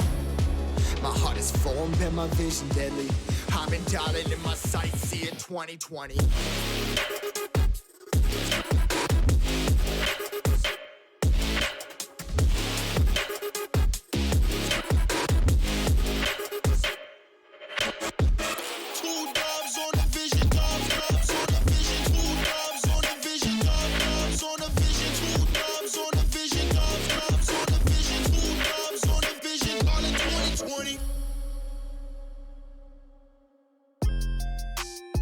ESL 1 Germany 2020 Online is brought to you by Intel, Mercedes-Benz, Mountain Dew Game Fuel, DHL, GG Bet, Corsair, Acer Predator, and Bitburger 0.0.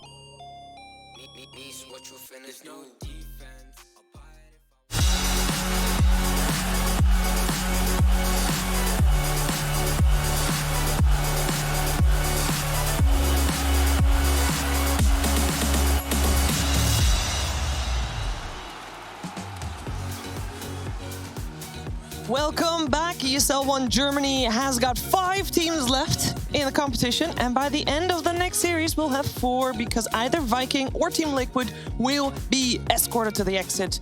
And as this is a lower bracket match, we just had a lower bracket. We'll have another one, and this one's very exciting. Viking and Liquid have both got a little bit unstable results lately, Sin and Kyle. I feel like this could be anyone's series, could be anyone's game. It could. Do you disagree? No, I don't.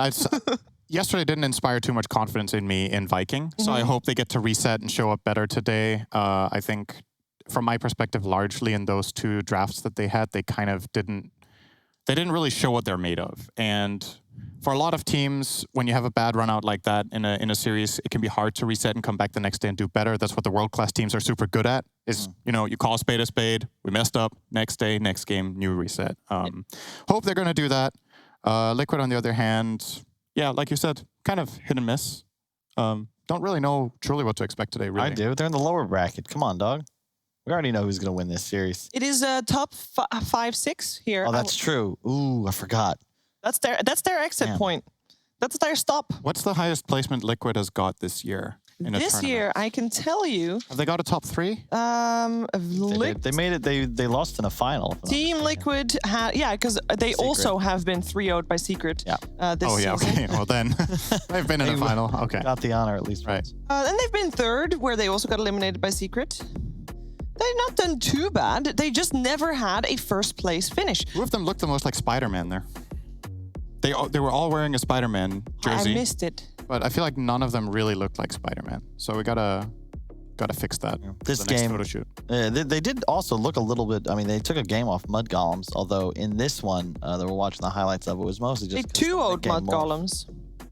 They 2-0'd Mud Golems. In Team Liquid groups? did. Yes. but not in playoffs. They haven't faced yet. They did face in playoffs, didn't they? But Chiefs, we're watching the highlight right now.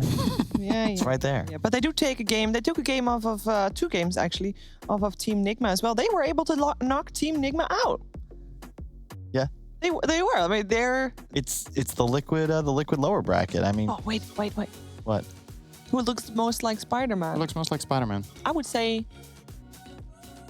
New Spider-Man or old Spider-Man? What if you morphed all of their faces together? What about the the new Spider-Man game? Game? There's a new Spider-Man game coming very soon. People play that? What? Really? Yeah. Oh, cool. Okay. I forgot his name. I don't know. No, but it's Spider-Man. Peter Parker. Yeah, but this is the new Spider-Man. The dark Miles guy. Morales? Miles. There you go. Miles. Yeah. So. Excellent movie. If someone still hasn't seen The Amazing Spider-Verse, you're missing out. Oh, you are missing out. That's a great one as well. Go for it, Kyle.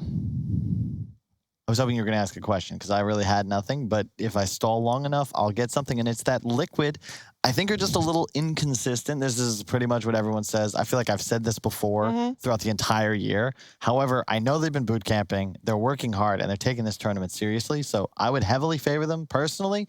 And I think they're going to come just with some cheese. I'm ready to see the true Spider-Man, Koifa, bust out the Brood. It's just. Oh. They're not good.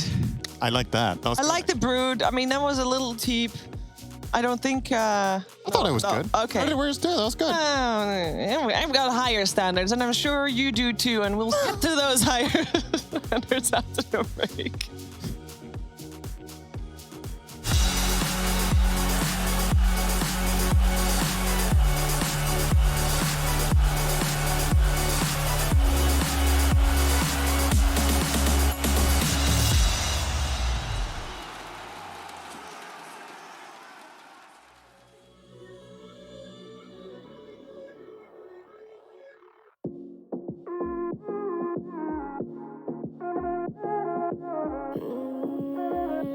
Chiqui, escucha loco, siéntate y relájate un poco, que en esta vida el tiempo es loco, puedes perder momentos preciosos y sepas que cuando pides ayuda yo me levanto, todo lo que tengo lo comparto, y aunque me sienta triste yo canto, ay canto, vive una vida llena de personas que te quieran, que te respeten de veras y que lloren cuando mueras. Deja de mirar la acera y levanta la cabeza, sigue pa'lante y no temas, resolverás los problemas. Ay mamá, si una cosa no te gusta, cámbiala, si la situación te asusta, enfréntala, si la vida es injusta, tú grita, deja de callar, escucha, si la alegría te abraza, acéptala, si la suerte no te roza, búscala, nunca te prives de la felicidad, de tu libertad.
Two teams that have had mixed results over the last 6 months. We have seen them do amazing, and we have seen them do not so amazing. And we're finding out which one of these two teams is going to move forward here, as we are in an elimination match here for ESL 1 Germany 2020, and it is Viking versus Team Liquid. And I'm here with Synderen and Kyle, and we are in the draft already. Can I just say quickly, did you notice the shot from their training facility? I love the look of that. It's super slick, first of all. It looks like a space shuttle. Dude, that whole facility, like I've been there. It looks really nice. Looks nice. That makes me want to be a player. And I've never wanted to be a professional Dota player. You just want to be in that facility. Yes, that is actually, like seriously, they have 2 private chefs. You can ask anything you want. And there's also just buffets. And if they don't have what you want per se, they'll get it the next day. They have a room that is just for chilling with Guitar Hero and band, whatever Eyes are it is. just shining. Right. And they have so much cool stuff. It's really cool. And shit. Really cool. No, I'm not kidding. I've not seen. Maybe I've just not been in training facilities before, but that was really cool to be there. Yeah, it brings me back to my time. You know, qualifying to TI5, living in a team house all together, sharing a room with both Ziz and Beef. Did I mention that they have all their own apartments? They have their own apartments provided to them. So they're in the center of the lovely Dutch city of Utrecht. Yeah, we were in Baltimore. Really cool. You can pronounce it the Dutch way. Utrecht. There you go. Utrecht.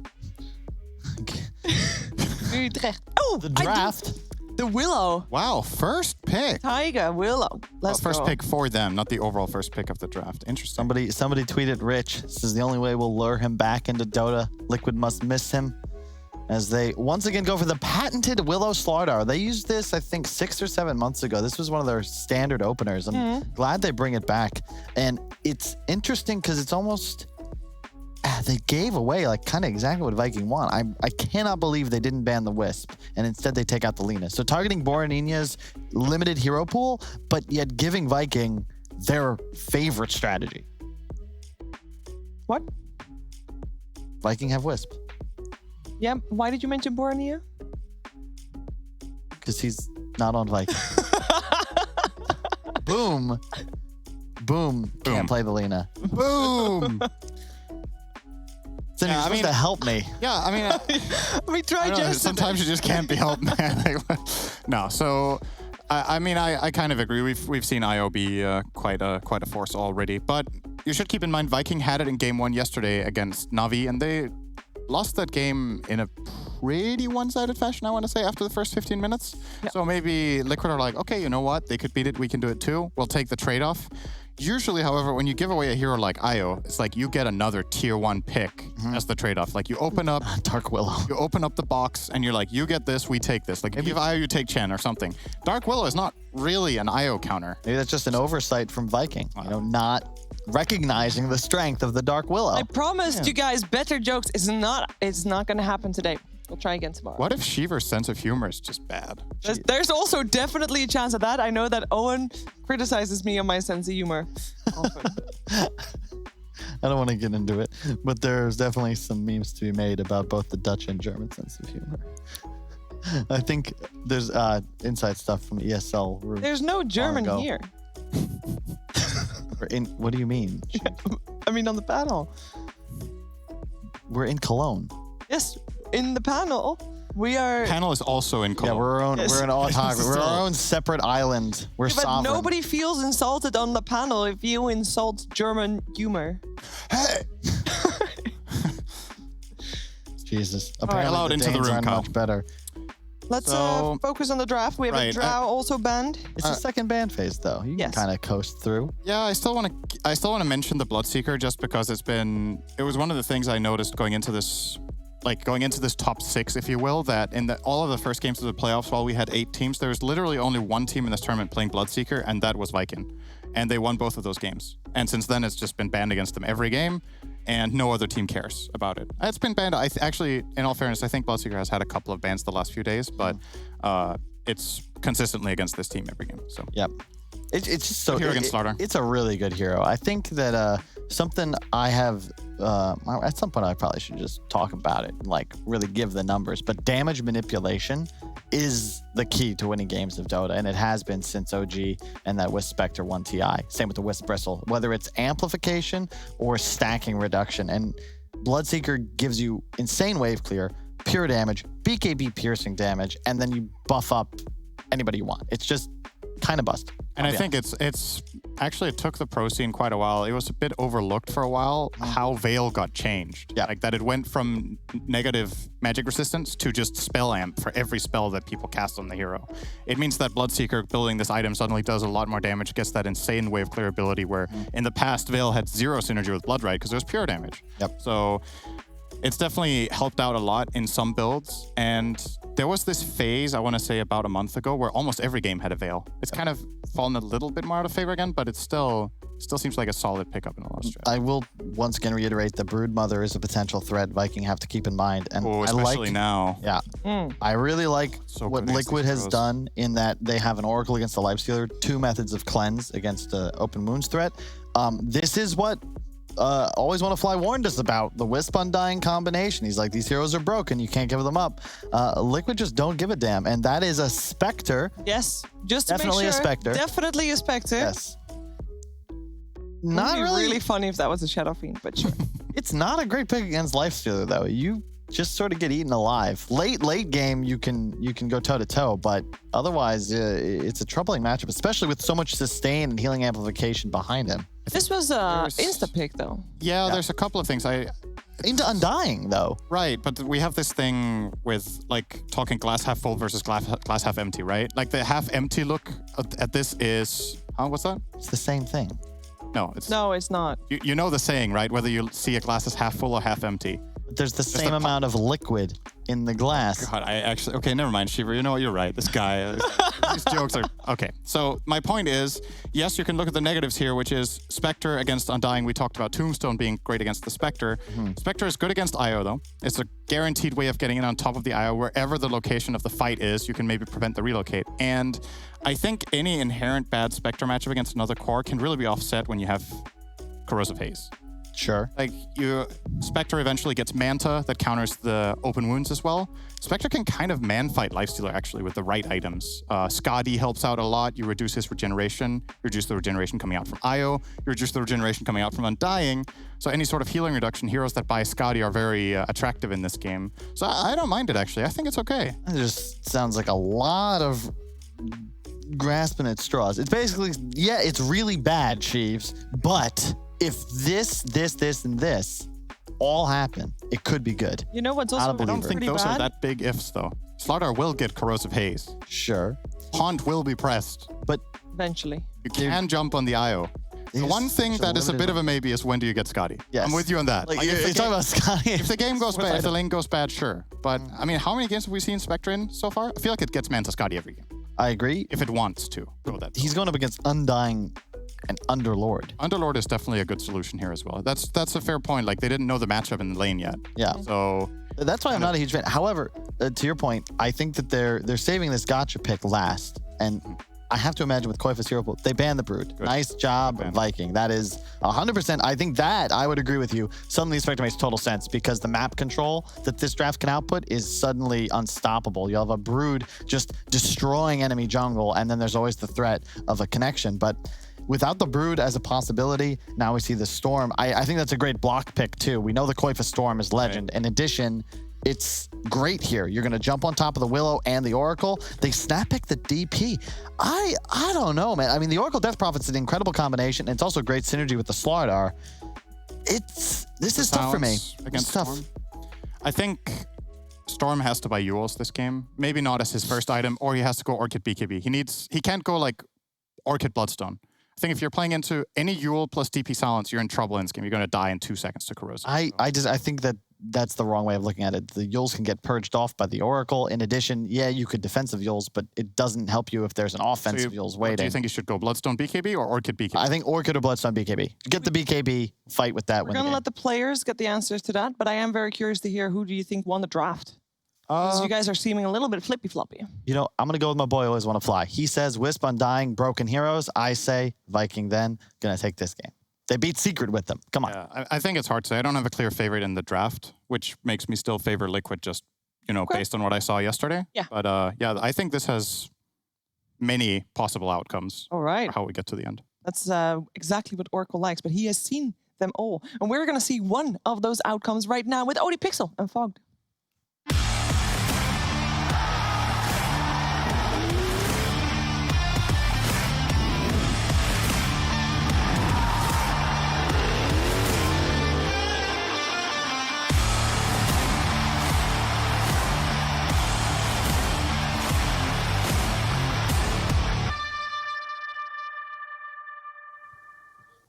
Here we go, ladies and gentlemen. Game 1 of Liquid versus Viking. And, well, first thing that is jumping out to me, it is that support pairing, right? We've seen it have quite some success. They've managed to get their hands on it, Viking, the Undying IO. Yeah, they've picked themselves a pretty damn strong cluster of a team here. A lot of strength heroes, though. 4 strength heroes, and I think that's why they snap-picked this Death Prophet. Spirit Siphon looking extremely valued this game, and they also have the Oracle backing it up, too.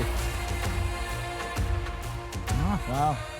Let's see how sort of well they can build around this DP and become this pushing force. I mean, imagine when you look at Liquid's heroes, they have got a lineup that's going to be able to fight pretty solidly as the 4 whilst the Spectre gets the space right. These 4 heroes can get a lot done around the map.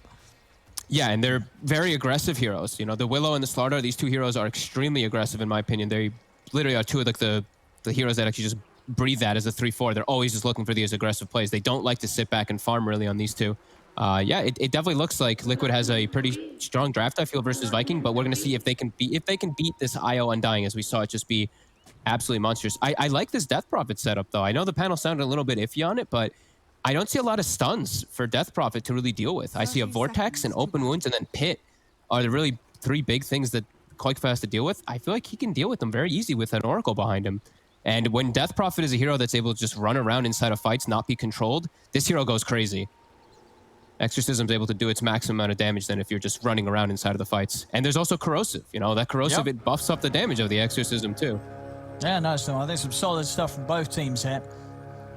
As we'll see who's able to sort of really pick it up. I mean, Viking especially. Of course, we did see the other day just a bit of a disappointing showing from them yesterday against Na'Vi, where they just really didn't get much done at all in both games. They were falling behind straight from the laning stage. Yeah, and if I'm not mistaken, I actually have to bring up the heroes they played, but they did the Storm, the IO, and the Lifestealer, if I'm not mistaken, in this draft, right, yesterday? I think they did. I think they did. Actually, no, they didn't have... I don't think they had all of them. They had Storm and IO. Yeah. They had Storm, IO, and Spectre. Yeah. Okay. So at least with this game, I can see the difference is they at least have this like Storm and the Infest always. So they can always go for those targets and pop people, but they don't have someone else to give all this vision in the fights. I guess that's where it's going to be Aramis and the Tombstone. He's going to drop Tombstone for vision for them to get these initiations, but Liquid with Spectre, you usually can win a lot of those initiations. Yeah, I mean, looking at these lane setups, have we got any sort of strong lanes here from one of the sides over another? I like the lane setup actually quite a bit from Viking bottom. Into a Spectre, I feel like Mick is going to struggle down here. The base damage from the Underlord starts kicking in. I like the Undying too, to slow them down and put pressure on. I feel like this is a pretty strong lane from Viking. While top, I feel like Liquid, they also have a very strong lane on there too. The Willow and that Slaughter are playing into a melee and a very low armor hero of the IO. Yeah, Celery definitely going to be have to be careful. I mean, he's been doing a good job of juking around the brambles so far. Certainly got to keep it up once they hit that level 2 Liquid. They're going to get aggro onto Celery. He's got to be careful. He's into the bramble, and Celery, he's going to go down. And actually the Shadow Realm, he hits 2, so he's going to be able to salve up through the Shadow Realm. Tiger's going to live. Hitting level 2 off the kill in the wave just in time. First blood and back up to full HP for Tiger. He's also going to get the stack. He does not get the stack off. But yeah, immediately putting that pressure onto the Lifestealer, and it feels like that's going to continue. It feels like they can apply a little bit more pressure and pose a little bit more kill threat in that top lane than bottom. You know, Viking, Toby, they'll be able to slow down Mika's farm just with last hits, but they can't ever really pose a kill threat onto the Spectre. So I feel like Liquid on this front, so I'm liking their lane setup just a little bit more across the board. Because mid lane also, Death Prophet going to be able to beat that Storm. So it feels like they're going to have 2 winning matchups at least. And Mick, he should be able to farm down here. Yeah, Koikfa's I mean, he's going to be able to get the 6 at a very good time. He's not being slowed down at all by Boom in lane. So there is going to be that real force early on that they, Liquid can gather around the DP and take objectives with. Yeah. And I'm seeing this is an interesting approach here by Mika. I'm wondering why. He's got the 5 mangoes in his item. Whoa! Just for the I guess like for the HP regen. I guess because he's getting decayed by Undying, so this HP regen is just so much more value when it's just off. I'm not sure. That's the only thing that I can think of. But I mean, we see carries by like Ring of Regens, right? Yeah, this is similar. Yeah, it's a lot of mangoes. We'll see how quickly he gets through them all, and if he does use them to go heavy on the harass. I think it's a little bit of both, right? That little bit of innate regen and then spamming mangoes for last hits because he knows he's going to struggle versus the Underlord aura, so then he can at least secure range creeps like this with mangoes. I think that's got to be it. On top, Celery, they're able to catch him during the tether. It's another kill for Liquid on this top lane. Just tripping up Celery a few times. He has to be very careful, both Boxy and Tiger. Ways to really mess with the IO trying to tether back to safety.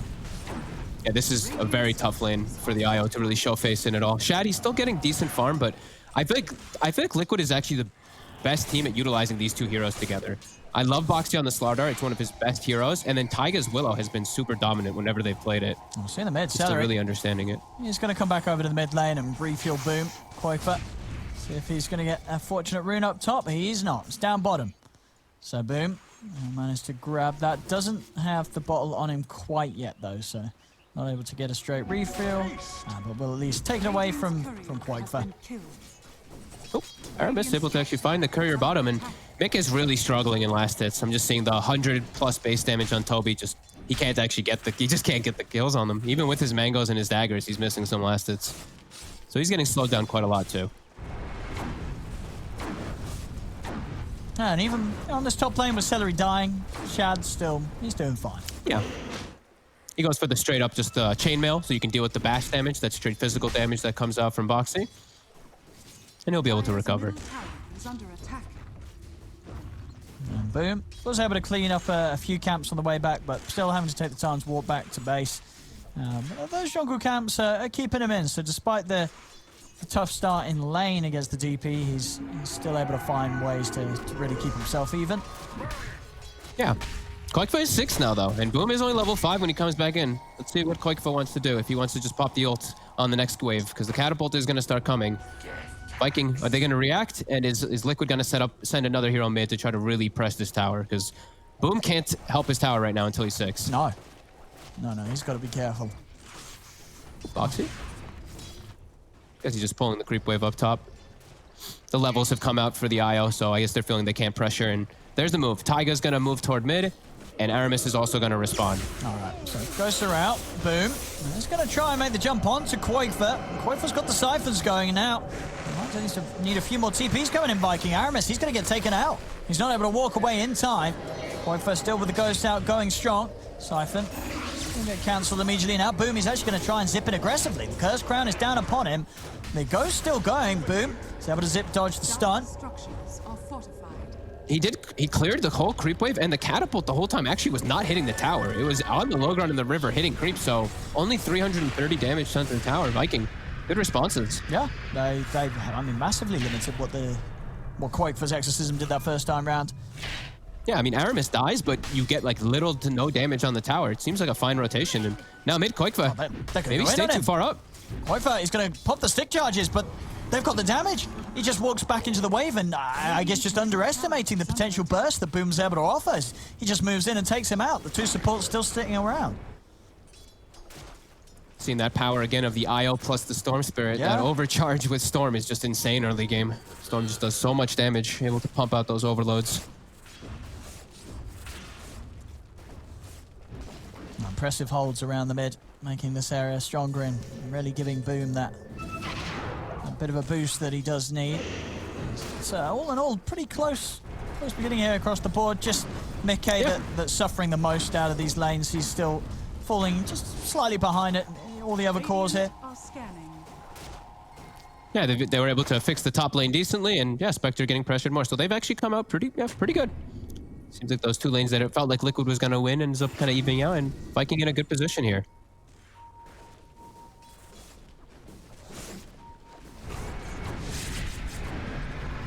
Bottom. going to be fine, Insania. Still able to make sure that, even though as hard as it is for Mickey to find free farm down here, it's still very hard for Viking to really kill the Spectre. And mid lane Quaker, 15 seconds, Exorcism's going to be back up once more. Has managed to beat down the tower to got a lot of half tower HP, damage, yeah. so... I mean, we'll see what sort of a defense Viking comes in with if Quaker does try and commit again with the ult, maybe. Yeah, he actually did 700 damage to tower there. Well, with his ult, he only did like 300, so... We're going to have to constantly see Liquid set up around there, though. We're seeing the threat, you know, how much damage they can pose onto this Death Prophet with just a Storm +1, with the Undying or with that IO. So Taiga having to stay around the area here. Just leaving Boxy alone, he's going to be fine up top anyway. He's already had such a good start. Just has to play the lane a little more passively. And he's already gotten away with everything. Almost level 7 on the Slardar. A very good start.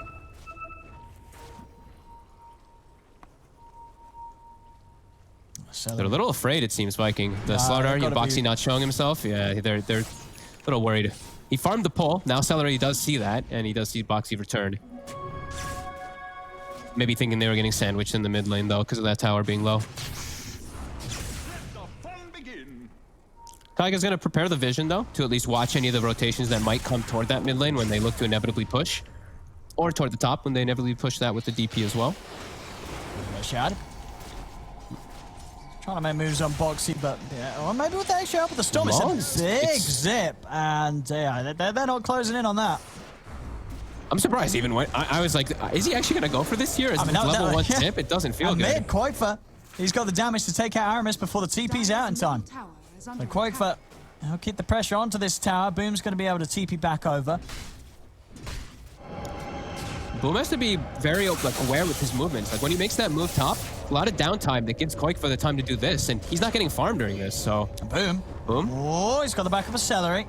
And Toby also tipping over, so again, Viking just doing their best to stop the falling of this mid tower. Just each time goes her up, just making sure Quaker doesn't get to beat down on it completely freely. Yeah. Oh, we see, we did, I don't know if we pointed this out, but Boom getting a dream item here, the Arcane Ring, while he has an IO on his team, so he gets tethered up, he gets that extra mana to always be on the map. This will actually be pretty important. Because him being on the map is what allows him to either farm or to counteract the push of the Death Prophet. Whenever he goes back, after we see Liquid make a move as bottom. He's trying to go on Mickey, but Mickey is very tanky. Boom. He'll turn for Insania instead now. They've got the back of the Fear, does push back Celery. Won't save Insania as Viking get the kill on the support.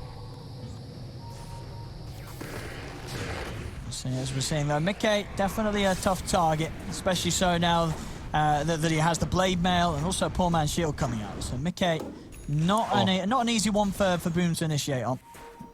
No, and he's got stacks, you know, as we always say. We didn't really look at him or touch on them, but it's Liquid. You always have to anticipate them having stacks in their jungle. So he'll back away. Viking will be able to take out this bottom tower pretty quickly with Toby with the overcharge. Mid lane Viking, they're able to find the tower deny. Boom taking away some of that potential gold from Liquid.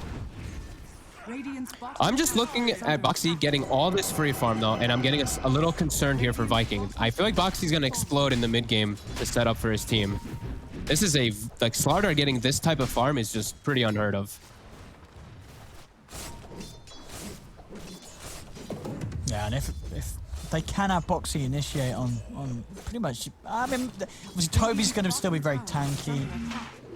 But I guess even if he's able to close the gap with a blink, they're able to follow up with a haunt and an exorcism, they are going to have a really strong kill potential, and Celery's going to have his work cut out. Okay, there's going to have to be some clutch saves coming in from Celery against whoever does get jumped upon by Boxy.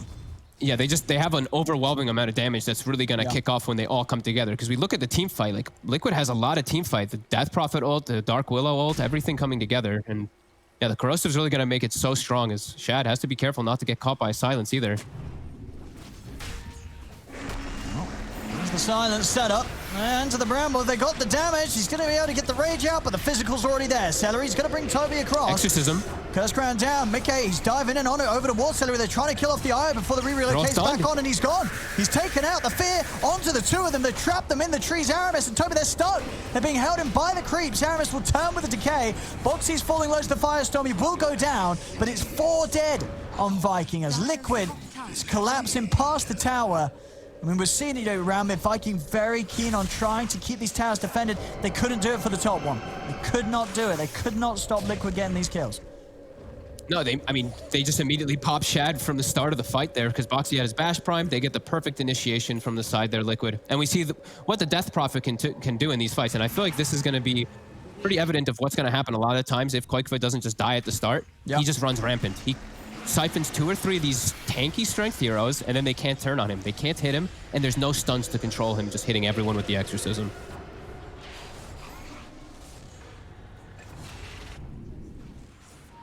Yeah, it feels like they, especially when they see this Exorcism kind of like building up and getting set up, it feels like they might have to relocate and just try to dodge around some of these fights. Liquid gonna start snowballing here with his Boxy Blink Dagger. He's in. He's on to Celery. Significant burst through the IO to start things off. Celery trying to hide out to the side. Toby punching into Boxy. The Sorrow heal comes out. Celery's going to live, and now boom, zips in onto Boxy. Boxy is very, very low. Insania does have a false promise at the ready if Boxy is threatened, but Boxy, he won't need it. They're up to the high ground. They get away. Well, nice moves from Viking, just doing their best to make sure that Celery just he can't get soloed down by Boxy alone. Yeah. How are they? They need to do something to take advantage of the cooldowns, though. When Haunt is down, when Exorcism's down, I feel like they have to make something happen on the map. At least get some insane amount of farm out of it. Because Liquid, immediately, they're going to go top and pressure this tower still. And I don't see Viking reacting. It looks like they're just going to play a little bit of this farm catch-up for now. Because they do at least have, what? Yule's finished on the Underlord, Armlet on Lifestealer. Dire's top tower is under attack. But yeah, this is now allowing Liquid to just get this tower, and then they're also going to come back up. Boom at least finds himself a regen, so he's going to be able to really maximize it in the farm for the Storm Spirit. But yeah, this is just downtime for Liquid to get all their ults back up, it feels. Radiant's bottom tower is under attack.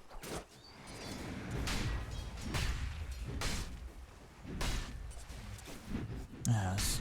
I mean, in terms of the next big items, what route we go, Mickey? Just go for the Mantra after the Blade Melt.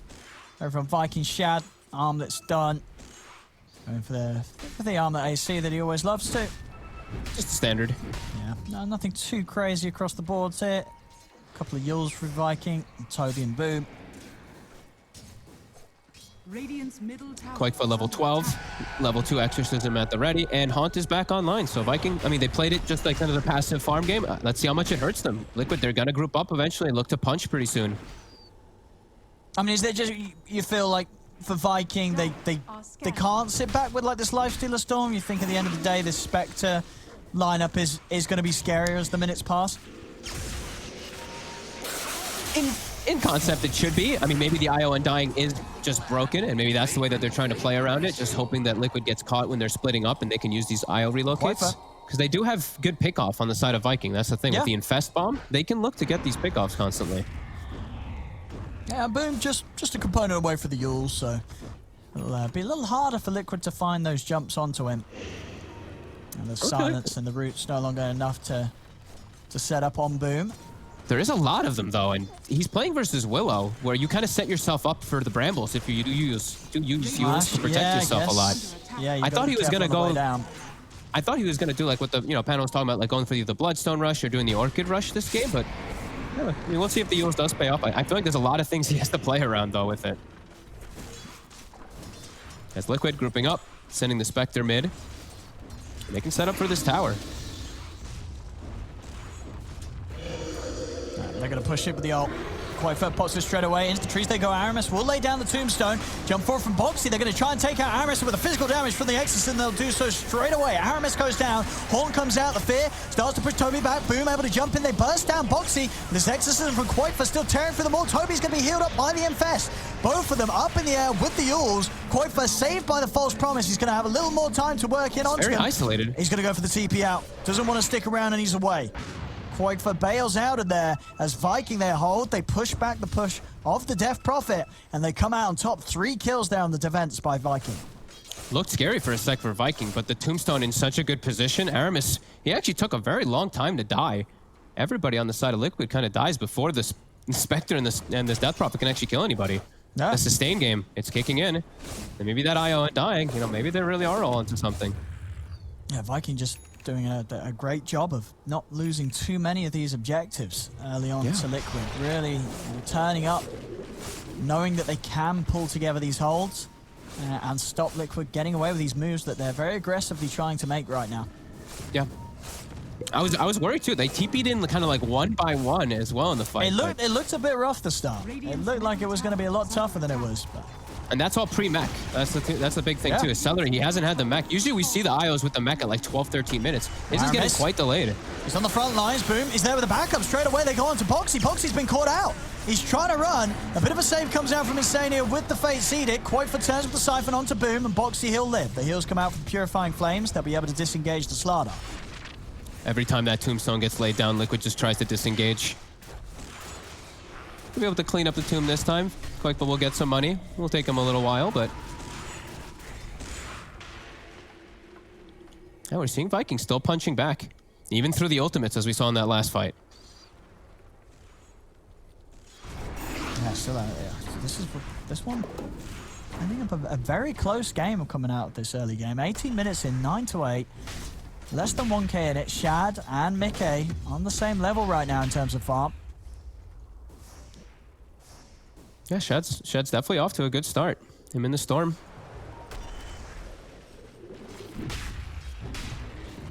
I mean, yeah, Boxy, I think after those last few plays, yeah, they really need those BKBs done. Because right now, you know, Boxy, he's trying to go in on the front lines, but Viking, they're not really too scared of him. They just turn and collapse on him as soon as they see him come forth. Yeah, they're tanky. I mean, when they're rallied around Tombstone, you really do see the power of Viking. It counteracts, as the panel mentioned a couple of times too, is like the Desolate from the Spectre is never going to work in the fights because of that tomb. So a lot of damage does get negated, and there's just so many heals that can get provided. Like you said, though, the BKB is going to be a big timing too. Liquid, they have at least one on Koikfa, and you know, every time that there's downtime, I don't think that they mind. You know, they get to sit back, wait for their ults to come up. But Viking don't seem to mind any of that downtime either.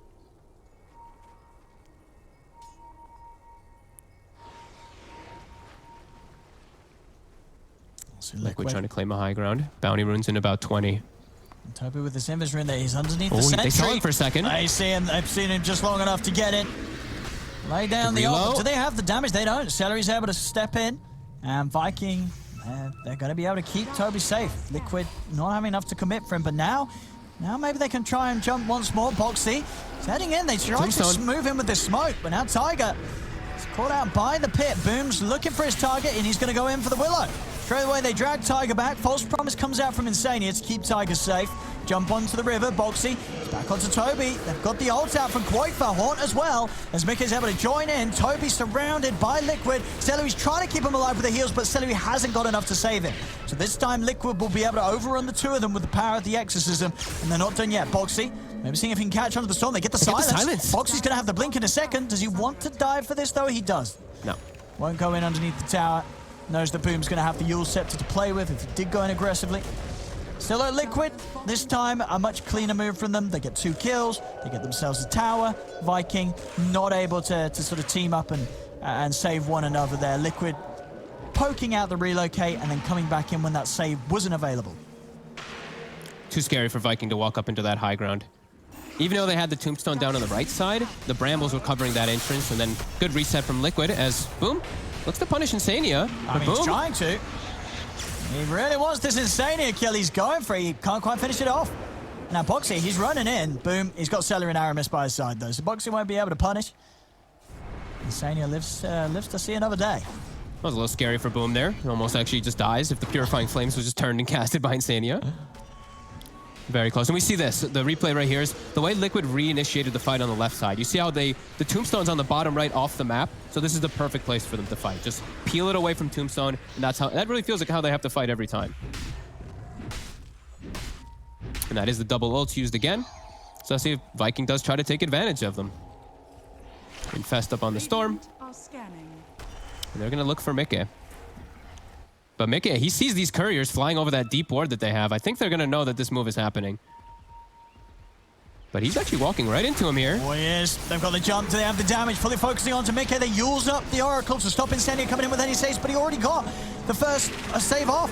Mickey's going to be fine, and now with the fear onto the four of them, they're going to walk straight over into Boxy, into the three-man crush. They've taken down Boom, but Celery comes in with a heal onto Aramis. Mickey stepping forward with Quaifa, the BKB out. Quaifa trying to siphon down Aramis, but Viking GG, they're keeping themselves alive. They've taken down Boxy. They're now looking to chase over towards Mickey, who's into the trees with the dagger. Mickey will make it away.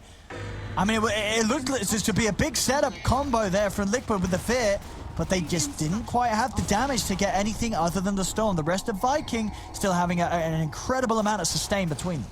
Yeah, the sustain again. You know, the sustain game is really kicking in. Just Mech gets popped and Tombstone still on the high ground. Even though I was even like, oh my god, it looked so damn good for Liquid, but too many heals coming out and they can't actually take advantage of the fight. Without Exorcism, they don't have that damage to kick through. So we're seeing now, you know, Shivas is getting queued up for Koikfa. They're going to go for the Scotty next on the Spectre, and that's going to be the big ticket items where we're going to see Liquid probably start to take over the fights harder, just to reduce that healing, because the sustain is really all that's keeping Viking alive in these.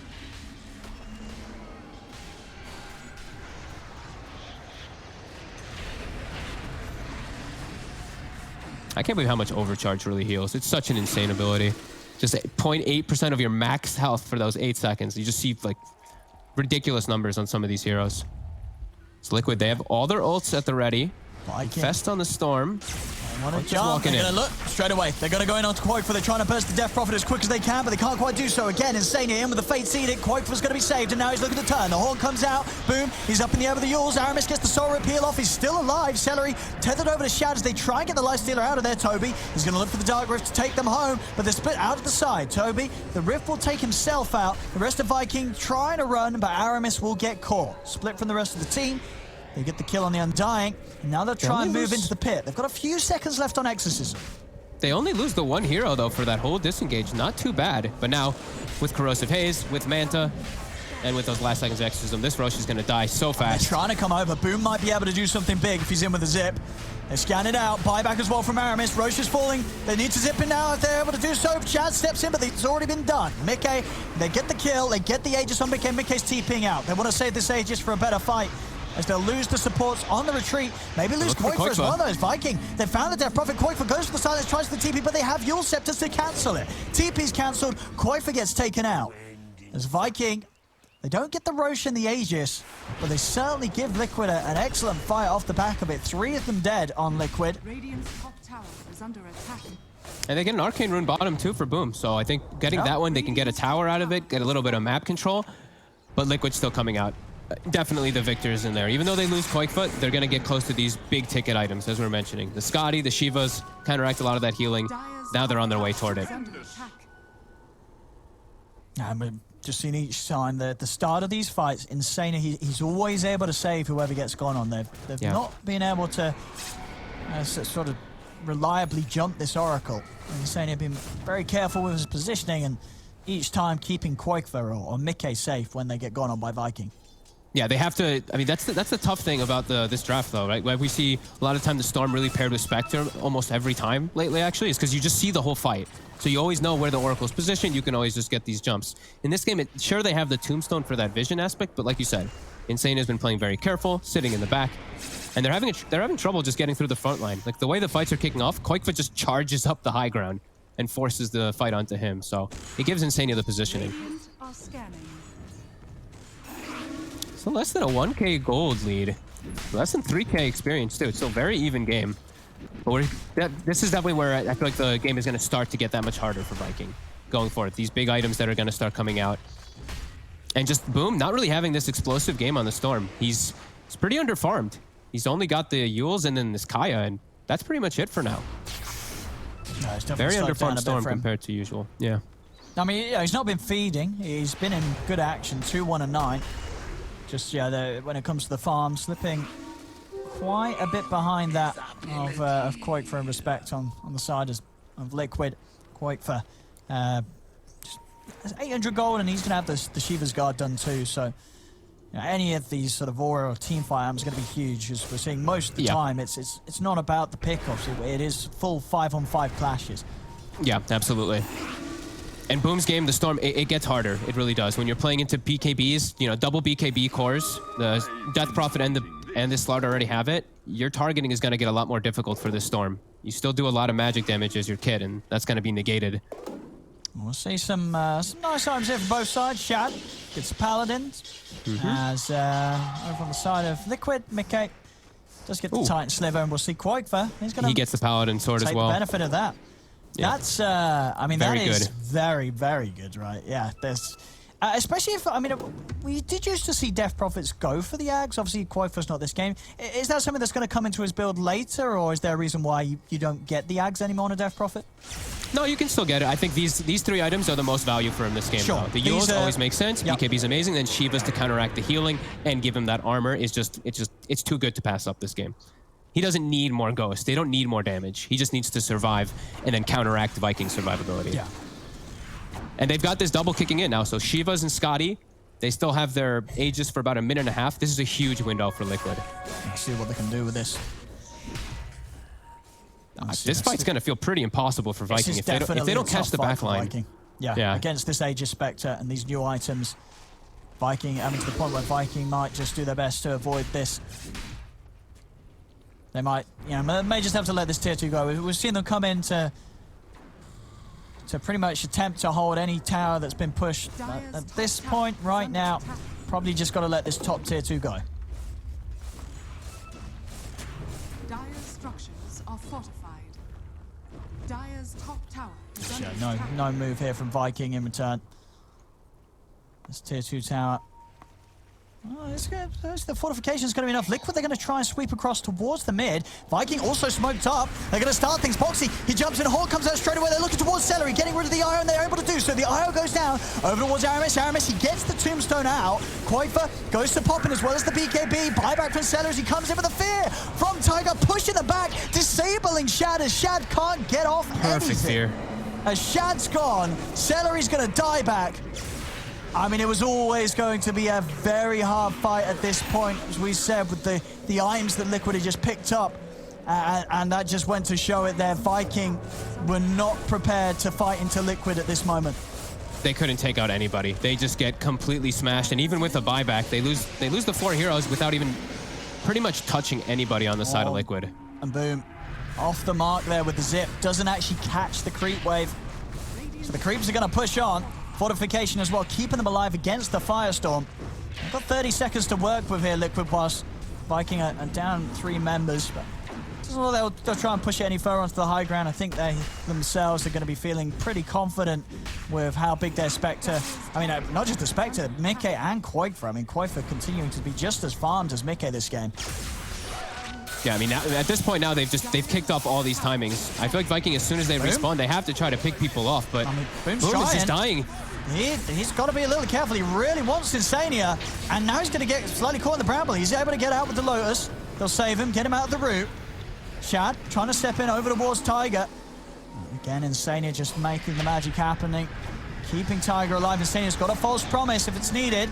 Tiger up in the air. Tiger's going to get left behind. They won't look to turn with him. Mickey, he's going to get caught. Jumping in. He's got a DD, and straight away, boom, he's going to get stunned. He's rooted. He's held in position. Is he able to get out? He is. Finally able to zip to the side as the Lotus will save him. Boxy with the BKB holds his ground, gets the 3-man crush off. Mickey's chasing them down. Over to the side, Tiger's just messing with Boom as Boom can't re-enter the fight. Toby and Shad go down. Aramis is going to get chased, and it just seems to be all too much right now for Viking. Liquid, they've got their item timings. And each and every fight now from this point onwards seems incredibly hard for Viking, especially so after these last 2 fights where they're losing cores back to back. Yeah, and that's the fight that they're trying to chase out because they know the Haunt is down, they know the Death Prophet ultimate is down, they're trying to get any type of thing out of it. Even though it's forcing it into a DD Spectre in a weird situation, Viking felt like they had to try to do it, but yeah, like you said, it's just impossible. Liquid, they got their timings. They're going to be able to tear through these mid-racks and probably more. There are 2 buybacks on Viking. We'll see how aggressive Liquid wants to play it. Yeah, they're going to go straight up towards the top lane. Tier 2 is already down. It's exposed. It's Tier 3. See if they can get away with a full set of racks. Because Viking's going to be back up soon. What kind of moves can they make? Haunt's back up, though. It's kind of awkward to get in. Liquid will respect the respawns. They get the Tier 3, and they continue to play it cool again. As I say, I think Liquid, they know that they don't really need to rush this. They can take this safe right now. Yeah, they've got very hard scaling cores, and they've got literally a full set of items being delivered for everybody after these last 2 very successful fights. Roshan timer, we're going to find out in about 10 seconds. That's what they're going to be playing towards. Viking's going to try and come out with a smoke play. Boom. He's got Shad inside him. It really feels like this one. It really feels like that last hurrah, because this fight can't go well unless they just start the fight by just killing somebody. This feels like a pretty tough task.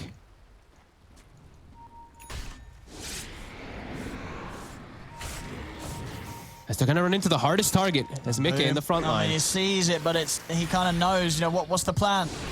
What's the plan from Boom? Does he go in? He can't go in Boxy either. Boxy's way too tanky at this point with a BKB and an Ags.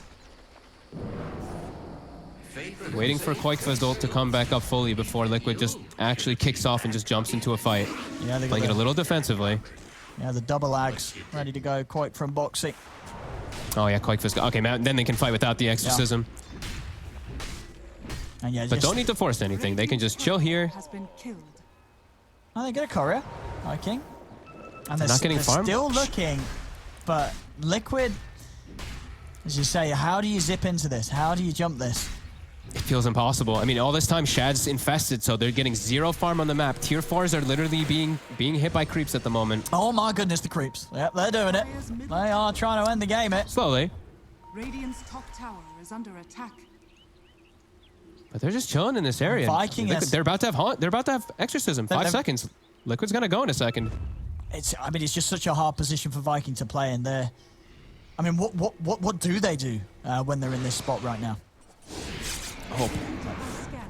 Catch Insania. It's really killed these backlines. Liquid. They have to pop all the the time backlines. the Viking have been out there. Liquid's had the time to jump over. They're going to look to burst Celery straight away, get rid of the Iron. They can do so. Celery's down. Now over they go towards Aramis. Aramis gets the Tombstone out. Buyback from Insania comes into play. Boxy's on top of the Undying as Aramis falls. Toby's trying to rift Boom out of there, but Boom's going to get burst down by the heavy physical of these bashes from Boxy. It's 3 dead again on Viking.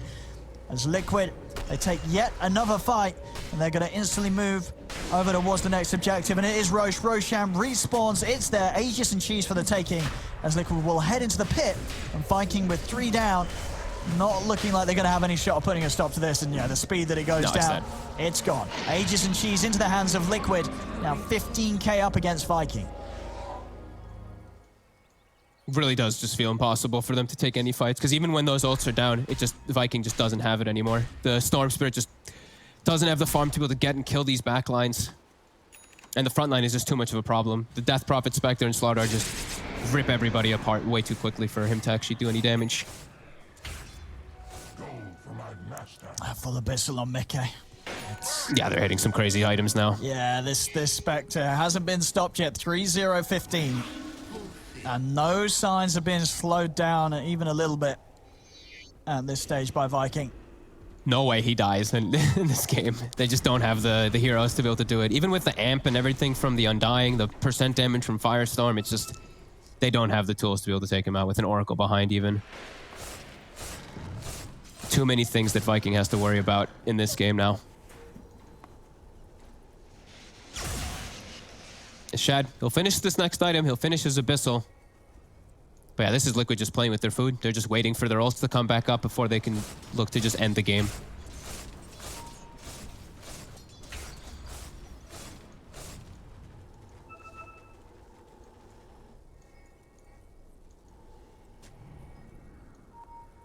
Now Viking just, I guess just sort of holding the high ground and hoping for the best here.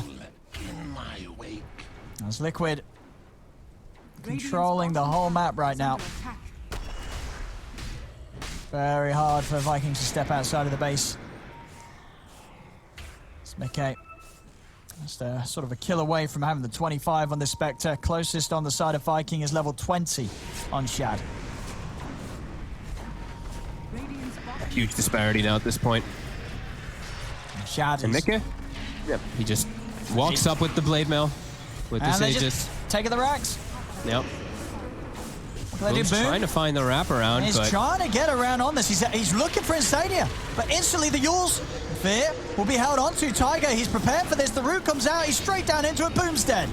He's gone for 70. They move over towards Aramis, just tearing him apart with these Siphons and Ghosts. There's 2 dead on Viking. They have got buyback. They want to try and put together something for this fight. It will come out, Boom. Look for the big zip, straight over towards Quakefer, but the control from Boxy comes out straight away. Boom's got to step back to the side. They do kill Insania, but he was able to get the heals off onto the Koifa in time, so Koifa's going to be okay. Now looking at Mickey. Mickey's still with the Aegis. He's happy to hold his ground. He's just going to start running back at them. Boxy jumps over with the crush onto Boom. The Abyssal Blade comes down onto the stop, into the Fear from Tiger. This mass chain disable, leaving no options for Boom to escape. As Boom and Celery falls, Celery buys back, but Boom's gone for 90. Liquid looking for the full set of racks top, and they'll get it. Not even losing the Aegis on Mickey, it's still held safe. As Liquid, they'll retreat. They'll give a little more time to Viking. They're still at tier 2 down bottom. But again... A little bit more time for Viking to suffer. Yeah, I mean, that is all it seems to be right now. As it seems pretty impossible for them to turn things around. This whole sort of last 10 minutes has just been the game just exploding out of control. Liquid with a severe lead, and Viking GG just not the heroes to turn it seems. No, and they can't even, like, it takes them so long to kill the backline. Like you said, the Storm, he jumps in, he gets the Orchid, but I see Insania's been pre-casting Fortune's End and also Fate's Edict on himself before the fights, and then they instant Yules anyway on the Storm, so he just dies instantly, comes back in, dies again. They do get the kill on Insania, but it's too tough to get through these front lines. This Death Prophet, this Slardar, and this Spectre, they just force onto everybody else, and yeah, this deficit, it's just impossible. Especially for Boom. There we go. Liquid with another big smoke. Viking, are they going to be ready for this? They weren't ready the few times before. The Horns out onto Celery. Io immediately isolated. Each and every time, really, Liquid. You know, they've just been playing it all on the Io. Eliminate Celery, and suddenly everything falls apart. And it absolutely has done in each and every fight that they've come to Viking with. And they're just going to call it without even taking a fight. Yeah. I mean, at this stage, there's not really much that could stop it. As the Ancient explodes, the game is over. As Liquid, I mean, they look good today on Viking. Yes. They try and come in with the Undying Io that we saw obviously have some incredible strength yesterday against Secret when Mud Golems were playing, for example. But here, it still felt like they were having some of the same issues that they had yesterday. They seem to have not found themselves again, Viking, which is kind of strange because we've seen Viking look so strong through the recent showings, recent tournaments, through the groups, and now they're just struggling. Liquid, they had a solid lineup this game, and they knew exactly what to do this game, Liquid. They knew exactly how they wanted to play it, what sort of timings they went for, and they just ran away with the victory here. Yeah, it's a tough game for Viking, really, after the items just start kicking in. It's when Boom starts having this tough time, game just gets really, really difficult for them, and they have to play more aggressive. When they're playing versus these long cooldowns, they have to take advantage of them. Well, there we go, ladies and gentlemen. Liquid will take game one of the best of 3 against Viking GG.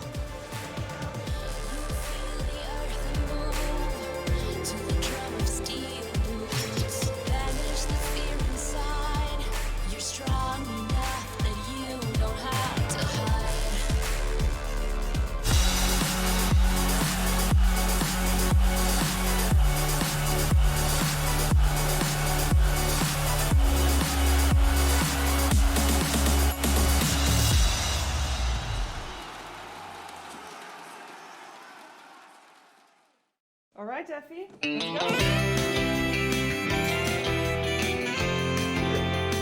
You got this.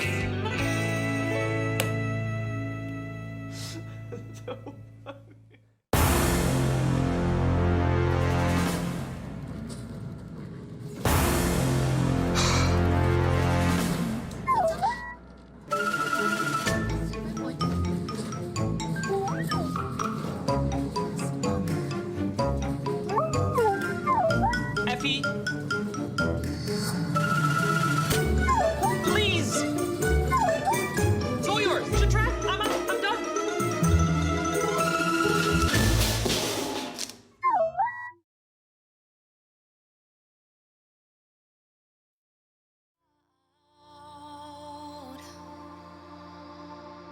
Fills your head, but you have to fight again. So take one step, take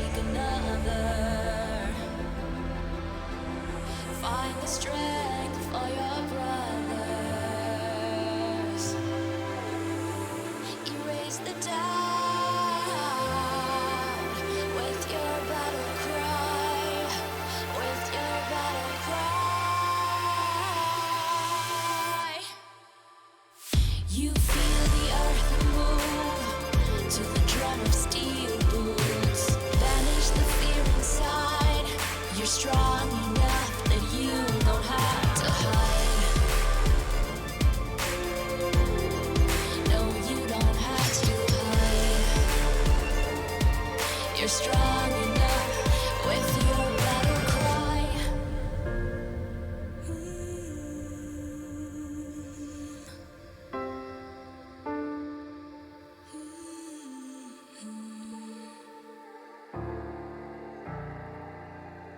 Brings you to your knees.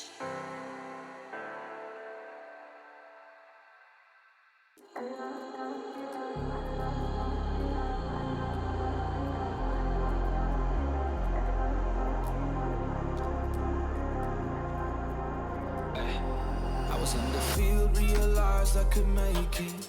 Sacrificed all my time towards greatness. Been alone in the dark, isolated. And my dreaming isn't real, what separates me. I never know, it's coming my way, yeah. Cold out of stone, stay out of my lane, yeah. Leave me alone, this is my moment. Finally found what lights up my fire.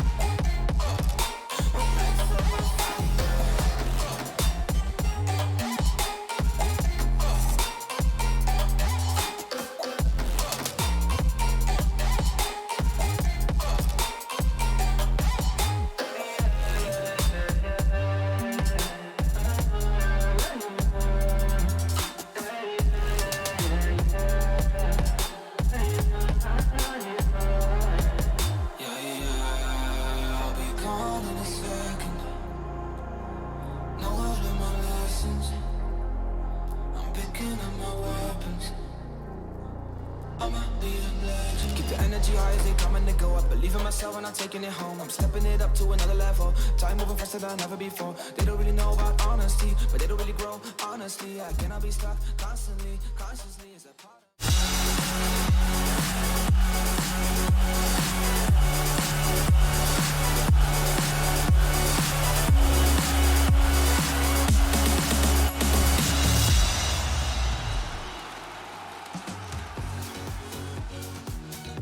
It is Team Liquid that takes the first game here in this best of three lower bracket series against Team Viking. And they started off in style. They started off strong here for Team Liquid. And we now also know why Taiga got first pick Dark Willow. He just wanted to prepare for Dire Tide, you know, showing off his Halloween set of last year. And he got Dire Tide during this game. So that is very hype. Also, it was actually really good as well. They gave Dire Tide Team Liquid gave Dire Tide? years in the making. And yeah, of course. I think that that's obviously what did it. Okay. I think now Liquid are going to be super motivated to just crush game 2 so they can go play Dire Tide. Yes. I promise, you know, I'm sure, knowing the guys like I do, they're more motivated now than ever before in a tournament match this summer. They're just like, we've got to get this win. We cannot waste any time. But yeah, speaking of not wasting time, they really closed that one out after, I lost it. But that's a fair point. It's something that Liquid have been struggling with for a while. It's the classic criticism that the panels will give Liquid is they take too long to close out games. I think in this game they did a very good job identifying we're strong right now, we're going to take a fight, we'll get an objective, and then they waited around for their cooldowns, which is definitely the right thing to do. How long was this game? Was it 34 minutes, 35? By Liquid standards, that's a quick game. So, by Viking standards as well, by the way, because they are normally also of the long Dota 2 matches. Yep. I wanted to look a little bit to Slaughter this game because I think if you consider that we talked about based on yesterday and the games today that this IO and dying combination is so powerful, what it does is it keeps this insane sustain alive on one hero. It's hard to get this sustain effective and get it off if you're playing against the most insane single target damage in the game, right? Slaughter puts Corrosive Haze on the target and they just explode. Like they would go on the IO every single fight with either Spectre or Slaughter, he just instantly dies. And the fight is just so difficult from there on out. So I think in this game, Viking had to get the initiation. And the only way they could really do it was with Storm. Like their lineup just doesn't have any catch. So if Storm isn't setting the fight up, who will? Yep, and the percent-based damage, too. We saw them outlast Secret's DPS, but with the Slardar amp, the DP of Koifa running forwards, and just some really well-timed AoE fears. Like, the fear plus Slardar is really just... good this game. It's so good. They have so much control, and the DP the utility of the silence, I think, is still so underrated by the scene. Like, it's just, I saw multiple 3 or 4 man silences. How are you going to win a fight against that? It's 6 seconds. And that's a good point when you look to Vikings lineup, right? They really stack up. Like, you have the Storm who's mobile. The other heroes are very much locked in place. Like Lifestealer, Underlord, Undying. They just naturally group up and bunch up in the fight.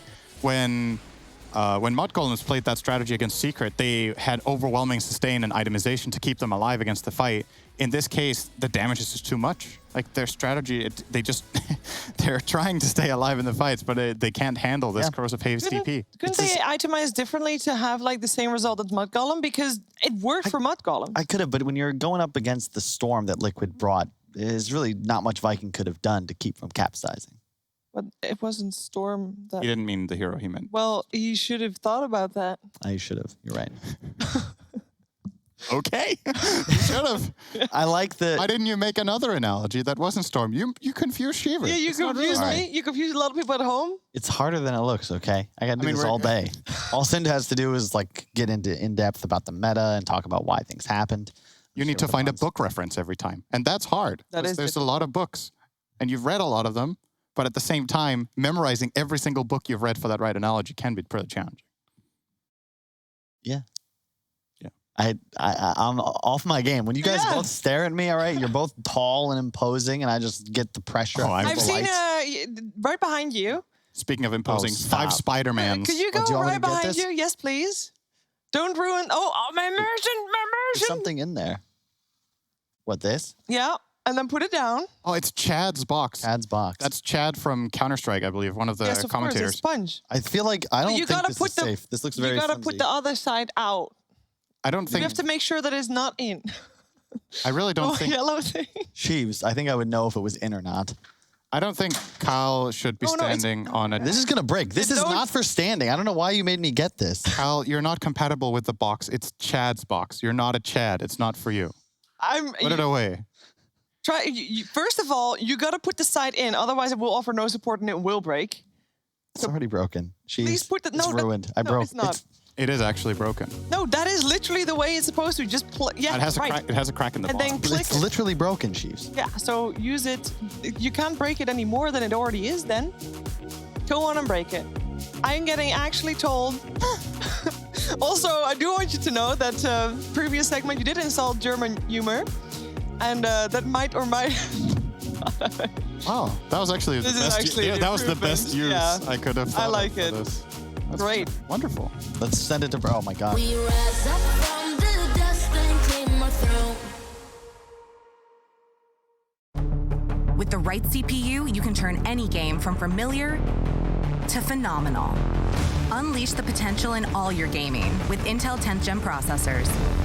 With its optimal balance of threads, cores, and frequency to deliver elite real-world performance, only Intel can bring Marvel's Avengers to life with in-game PC optimizations.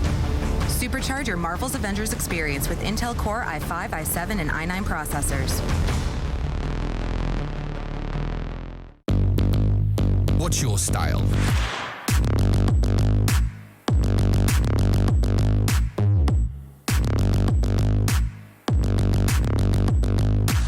Get your merch at shop.eslgaming.com.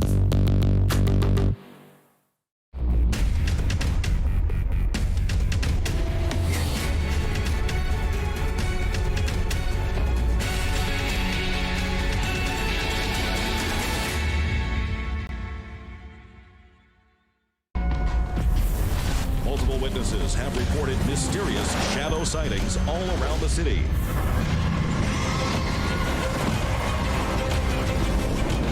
According to experts, the origin of these shadows is still unclear.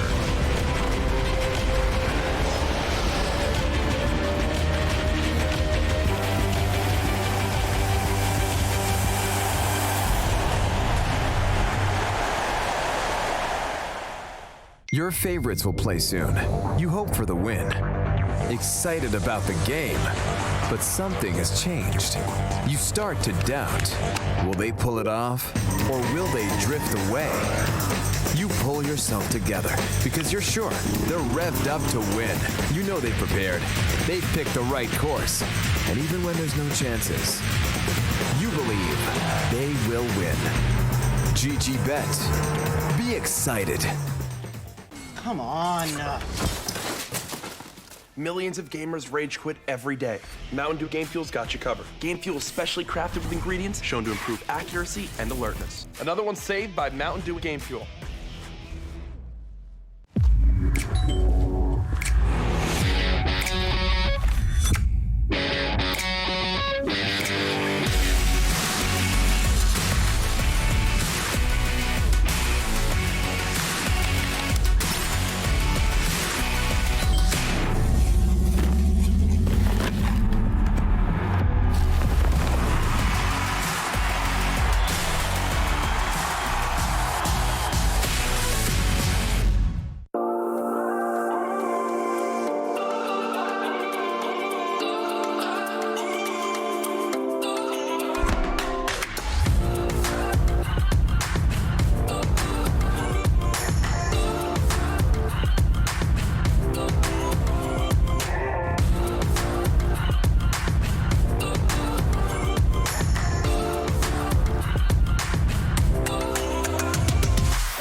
Bitburger 0.0.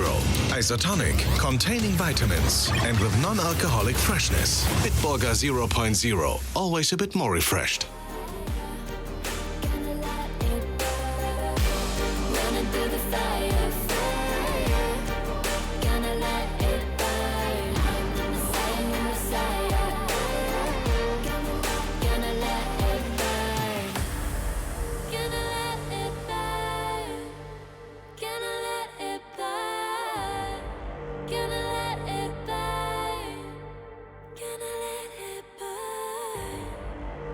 Found me in the darkness. Now they see me shining. Calling me a goddess. Thunder and the lightning. I'm falling, I'm faster. Making my way back, I'm close to home. I'm fighting harder. Because I've come to claim my throne. Never letting go. These wings carry me. Live this fantasy. Running through the fire, fire. Gonna let it burn. I am the Messiah. Gonna let it burn. I'm running through the fire. Gonna let it burn. I am the Messiah. And I live this fantasy. Running through the fire, fire. ESL 1 Germany 2020 Online is brought to you by Intel, Mercedes-Benz, Mountain Dew Game Fuel, DHL, GG Bet, Corsair, Acer Predator, and Bitburger 0.0.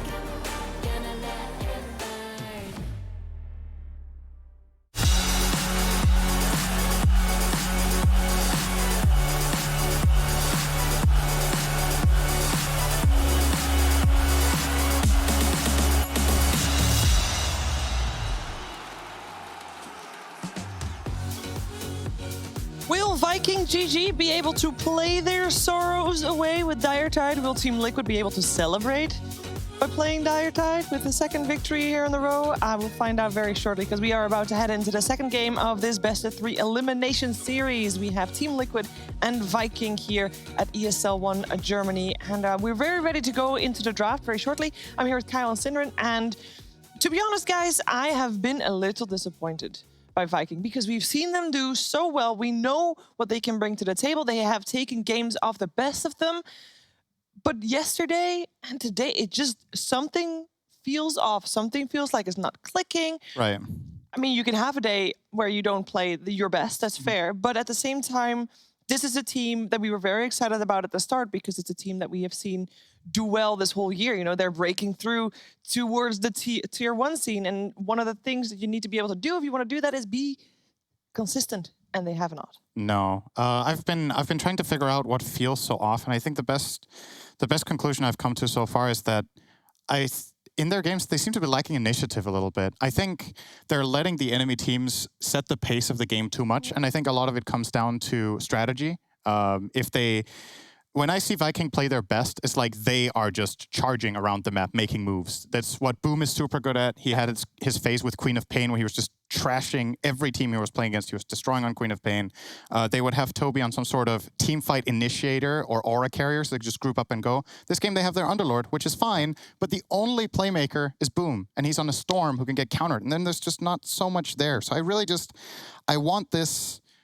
When I think Viking, I think Chen, I think Lycan, I think run at you, Dota, smash you at your towers and take control. And it's a bit slow right now. At least a stun, right? When you're 3, 4, and 5, can't prevent heroes from running away. I mean, sure, you have Pit, but it doesn't really count. And if you don't dominate the laning phase, there's no way to naturally do anything. But they saw Mud Golems do it yesterday. They had different compositions though, with the IO Undying. I think that's the big difference. They have more playmaking potential, and they played it more aggressively as well. Yeah, they had a Sven and Alina. It's a lot easier because now you're playing around your 1 and your 2, and they're dictating the pace of the game. When it's a Storm and a Lifestealer, the power spikes just don't really match up. It's also very susceptible to BKBs, the entire draft. Yeah. Do you guys feel like this was just something that obviously that they've seen worked yesterday for Mud Golems? We know that Viking likes the IO and it didn't work for them yesterday, and they saw Mud Golems do it with the Undying and like, hey, let's do that. Let's copy their strat and see if we can execute it as well. And it just didn't happen. Yeah, there's probably some of that in there. I think, it's one of those things at tournaments. Sometimes we celebrate it when teams get inspired and just the next day they just do something another team did, and other times we're like, it's a sign of weakness that you're just doing what works for other teams, right? So it's one of those easy things. We can just say that, yeah, it's because they don't have their own ideas. And then if they would have won, we're like, man, they're so good at adapting, right? So that's the yeah. That's analytics in a nutshell. Don't spoil how we do our job. No, so honestly, I think it's a little bit of both, perhaps. I think they're a little bit startled after yesterday's series that just really didn't go that well.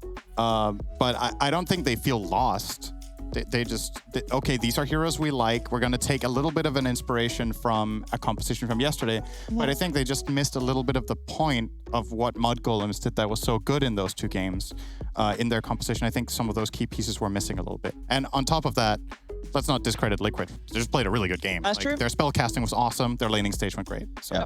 This is their bread and butter, though. That's why I love this sort of Liquid style. Like, tempo, they can play aggressively, but when it really feels like it's the Taiga and Boxy show. The way that these guys are playing, how do they do in the lane? Are they able to find kills? If you remember the 2-on-5 throne defense as an example from a year or so ago, these are the guys that I think dictate how Liquid is going to do, because they have all the volatility. I feel like Mickey is almost always showing up, Quaife is showing up, Insania is going to do Insania things. It's these 2 guys that are pretty much feast or famine. And if they're on, I think Liquid's going to be on, and I see them taking this game too, especially when they get the Oracle once again for Insania. I'm surprised he got this here. We're 1 pick in and you're saying Liquid's going to take it.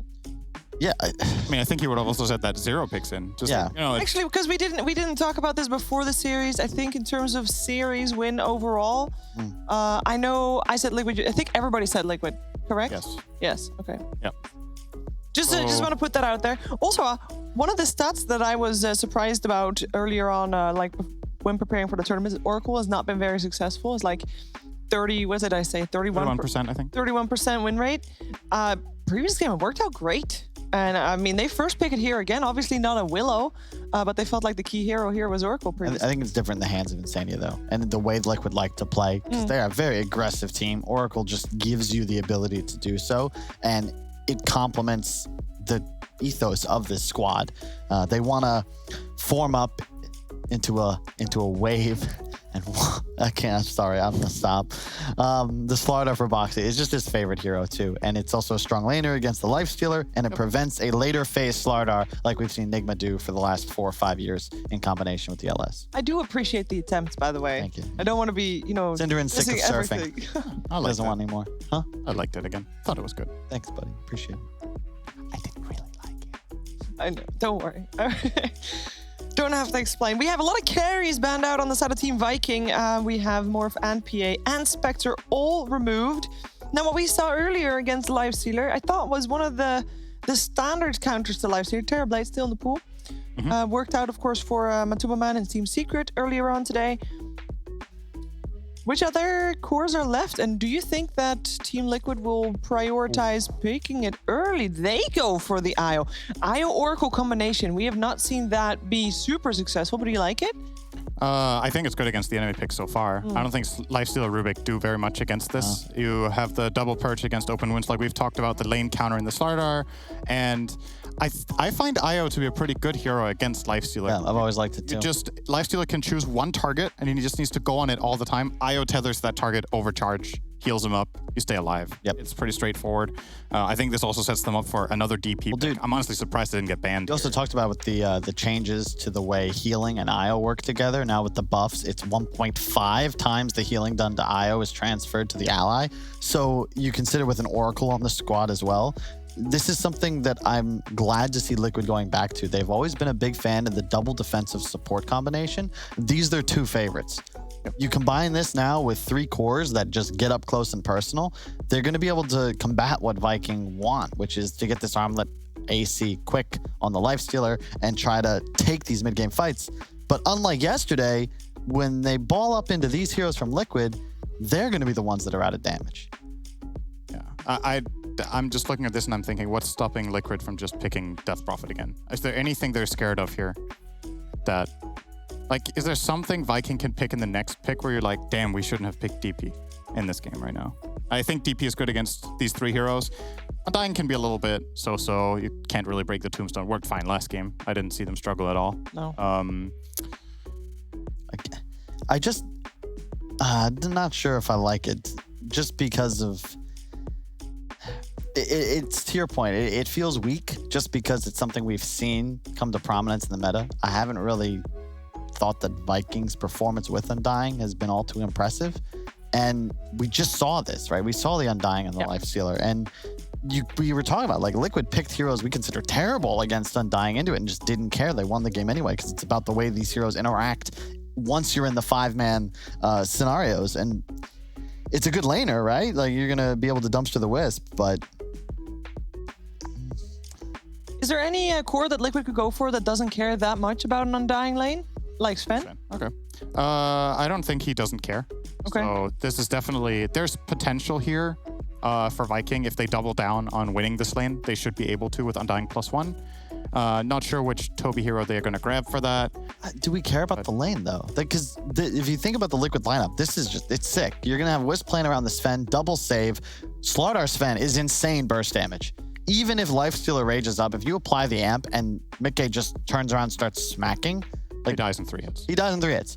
And now you also have overall last pick for Koifa, and there's a bunch of heroes that look excellent here. Razor, a Death Prophet again, pretty much Brood. I prefer a ranged core that does either mixed or physical damage. You mean when Death you have Prophet? a Slardar? Always down. Lena's in the pool, right? Nope, they didn't do that Lena first got two. taken out. I'm thinking about what Viking do here to match up fighting in the mid game. Because I think if you pick Undying Rubik as your 2 supports, you want to hit some sort of timing in the, let's say, 15-20 minute range where you are strong. You go Roche or you fight. So either some sort of Roche taking hero or tower damage. I would not feel satisfied just hitting creeps as Viking this game. I think the Sven Slardar will outscale you and will destroy you with overcharge. So you need some sort of way of initiating and taking some, like I said previously, take initiative in the game. Use your Undying. Yeah, I think reach is going to be necessary as well. I wouldn't actually mind a Razor on the side of Viking as well. Just something that can run at the enemy supports. For Boom or Toby? Like offlane or mid? Probably mid, just because of its place in the meta right now. They go for that Mars? is a little scary. If you don't get on top of the supports, you will not win a fight. So it's not really relevant if you get the Sven in an arena, especially if since he's a natural BKB buyer, because the supports are just going to keep that hero alive. And if you get the IO in the arena, IO is going to get saved as well. Yep. You have double form of damage manipulation. Like, the damage amp on Liquid gives them the trump card in the late game. Like, they will win late. They will have damage. They'll have an easier time dealing with Roche. Yep. So they're already a couple mistakes ahead in that sense. You can lose a fight, lose a tower here or there, because you just need the one to get that insurmountable advantage in the game. What else? Okay, I'm looking at Liquid's last pick here. I think heroes that I like would be potentially a mid Snapfire. They leave Brood in, by the way, this time around. Last Yeah, time this we saw time ban. they have Mars that they could just put mid on Boom against Brood. I think he'll be very happy to play that lane matchup. Brood can never really use the Spider to just smash them away with the God's Rebuke and they die. So Brood, I'm not too big a fan of here. Yeah, Bat Rider is a possibility. I know you're playing against Lifestealer. It's not really that big of a problem for Bat to face this hero except in the laning stage, but if it's a Bat mid, I think Bat has so many plays in this game. It's insane against Undying. Oracle? No, for Liquid. Okay. It's really good. It's really good for Liquid. That would also give them another element. They've already got water handled. Oracle counts as earth. You add fire to the mix. I mean, you're halfway to Avatar. And you're ready to fight the Elite Four right there. It's perfect. Speaking of, do you know Pokemon cards are up like 1,000% in value over the last 6 months? It's crazy. Why? Kids, go through your belongings. See if you still got a holographic Charizard. Why is this the thing? I have no idea. Oh, I think it's because streamers keep opening packs on stage or on cam. So it's like a bubble again. I wonder if we still have them at my parents' place. Probably not. Zeus. That's a Zeus. Finally, we see one. It's been banned Zeus out a couple and times. Mars, father and son. The Olympic gods. And Lifesteal of the bastard child. What? I don't know. You need some help, Cindy. I'll show you my notes after we get off camera. So let's think again about what we've been criticizing Viking for and whether this solves the problem. Yeah. What initiative do they have? They have very limited tower damage. They have catch if Mars goes dagger. They have Rubik that could potentially steal a game-changing stun like Stormhammer. Well, how does Zeus feel in this game? It is so much damage. Like to burst the supports is now just. You can actually blow up Io. It's sick. And there's It's a bat. really, really good this game. Yeah. I love it. I love it too. There's no real answer. Yeah, the Lifestealer in theory can lane against him well, but you're just going to juke that. He's great against the Zeus, and you're just going to kill the Zeus. If you kill the Zeus, there's no damage on Vikings lineup. And Zeus can't really play this lane when Bat gets a few levels. It gets almost impossible. If you put Lifestealer mid, you have a side lane Zeus. This hero needs levels.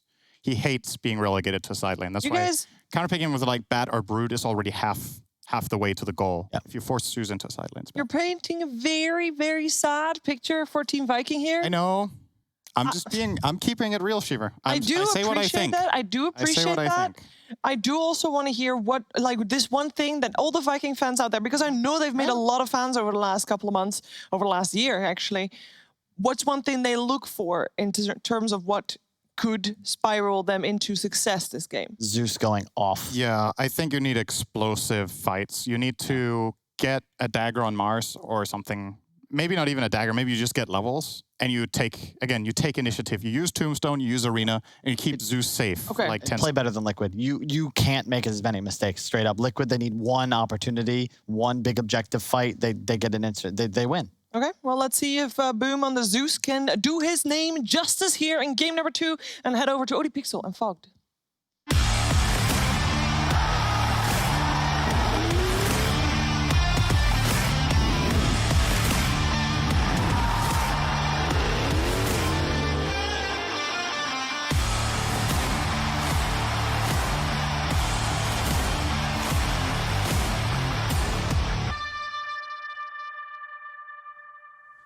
So here we go. Game 2, Fogged. And as we have for the panel, lot of belief behind what Liquid has yet again. I mean, would you sort of have to agree with them, or do you see something that they're missing from Vikings lineup? No, gotta say, liking Liquid's draft here. Not only just the Liquid, Liquid Sven, Liquid Slaughter, but it's, Liquid playing a hero that benefits a lot from stacks. And if we all of us know Liquid, they like to stack. And I'm not seeing Viking with these great ways to actually invade the stacks. I feel like if they do try to invade, they're just going to get sandwiched on. IO, Bat Rider, a lot of different mobility aspects for Liquid. Yeah, I feel like it's going to be hard for them to contest the stacks, and I feel like stacks are going to be everything for Liquid. I feel like Mick is going to get this crazy farm, and Viking, they have to dictate the pace again in this game. I feel like they have to play very aggressive. Well, let's see if Viking can pull it off. First game, up until a certain point, it was, it wasn't looking too bad for Viking, right? They were able to keep up. They were coming in, responding to Liquid's moves. It just hit that point of the game where it really spiraled completely out of control. So maybe if Viking can come in with that same sort of opening that they did, but just a step more aggressive, then they might have the chance of running away with this one. Yeah. The thing that also, I mean, I guess slightly concerns me is, you know, they get Aramis as hero early on, and I love Aramis on the Rubik. I think he's been really good on it. Honestly, he's been showing up on most of his heroes. They picked him a lineup that he doesn't have great spells to steal. He's got Sven stun. That's his best. Sven stun, like Lasso, I feel like. And I guess Oracle's Purifying Flames are okay steals, but there's not really great steals for him as this game. And I feel like his steals actually are pretty important. When you have something like Mars, like you need to have this Rubik benefit to be able to give you more team fight. Because otherwise it feels like Boom, this Zeus, he has to provide everything for his team. And it does not look like an easy Zeus game. A lot of different ways to collapse onto him.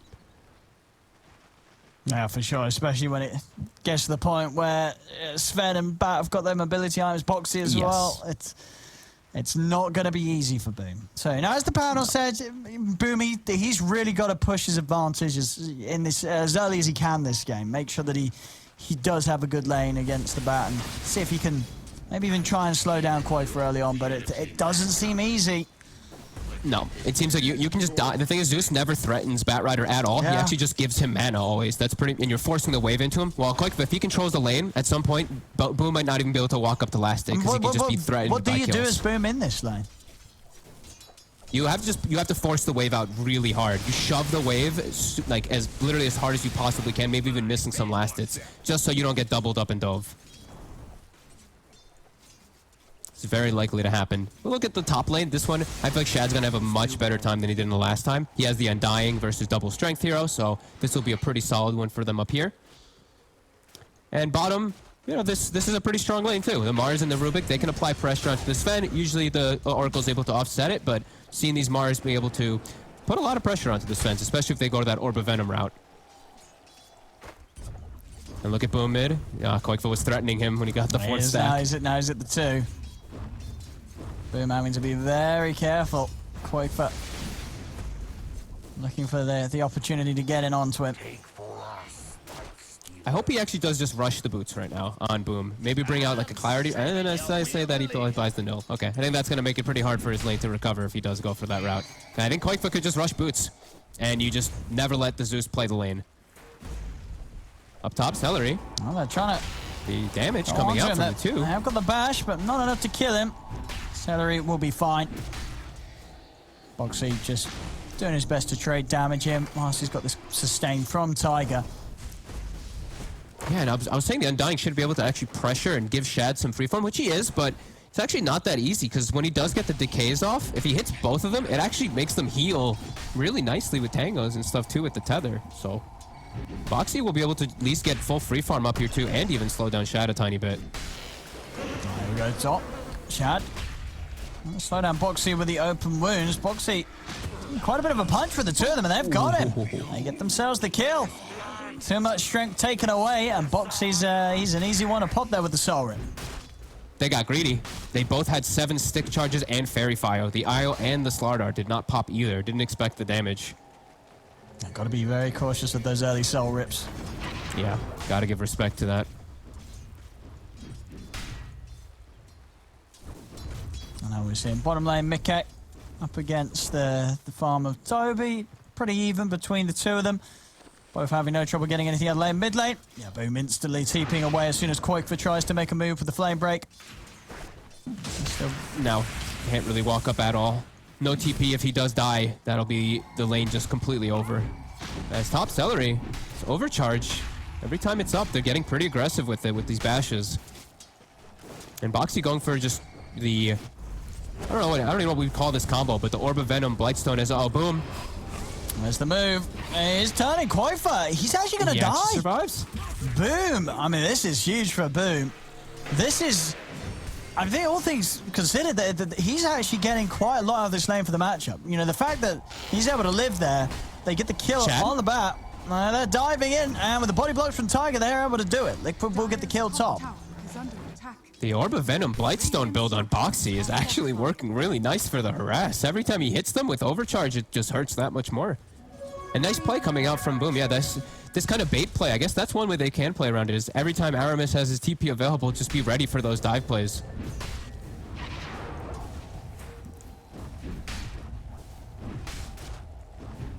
Shad going down is quite costly, though.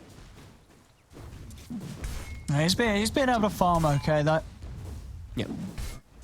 So hasn't had that slowed down too much, and Boom back in a situation, no mana. What's he got coming out of the courier? Oh, he's got the full bottle. So Boom will be able to have a few more bursts of arc lightning to help push the wave out. Yeah, not too bad. He's got like 18 last hits. He's doing okay. It's still, you know, it's a hard lane. It's pretty impossible for what it was, and now it's going to get even harder. Koikva does have boots, so now Zeus can't lane. He has to just play around these runes and play around TPs. His bottom, Toby. Oh, they got the stun. Now if they got the damage, they do. Insania. He's purifying flames now. Always, you've got to be careful against Insania once he hits the level 3. He knows exactly when you're under the threshold to take you down with a combo of a couple of flames and a Fortune's End. Celery actually able to make it out of the river with his boots rush. Boxy without boots, since he did go for this Blightstone Umber Venom build, can't actually catch up to him. And Boom still doing a good job of holding off against the bat. And level 6 as well. It's level 6, yeah, very nice. They could look to capitalize off that 6 up top. But first it's Liquid getting aggressive. Shadow able to counter. The move though with the open wounds. The Thundergol's Wreck comes out as bottom lane. Mickey didn't quite die. One charge is able to save him. Not quite having the burst with that, even with that additional help from Boom to bring Mickey down. Oh, that sucks. That's usually like the big surprise. Boom, you got this Thunder God's Wrath to enable yourself, but unable to get that kill, and now Mickey's able to heal up. And he's going to be able to keep himself down in this lane a little bit. He does have to still be careful of Toby, though. The presence of these two up top. Getting Celery. And it's getting a little more tough for Viking to deal with now. The levels coming in for Boxy. And Boots out on the courier. So this lane, yes, the chase will be there. Yeah, I mean, every single time overcharges up, they just immediately start hitting heroes and just getting active. And we did see Taiga go for a bottom in this game, so we have not seen that too often, but bottom. Koikva's able to get him with the Invis rune, sets up with the lasso. Toby goes down. Such a good Batrider game, really. It does feel. The only real counter it does seem is the Lifestealer, and just the lift is some of the annoying things. I guess Tombstone can be pretty obnoxious, but he'll get his mobility off the bat. He's really good versus Zeus and Mars pretty much throughout the entirety of this game. So hunting for that Mars, to be able to set up Mickey for farm. And as we said, taking a look at the stacks, we're looking at Liquid. They've got plenty being prepared already.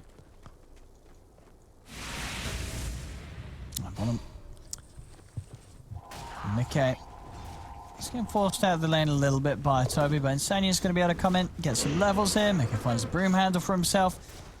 And top. And then he can farm the nice stack. Yeah. And still Boom Zeus. He's going to be pretty farmed this game. Insania bottom. Ooh. Actually spear off the mark. Trying to punish the fact that he's alone, but they can't quite do so. Up top, contestation over the big stack. Bringing in... Actually, no, we're coming in with an extra TP, but they'll cancel it after they see that Boxy and Tiger aren't diving any further in on them. And Boom is only 200 gold. Not even like last year. Yeah, he's doing really Koikva. well. He's done very well. This could have absolutely gone a whole lot worse for him against the Koikva bat in the lane. He's over in the river, Celery. He's going to drop the tombstone down, but the three of them are on top of him. Celery will get a soul rip off, but he can't run from the three of them, surely, or can he? Oh, no, not quite. The bash comes in. Boxy is going to turn over towards Boom, but Boom moves in with a haste room. He's able to take down Tiger. The zombies. And Koikva, he's going to get taken out as well. And Boxy will escape, but big stuff there for Boom. I mean, the panel said, this Zeus has got to pop off. I think he certainly is. This is not an easy game to have this sort of a start that Boom is, and he's doing amazing. No, he most definitely is. I was looking and I'm like, wow, that tombstone's just going to give him a little bit more money, but Boom, having haste rune, he comes over, connects. Oh. A new bottle animation, sorry. Sire Tide things. Insania. Wait, what was the new bottle animation? What did it do? If you bottle somebody, you have a bottle animation over your head. Oh, very pretty. I was wondering what the heck is this above the Zeus's head? Did he get some special item or something? Wait, what do you have above your head? What is it? Just like it's a little bottle. Little bowl. It's a bottle above your head, yeah. I'm not sure if it was when he was using it or if when he's passing it off, but... All right, Viking. Off to a very good start. I mean, Boom, he's got his arcane boots finished. Not going to be going for this bots build that we saw popularized by most of the players recently. Just going to go for the cast range build to keep his distance. Top. It's getting a little harder for them to deal with Liquid. Whoa, Celery. Whoa, yeah. Yeah, now the Boxy's hit 6. This lane's pretty scary. I think it's going to be... I mean, Celery, you know, he did get the 3 kills, but it feels like he can't really come to this top lane now as the Undying. He's bottom. No. Toby bottom. He's been caught here. Extra TP's coming in as well. Quoifer is going to be in with the chase down. Knocks him back with the flame break. With the kill on Toby. He'll look towards Aramis. He's going to have a stun up again in a few seconds. And the extra TPs from Viking come in, and they won't chase further.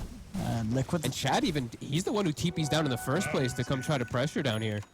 Very underfarmed Lifestealer just showing his face. This is a very Viking style thing. It's just, this is them dictating the pace, them trying to make these aggressive moves, which I like. Liquid is getting a lot out of the map though, as we see Boxy. He's going to be a pretty big beast this game. Not going for the Blink Rush this time around. Just going to be going for the drums. Because I think he knows that, you know, they're going to have some time for Mickey to farm to actually get involved and join in. He doesn't want to just be a blind blink. He wants to have his own scaling. Because they're going to be fighting his 4 in some situations. Now, looks like Viking should be able to find the tier 1 bottom as they commit for the push. So getting the trade. They have a very strong team fight on the side of Viking. With the Tombstone plus that Mars ult, it's quite a bit stronger than Liquid's when they're all grouped up. Yeah, especially just with the damage that the Zeus is able to throw safely in with that arena being used to control Liquid. Yep.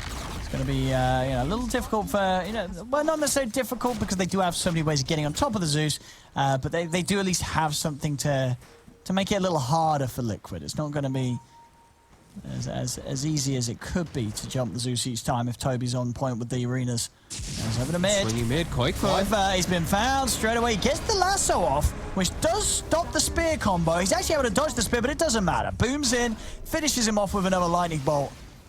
As they get Quoifer there. Aramis. Yeah. He has lasso stolen. Oh. Because Quoifer did use it right away, so now there's a hard lockdown that they do have to worry about. And Viking certainly doing the right stuff here as they're pushing the tier 1 mid. Again, and all they're bringing 5 the of them. fight to Liquid. Yeah, they're bringing that, you know, that's what we're talking about that early aggression of Viking. This time they're showing it. Liquid gonna respond though, Boxy. He's in, but Boom's able to just freely get off these arc lightnings. They're gonna be brought pretty low. Couple protection though, Tiger is able to heal up, Boxy as well. And kept safe by the tether and the combo of the heals from Insania. And they're holding on to this tower. It's very low right now. Viking GG. They've got to find some way to fully commit if they want to take it. They don't have arena for 30 seconds. Oh, Mick is getting a lot of farm during all this time, Gonna too. try and move it onto Boxy. Boxy taking a lot of damage here. They've got to use the false promise to keep Boxy safe. He's been speared out to the side. Still able to step away. The Soul Rip not enough to get the kill. Mickey started TPing in the front. Actually, had to immediately cancel. No way you could go under the tombstone there. And they're getting the objectives. Yeah, they're able to push in around these towers. And at the moment, Liquid not ready to turn up in full force. Still just waiting on Mickey to find that farm. And he is, you know, Mickey farming at a pace that no one else is going to be able to keep up with right now. No, and they're going to keep stacking for him, getting these Ancients going before he feels like he can actually join into the fray. And I mean, he might be able to pretty early on, as he's got the Echo Saber as well as the Mask of Madness already done. Might be able to look to fight. I think BKB timings are going to be mostly everything, though, for Liquid, so that they can just go straight for that Zeus into the back. Yeah. Walk right through that Mars ult. I want to say he's dropped the ult, but he's been outnumbered heavily here by Liquid. Not able to find the action. On the last hit. And it is another game. I mean, Toby on the Mars having a bit of a rough start, really. 0-4-2. We did see it the other day. It's sometimes when he's on his Mars, he does end up dying quite a lot.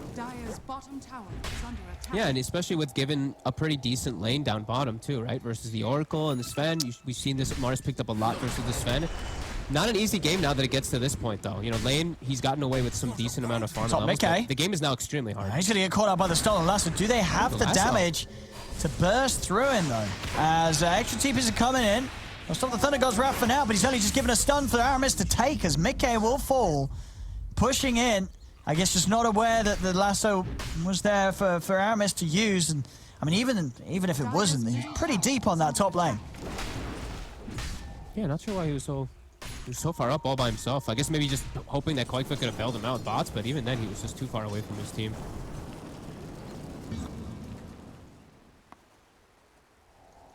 the kill. And so, yeah, Toby's progress, 1400 towards the Blink Dagger. We're seeing elsewhere. Boom, 400 on his bots. Shad, armlet into AC, of course, yet again. And over on Liquid, anything big coming up soon? Quaifer's nearly got his Blink on top of the bots. And Boxy, yeah, just trying to rush his way straight towards that BKB. He's about halfway there.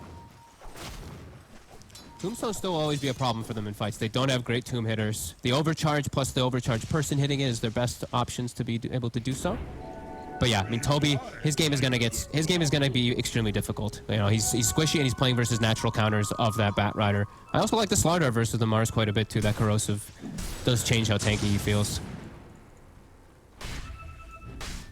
And yeah, Viking, these type of like little stall moments, these downtimes, it's not good for them. They have to be able to try to keep making these plays, keep looking to dictate the pace. Just feels like Liquid's getting more out of the map whenever it does just reset like this.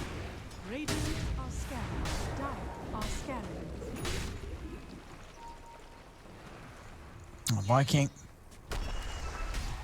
The bots, though, could be quick to try something. I guess, yeah, just waiting on Toby to finish the Blink, 200 gold. Really needing that setup. As we saw last game when Liquid played against the Eye lineup of Viking, it was all about bursting this Eye at the start of the fight. Once they do have the Blink on Toby, they'll have at least a solid way of getting on top of Tiger and setting things up. And if they're all around bottom area, they've got good ward coverage too. See Aramis. Not gonna go in. Too speedy. Yeah, very hard to get in and burst Boxy right now. Both him and Mickey pretty tanky here in this early game, these strength heroes. Both teams getting their Blink timings though at pretty much the same time. Koikfa, he's got his Blink with an arcane rune up top. Initiation gonna be crucial here. Toby's actually been hiding his Blink every few seconds when he was showing before. Now it's back in his inventory. There we go. Can get a grab. Relocate's coming. Straight away on a box. Is there the save in time? There isn't. Not quite there in time. Tiger came as quickly as he could.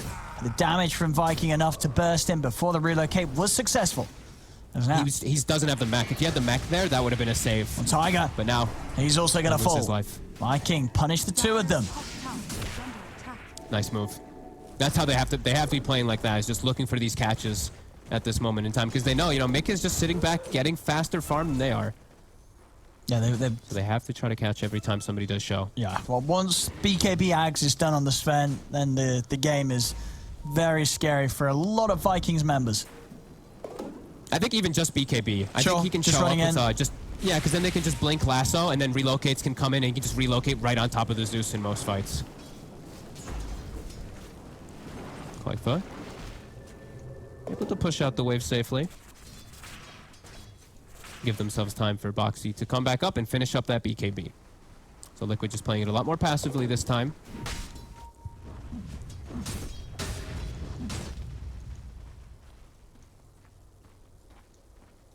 Shad, how's he doing on the AC? He's getting space for it, and he's sure he's not quite as farmed as Mick is, but you know, that's expected. Mick being a Sven with his cleave.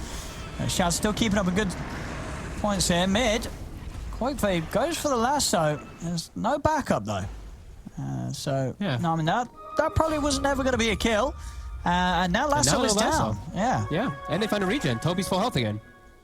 Yeah, I mean, did Quaker expect a relocate to come in? I mean, Tiger, maybe they were planning to reload in and then they saw that there was more behind, so they didn't want to follow it up. I think it might have still, maybe it was still cooldown. I didn't actually get to see if it was still on cooldown. Oh, it might have been actually, yeah. Maybe it's only just come back up. It was a bit strange. Either way. Yeah, Koikfa trying to make the play, doesn't get it. Now, Viking, they see Koikfa. What? But Koikfa gets the blink. Oh, he's out and away. And Viking probably not likely to find anything here, as Liquid just starting to enter into Viking's jungle, continue to just play away from them whilst they get these BKBs complete. And they're pretty much on. Boxy's got his done, and Mickey, he is just about to have his done as well. So now the fights are definitely going to be a much taller of an order for Boom. The struggle for the Zeus will be real. Boom's going to have to be very, very careful how he plays these fights. Yeah, they're going to have to use everything to kind of protect him. Yeah. Thankfully, like we said, they have the Tombstone. They have Lift to kind of reposition people off of him, too, with the Rubik.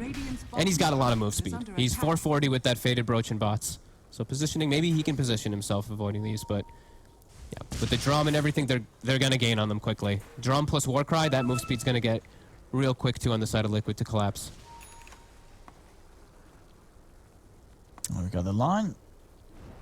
And being drawn around. BKBs draw the line to Roche. They've got level 2 ult on the Slaughter, so force the reaction. Now Viking, they're gonna have to make the move to react into this Roche bit.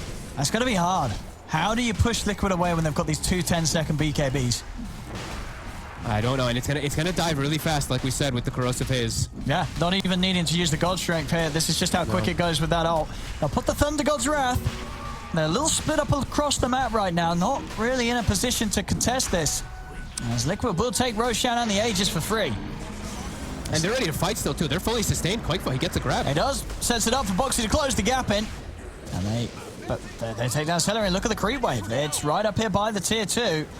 Liquid can instantly turn the Aegis into a kill and into what should be a tower here up top. Feels like Liquid have hit all their timings, and Viking, they haven't pressed forward the issue enough, it feels, again, just like the last game. They've got the AC pretty much done on Shad, but it doesn't feel like these items that Viking is picking up are going to be nearly as impactful as double or triple BKB, because Koikva, he's also got it queued up. They know that, like, with 2 of them, at least, they're already stronger. I mean, with a 3rd. How are you going to keep 3 BKB cores off your Zeus? It feels almost impossible. Like, Zeus is just going to die incredibly early in these fights. It's going to be so hard for Boom to get the damage out. I mean, even if, the thing is, too, is like, even if Toby, how does he initiate now at this point, too? It's like, if he jumps in, the BKBs get popped, and he's just going to die in the middle of his ult. It's really tough. Very hard for Viking. Despite it, you know, it's 9-9. There's less than a 1k in, but it definitely feels like the execution for Viking is much trickier than that of Liquid here. Yeah, these supports are gonna pop. They're gonna die really quickly. Like this Tombstone has to carry really hard in order to reset Boom's positioning a lot of times. In the mid, Shad. Trying to get it onto Mickey. False Promise is going to come out. Don't want to waste the Aegis yet. I'll keep Mickey safe. Get him healed up on the high ground. Boxy is onto Toby. He's going to put the BKB as he stays committed onto the Mars. The Soul Repealer and the Infest comes out.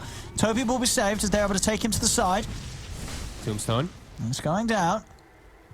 Dire's top tower is under attack. Keeping one another alive there. That's one of the BKB cooldowns down. Not too bad, and I mean, Shad doing a lot more damage than I thought he would with the combo of the Zeus on that Sven. So maybe it is just time to farm an Ags for Mickey. Maybe he doesn't just want to walk in with the BKB. He needs that gap closing too. Aegis and those BKBs will give him time to be able to farm that here. And now it really feels that, you know, Viking, they probably want to make the aggressive moves, but it's very difficult into this Aegis and BKBs. Yeah. I feel like it's going to be a very sort of similar point for Viking as we saw last game, right? Where they feel that they have to do something, but to do something is actually rather difficult, considering the circumstances of their lineup. There's not getting the pickoffs on the side that they probably would need to, and Liquid just sitting back. It really just feels like Liquid's like just, okay, we're getting all our BKBs, we're getting our timings, and we're going to be able to take it to this single core lifestealer. And they have a lineup that transitions and scales pretty hard with 2 different cores that will get to that stronger point with a Batrider who's just countering. They're trying to set up down bottom here. Toby is looking for something. Aegis is still there for another minute and a half or so. Armis and Celery heading over as well. Can they get the jump on Koifa? Toby's going to head in, but can't find the angle to set things up. It's so hard Just to... who do you go on? If Firefly is active, like if Firefly is active, he can never spear him. So it's like, it's just so difficult because Aramis, he doesn't have the Blink Dagger yet. Like if they have a Blink Lift, then they can look to set up a lot more on these kills. This has given Liquid all this time. Mickey near that Aghanims, level 18.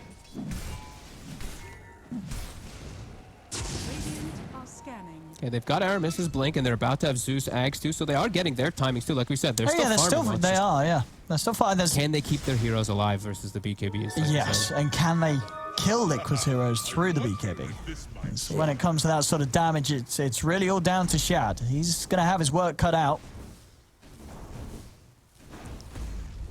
Grouped up, looking for the smoke around. I mean, there's still 50 seconds on this Aegis, though.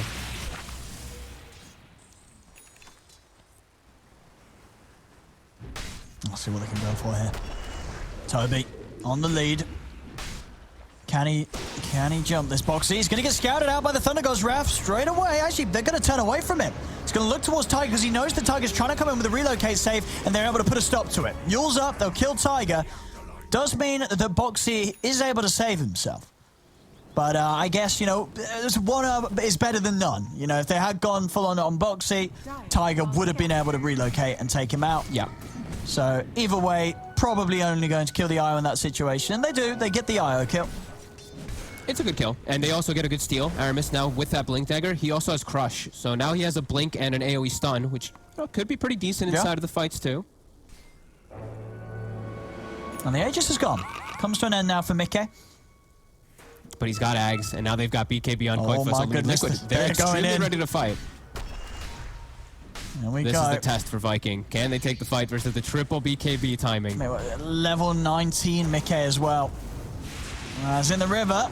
Mickey is charging over. He's going to look for a target. Uzi wants to jump for first. He's looking for the easy ones. Goes over towards Aramis on the back lines. Aramis trying to run. Mickey's able to take him down. Lasso comes out onto Toby. Mickey's going to head back over to offer up the damage required to take down the Mars. Double kill for Mickey, and he's not done yet. Up to the high ground. Celery can't escape.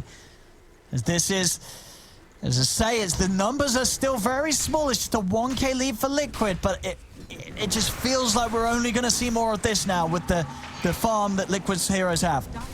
It's going to start shifting very quickly as they can freely jump from target to target. There's no really good... The team fight that was good for Viking before is no longer. They have ways to kill the Tombstone now. They have ways to just permeate and just go straight through that Mars ult. That didn't even really get to do anything at last fight, of course, but yeah, there's just too many tools now, it feels like, in Liquid. Like you said, the fights are just so much easier for them.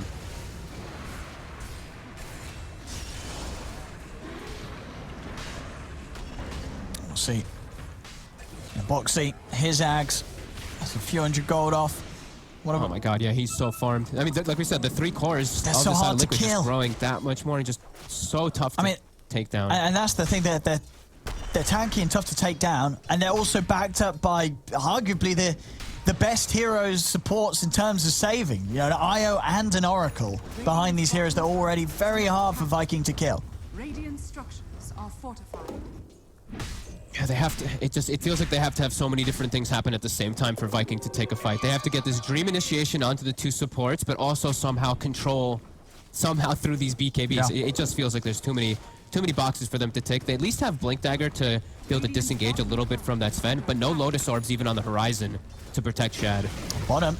Okay, it's TPing over. Koifa is going to look to start things. The Lasso comes a bit slow, though. Gives an opportunity for the Rage to be popped. Koifa's going to pop the BKB. He's bottling up, and Koifa, he's able to live. The False Promise comes out. He's going to be saved. Mickey committing onto Toby. As Toby is trying to escape, but with the BKB, Mickey can step out of the arena, kill him off. Shad's trying to kill Tiger, but Tiger's back out with a relocate. Tiger's going to live. It's a double kill for Mickey. They're into the trees. They've found Celery. Triple kill for Mickey. As only Boom will escape. 4 dead on Viking. It's looking rough fogged. They couldn't get him. Take out Koifa. As soon as he pops BKB, all their damage is gone. He gets a couple bottle ticks off. He resets the fight, and then just Dream Initiations. Mikke and Boxy and Koifa just with this BKB and with this Ags on Sven, they can just jump from target to target to target. Viking. Yeah, Mikke's just it really feels like their timing is just gone. It feels like they really had to do more. During that downtime when Liquid's just getting this farm on the map, they have to just try to press the issue, but damage is done. Liquid able to start beating on these towers, and Viking, how do they pull together any sort of move? They got smokes. They have got a smoke on Aramis. I mean, it does feel like their best bet is to try and smoke and get a pick off, but as we're saying, it's just so hard for them to do so. No, absolutely. At this point now, it really feels like they missed their windows. There's too many. The BKBs are there, and there's the double saves. But maybe that's the way they were thinking a lot of the times, is that those saves will always be there. So they were just playing a little bit more careful. But they couldn't do that. They could not get their foot off of the pedal this time. They had to just keep going.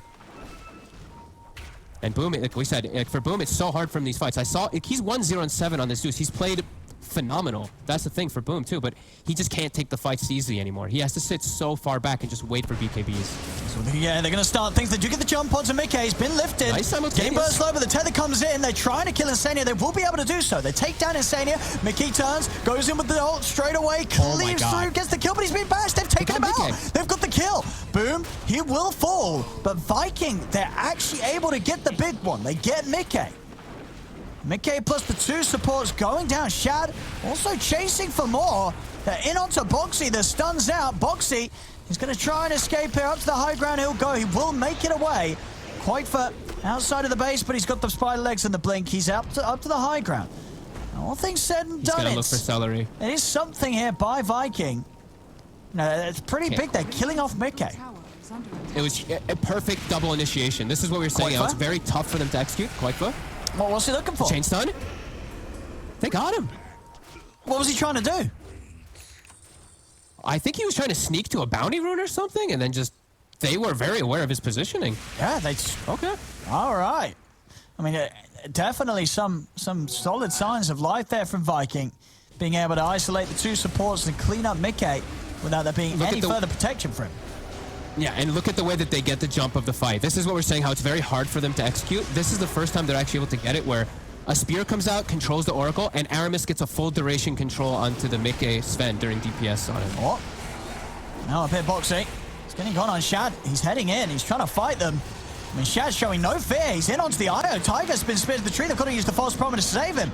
But the Yules is there, holding back Tiger. Another bash. Tiger's in trouble. Tiger, he's going to almost certainly pop here. He's going to tether to the side. He's dead.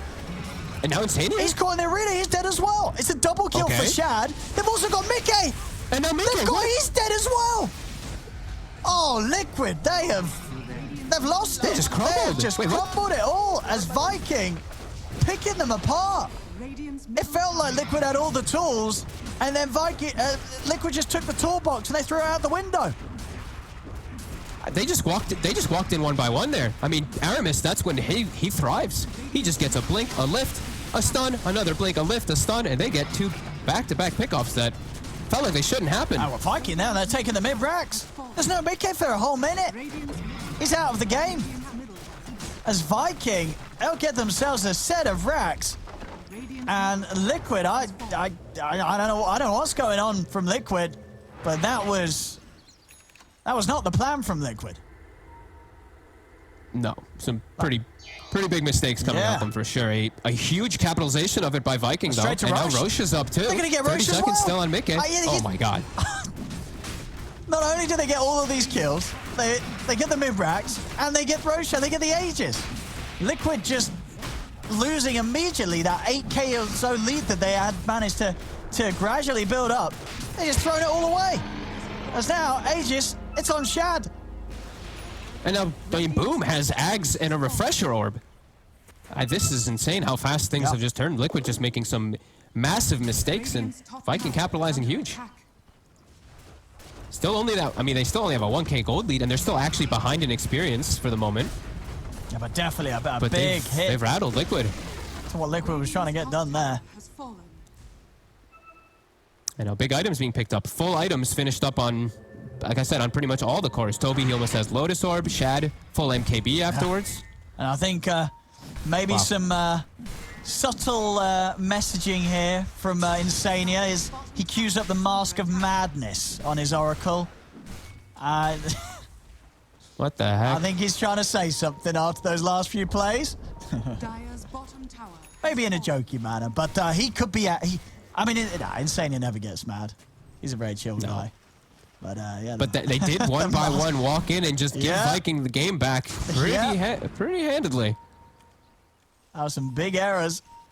I mean, it's about time, though, to see Viking doing what we love to see Viking do, is take those risks, go for those type of plays. Aramis, he comes in clutch, gets these huge lifts and these catches on heroes that we didn't think was going to be possible from the way the Liquid was posturing with these double saves.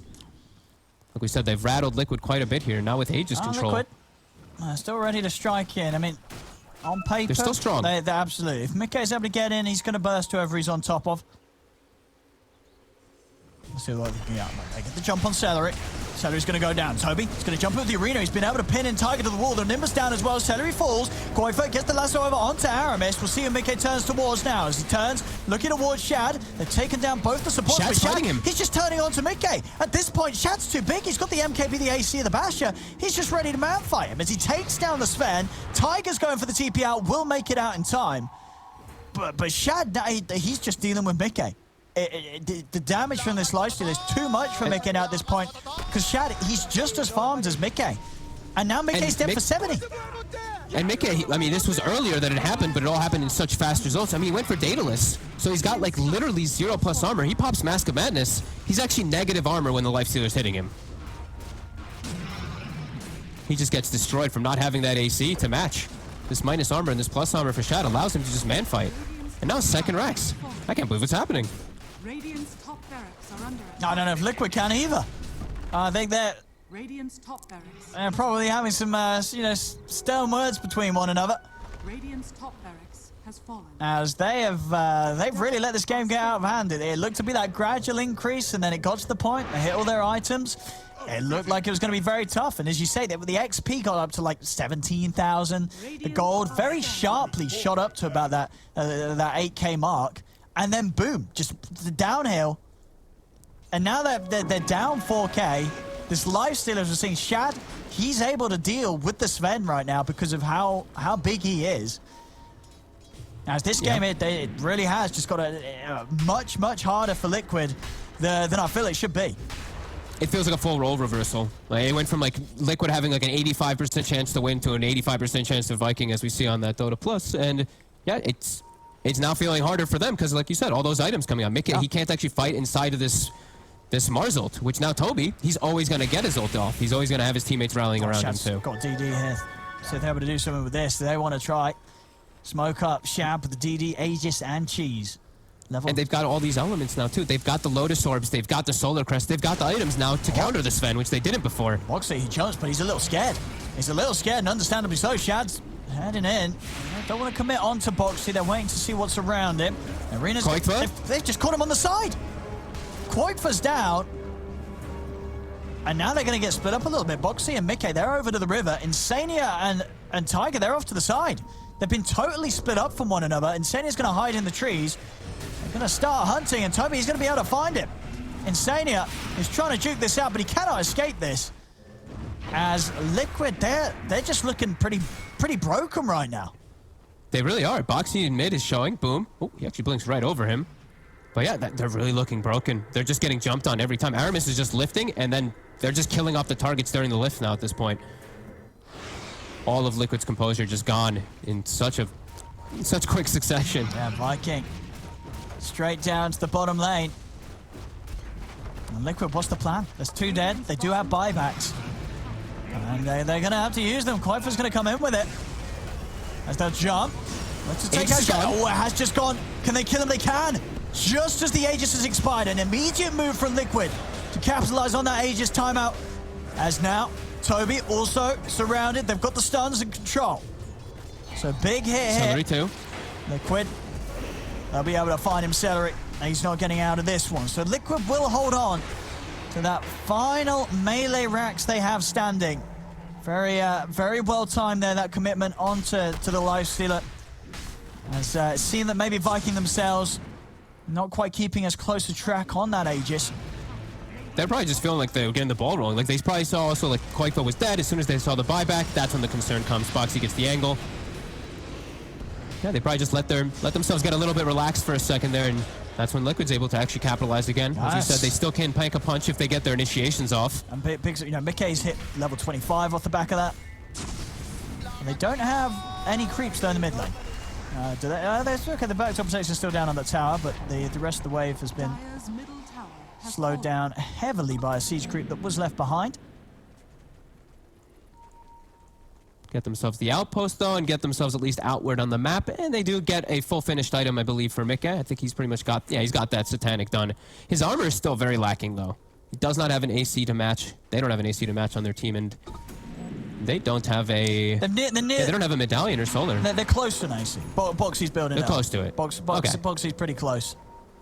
They do really need that, it feels. get themselves a Timeless Relic. Really good item for Koikfa. We're still seeing they can take the fights. It's just Viking now with a lot of momentum swinging their way. 2 lanes constantly pushing. All this information on the map. And a lot of items just keep raining in. Just full items coming out for each one of their heroes after they get all these buildings taken out. Dire are scanning.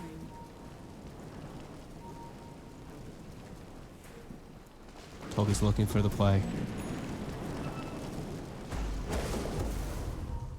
Shad will melt. If they get the stun onto Mickey, yeah, they will melt him if he's isolated. And the smoke up comes. Liquid. Not going to include Mickey himself in it. Maybe trying to act as a bit of a bait. Toby, he's hiding with Shad in Boxy. He's going to go for the jump. He's able to get in onto Toby. Toby holding his ground for now.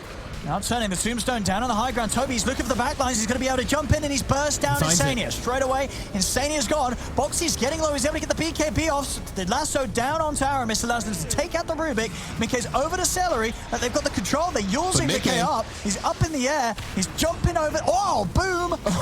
And he's out. Boom's gone. But now Mickey's surrounded. Shad's able to turn, beat down onto the Sven. Mickey, he needs help. He needs it now. It's going to be there. Insania's in with a false promise.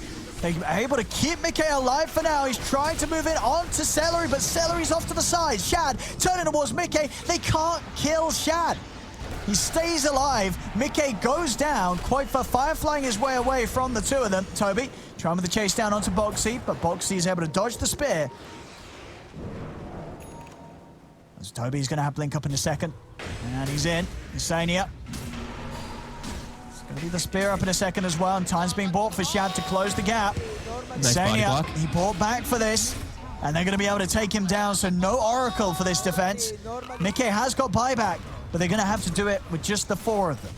Viking, they're down Azusa and Undying, but they don't need Azusa and Undying to hit buildings. As Viking, they're pushing on. Boxy. Got the puddle down, Koikfa tries for the jump, but Shad, he's gonna be able to get the range up for turning. Shad, he's out into Toby. They're jumping off to the side. They're trying to get Toby out of there, but Liquid are able to surround him. Toby is going to fall low. They take him down. Shad, he's now been left behind here. The Linkers has been popped. They're working their way through it, and Shad, he'll fall. Shad out of the game for 100 seconds there, as he did go all in on that Lincoln's purchase. Did force Mickey to buy back to try to defend that Mega Creeps. And Roche is going to be coming back up at a very fortunate time for Liquid. If they can go scout that one over, they can definitely look to get that one there. They can take it pretty quickly. Mm-hmm. Very hard for Viking to contest without Toby or Shab right now. And yeah, they're into the pit, Liquid. This is going to be theirs. Have they got any big ags that they can hand over? I guess Koikfa's going to be taking it. Yeah, Koikfa's, I guess, would just be the best one. He can get the lasso even through the Lincolns on some targets. So that'll be pretty nice if they do want to give it to him. You see how it says the ag symbol too when he picks it up? Yeah, shows. You see those? Oh, I They're love nice. it for us casters, isn't it? Rather like, look at that, I love who it. picked up the ags? It's like, ta-da! I guess when you pick up an item off of the ground, they added that, because when he picked up the bottle earlier too, it did that symbol over it. Maybe it's just item picking up. We'll learn. Yeah, I imagine it's only the key ones stuff, like that. I can't imagine. There's no way they did that for every item. Or did they? There's absolutely not. Imagine the work that would require. No, I mean, maybe though. Maybe. I mean, the dietide does seem pretty extensive. So it could be. Where's Mickey's items? Okay, he ate the eggs. I was like, where the hell did his gold go? Who? Mickey, he ate his own eggs. Oh, yeah, it is. Yeah. And then Boxy still has his, and they gave Koik for the other one, yeah. So level 25 is kicking in all around. Boxy, he's about to hit his. This is actually a really big timing that they could get. If Boxy's able to get this, Undispellable Corrosive Haze versus the Lifestealer. That will allow Mickey to actually man-fight him again, finally. Yeah. As we have seen Mickey struggling a bit. So Boxy's trying to get that level 25 talent, and he's got it. So this could be the difference maker. Still, even though Mickey actually man-fighting. Liquid have managed to bump themselves back up in the advantage. If they lose Mickey, it's game over. And it's off to the side. Jump on the side. Insania is not going to get the chance to use anything. Koikfa's TP'd in for this. They're trying to move in. Mickey's trying to fight here. Wants to go for Celery. Will get him. Celery down. Over to the side he goes, but quick blink. Aramis is able to dodge the stun. Buyback at a move from Seller as he's trying to join his teammates. Boxy's in with the bashes onto Toby. Mickey, is he going to be able to commit for? He's heading over, but the Lotus Orb's there on Shad, and the BKB's wearing off for Mickey as he's stepping off. Viking trying to chase if they can catch him. They've got the Yule set up. Mickey, he needs help. If he goes down, it could be it, as Mickey is pinned to the tree. The Stolen Stone comes out. Mickey's dead. He's got the Aegis. Second life here for him. He's ready to go for a second round. They've taken the Lincolns off Shad. Mickey goes over for Mars. Now he's turned into Celery. A buyback comes out from Toby. Stun onto Mickey. Shad trying to move around to get on top of this Mickey's got to be careful. Mickey, he's being focused. Is there any way to save him? He turns to Celery, trying to bring down this Undying, and he can do so. Gets the crit. Celery's down. Now over to Shad. Shad holding his ground, turning towards Mickey. The Glimmer comes out, but they've got the vision. Mickey's down. He's out for 2 minutes. Can Liquid clean up the rest without their Sven? Boom. He'll fall. Boxy trying to run from Shad. Buyback comes out. There's only 2 left alive on Viking, but one of them, I mean, both of them pretty scary. Toby and Shad, very, very beefy heroes right now. But the fact that they did kill the other 3 should mean that Liquid will be able to defend despite losing Mickey for the 2 minutes. Yeah, they get a little bit more breathing room to stay in this game as they clean up, like you said. Everybody else, Shad still continued to be that issue. They can't deal with him. They can't. Even when he was Corrosive Haze, they can't turn onto him. Another fantastic tombstone on the high ground to make the fight ever so difficult. Still playing these fights in a way that Mickey is just never... It's very hard for him to find the opportunity to actually jump in onto Shad. These Lotuses really causing Mickey to sort of second guess himself when he tries to jump. Those precious few seconds of the BKB becoming so important for how he looks to move in with the stunt. Yeah, they have so many different itemizations that he has to worry about to just dodge in and out. Boxy was actually man-fighting versus the Lifestealer more in that fight than Mickey was able to. And I feel like that's a lot because he has the AC himself. Mickey he does not have the armor, really. It looks a little awkward, too, for his inventory at the moment, that he just has an open slot because he had to go at that Aegis by eating his Zags. And I feel like Boxy might actually transition into this crazy carry. He's got BKB. Toby trying to trap Insania. Insania immediately going to pop the false promise. Boxy trying to control Shad. Koikfa's in with the lasso onto Toby. Shad and Toby, they went for this fight incredibly aggressively, and they're getting away with it for now. They get Insania. Shad still alive here, as now Liquid, they have got to run for them. The rest of Vikings sweep across, and they do get away with that move. I mean, just really showing their power and dominance here, Shad and Toby just going in, getting the kill, and even whilst Liquid had the numbers, they're still struggling to deal with this Lifestealer. Shad just holding his ground, and I mean Boxy's also holding his ground though, just fighting versus him in a lot of these situations, especially when the haze goes off. I'm seeing Boxy, he's bringing the fight back, but they keep getting on Insania. The vision, Viking is doing a great job of getting on these supports.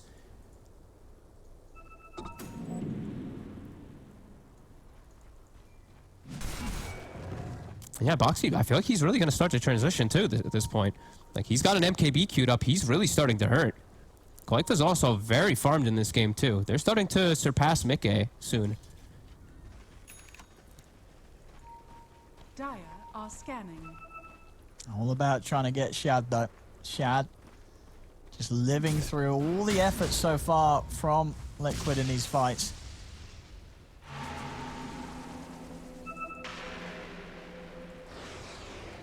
It's Liquid. To get outside Liquid. They're trying for a smoke move. They have a lot of unspent gold on the side of Liquid at the moment. 6,000 on the Batrider, also 6,000 on Boxy. Yeah, they're going to want to play with buyback gold for sure. Yeah. Hurts that they can't finish another item just yet between it. Mickey's going to spend his gold though. He's buying the Shadow Blade. He's not saving. Reload. They're going to try and set up the Found Boom. Oh, what? It's just Taiga. Wait, what? What? What happened? That was not the move to make. Did he split from his... I guess something broke the tether, or they decided last minute that they didn't want to make that play? Maybe? Not sure. I mean, Tiger's he's out. He's dead for he's dead for 90 seconds, and Koikfa now has to spend that gold. He had 6,000. Like we see, he has to spend it all on buyback. Yeah, I mean, definitely a mistake somewhere down the lines there in regards to making that move. As they're now down a man for this defense. And they just buff up Shad. They give him the Lotus, the Solar Crest. They put everything on him. Force the quick buyback. Boxy, he's trying to go in onto Aramis. Just force out the Eon Disc on the side. Mickey, look, he's trying to wrap around on the back. He's looking for Boom. Mickey with the Shadow Blade. He's hunting for Boom. Boom doesn't know that he has the Shadow Blade.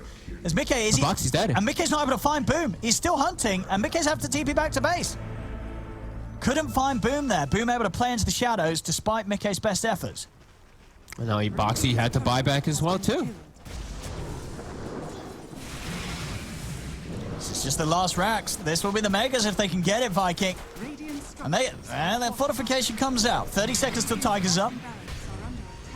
See how much Viking want to try and push this to get the Megas. Shouts back in, pops the Rage, and he's going to be able to do it. I guess the deny Boxy a little bit cheeky, but of course, not that it matters.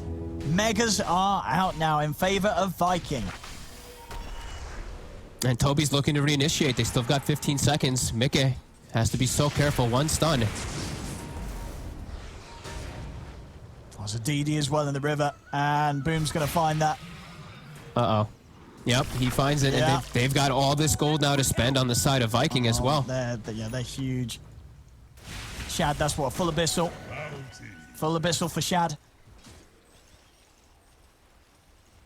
34 to 32. It's even on the goal, but it's the big buyback status that's the big problem right now for Liquid. Sure, there's some buybacks unavailable for Viking, but it's the bigger ones on Liquid.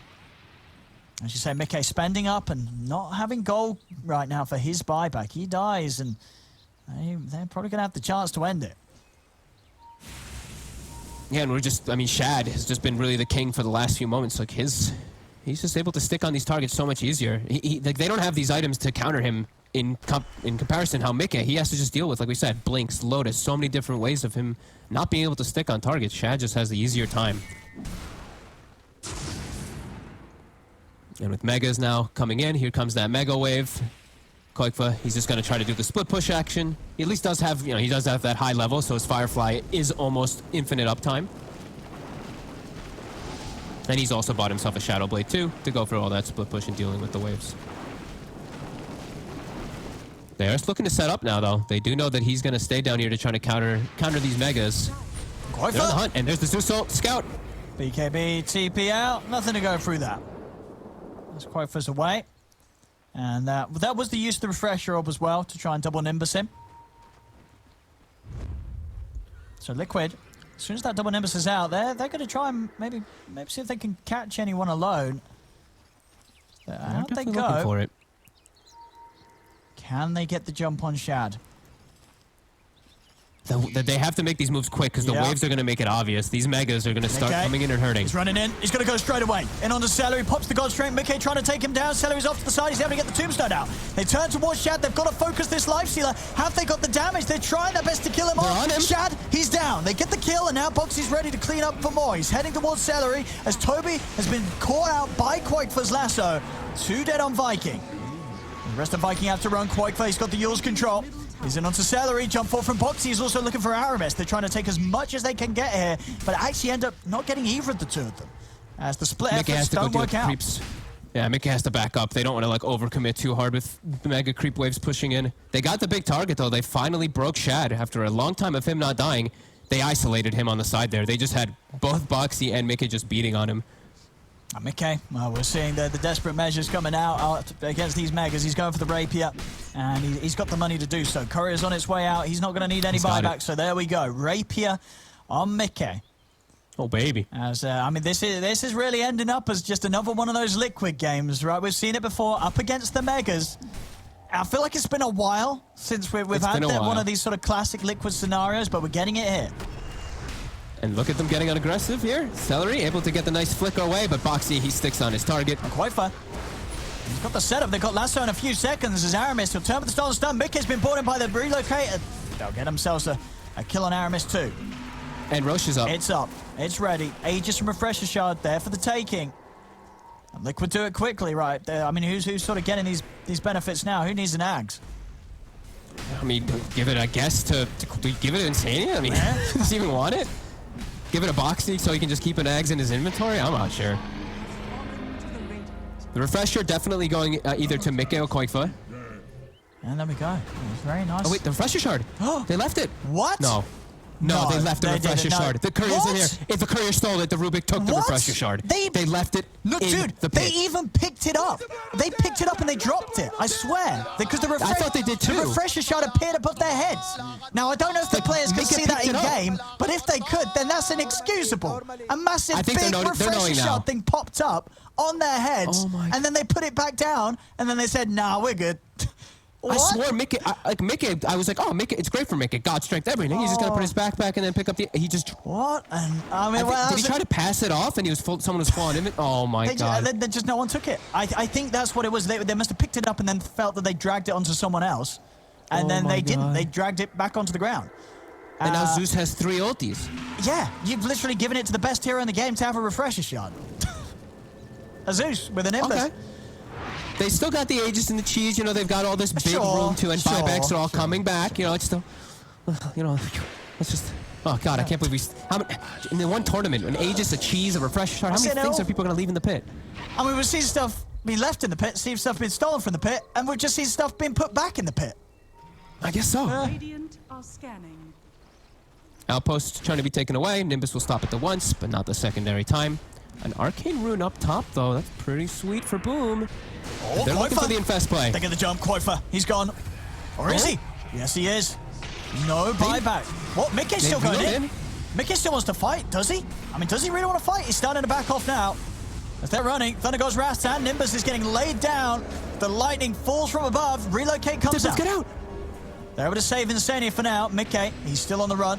He's got to protect this rapier. If they find him, he's out with the TP, and he's out. He's out and away. Insania does not have a TP, though. He TP'd into the fight. Oh, my goodness. And got relocated. How for him. on earth is he going to get back home? I don't know how he gets back to the base. This is... I don't know, but he's going to leave the gem over there just in case they do find him. He's like, all right, well, at least I won't give a gem to the enemy team. Oh, but are they going to scout the gem? I think they are. They're going to find the gem. Is he? No, he didn't see it. He didn't see it. And look at Insania. The courier's coming in. For the creeps. Oh no! Orange creeps! Use your shield! No, Insania! What? He just shield up. Oh no. Oh no, now they've seen him. They've seen him and he's dead. He's dead. They've got him. But they didn't get the gem. And they didn't get him yet. With it. Wait, they didn't get him yet. The Nimbus is right on top of the gem. Did they just, how do the Nimbus, it sees it, right? They see that. Yep.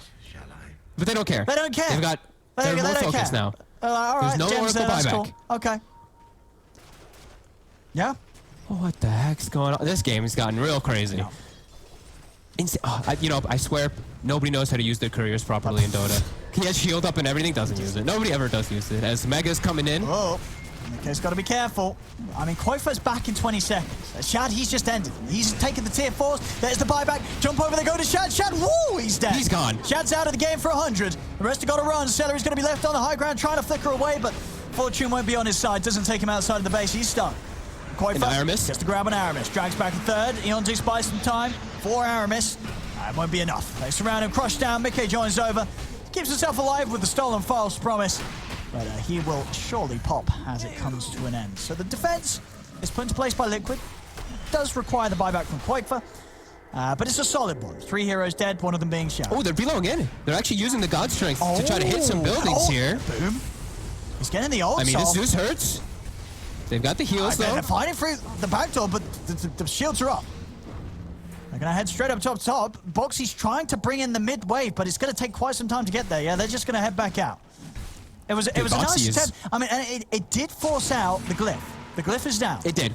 It did, most definitely. And, I mean, Boxy is honestly getting to a point where he's going to be able to chain bash people permanently. I think he's getting close to the attack speed for infinite stunning. It's very... If he's overcharged, he will infinitely bash somebody. No, really? Yes, he will. Yeah, absolutely. Oh, my goodness. It's once you get your moon shard, your AC and treads, you actually can almost chain stun people with it. So a huge window now. Dude, why doesn't he? Dude, there's a leveler in the base. Why don't he take the leveler? There's a leveler in base. He should take it, but he wants lifesteal. He wants night vision, I think. What's happening here? Arena. Toby just laid down the arena, and now he's dead. He is very, very dead. I mean, I guess we're trying to slow them down a little bit with his life, and I guess it worked. their back. I guess so. Yeah. I mean, he's got buyback anyway. He doesn't have to use it because they have to get back because of the megas anyway. Okay. We're going to get to the point. We have 1 minute, Owen. It's almost tier 5 items. Oh, is there any busted items here? Pirate hat on the Slardar. Infinite bashes. There you go. Are you sure? It's possible. What is he hitting the max attack speed? What's going on with that? Right now, he's not there. It's a point. He's still quite far away from that. Okay, so he can. The pirate hat will be fully beneficial. Yes. If he gets the pirate hat. Let's see. We'll find out in 30 seconds. Anything else that would be pretty wild?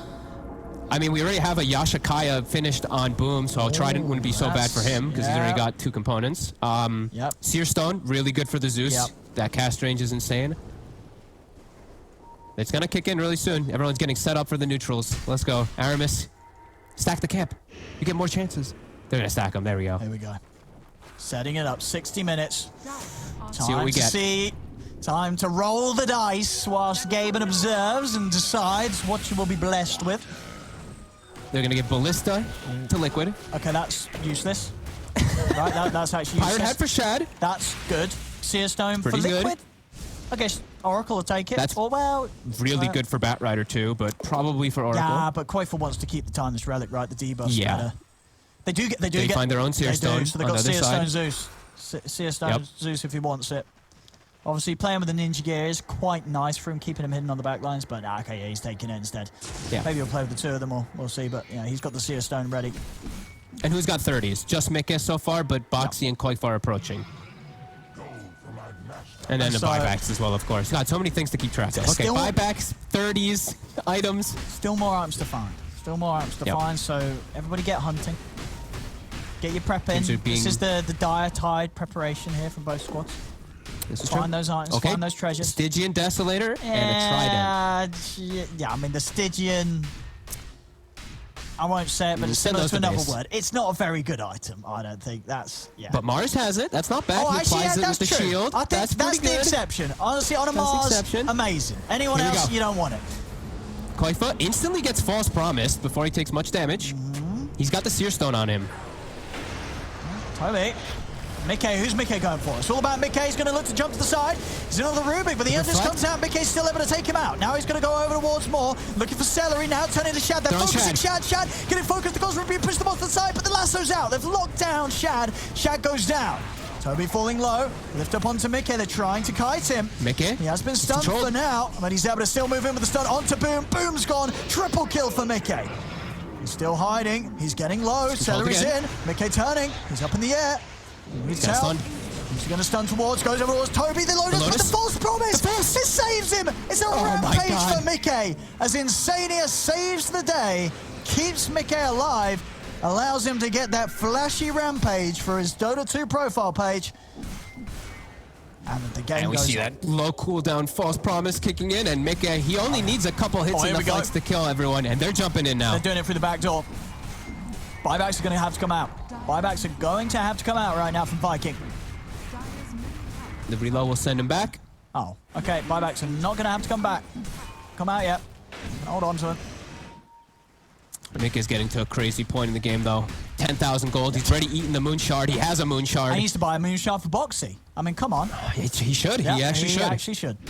Why isn't he? This is... He probably is. Look at the courier. We know Mikke. He's a smart guy. It's that or another rapier. Okay, it's another rapier. All right. He can use the... That's good enough. He can But use another reload. They're 26 on the here we go. On the IO. Wait, where's the second rapier? Oh, it's a backup. It's that base. It's backup. It's just a backup. Okay, it's just a backup rapier. All right. I was going to say, does he not want the 2 of them? And then I think he could do this even quicker. Buybacks. They lead Mikke this time. I mean, Shad doesn't want to buy back. He's 7 seconds left, but he has to. He has to buy back. They are going to be able to find Boxy. There's 4 buybacks coming out here from Viking. The chase is on Boxy. He's actually able to get the blink off. He might live. No, Nimbus is out. And he's gone. There it is. Boxy goes down, but Mikke survives. Get the rest of them out of there, and Liquid able to force Viking into just as rough of a buyback position as they are themselves now, with Viking having all their buybacks unavailable. Roche, 10 seconds. Oh, Viking might get this. They're going to just miss it. Just stay in the pit. Don't Shad, leave it. check it. Check the pit. Check the pit. Check it.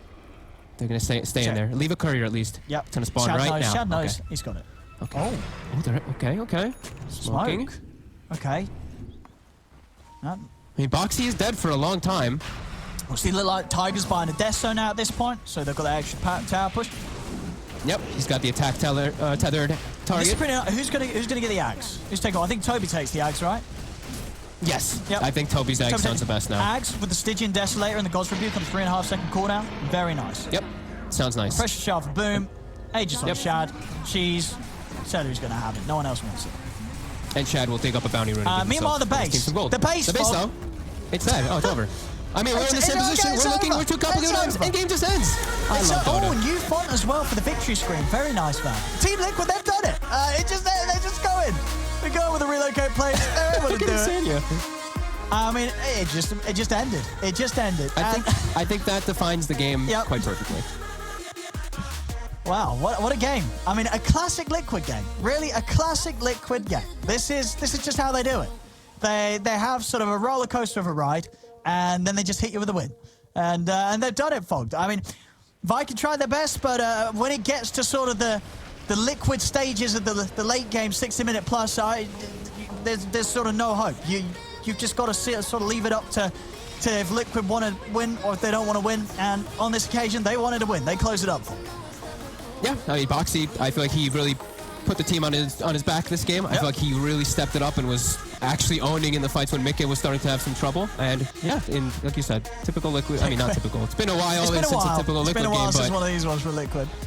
These are always the fun ones to see from them. Oh, they're the best because you know that Blitz is going crazy when he's watching these games. Oh yeah. I hope Blitz. I hope his heart's still ticking. I hope he's still going. As this one probably sent him all over the place, but there we go. Mickey popping off as Liquid take this game, and with that, the series is theirs, 2-0 against Viking.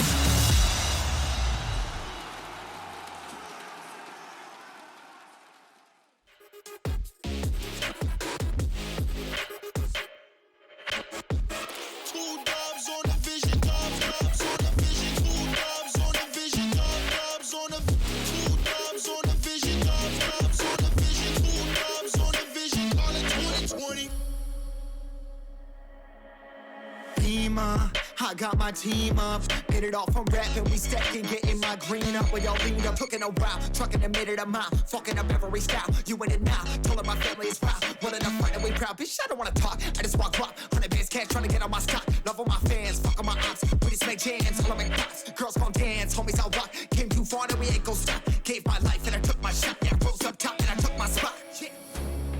If it's a problem, then we really ready. Yeah, honey with me and we for the war. My heart is formed and my vision deadly. I've been dialing in my sights, see it 2020.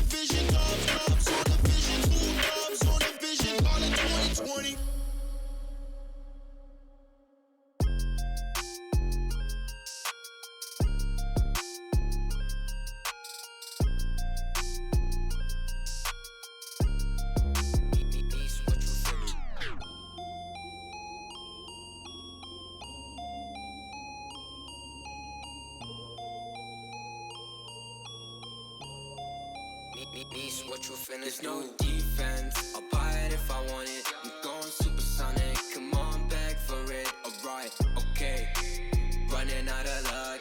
Too much in my cup, Nishi run it up. Why you always tripping like you top? Cause you not my team pop. Shawty, I know. Why you always tripping like you top? Cause you not my team pop. My team pop. Who really got the block, Sipping to rock in a cop car, They say they wanna party with us, 12 as and how much be that boofy, it's a la, My feature price bigger than your bank account. You talk about it, but don't show us that about. These boys only flexing with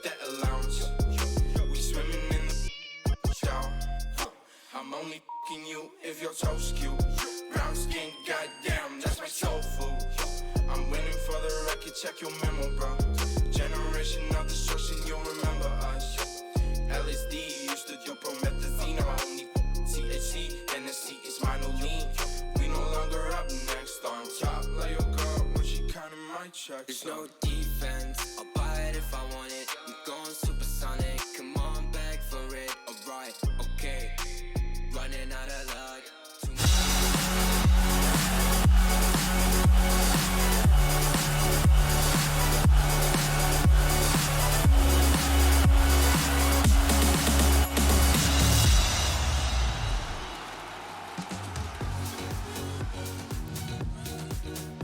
Relief and a lot of happiness on the side of Team Liquid as they just make sure that they win the game by backdooring the throne here at the end. Team Liquid victorious here 2-0 over Viking. This second game, though, there is a lot to unpack. It is, you know, we thought Liquid was going to win after the draft, and that's fair, but I never doubted him for a second, Chiefs. No, I'm sure you did not. I'm sure you did not. I mean, guys, like, talk me through this.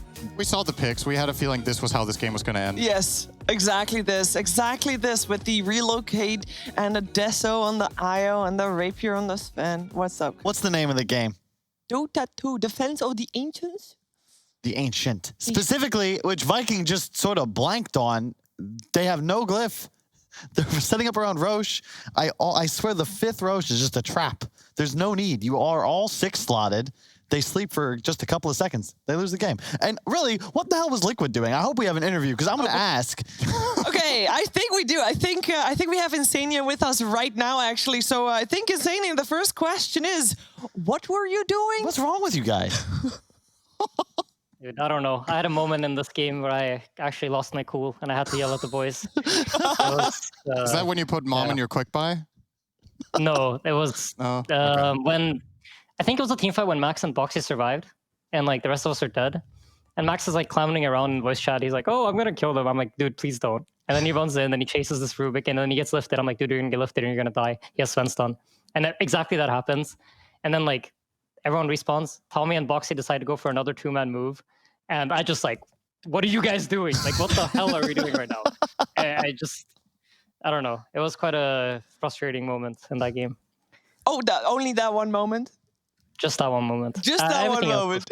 Everything else was standard Liquid game throw. That's all good. That's normal. But that kind of made me lose my stuff. What was when you made the decision to go for Throne? I assume you're like, oh well, shit. Boxy doesn't have buyback. We got to do something. Would you have made the all in if he was able to buy back, or were you just like, well, we have no other choice?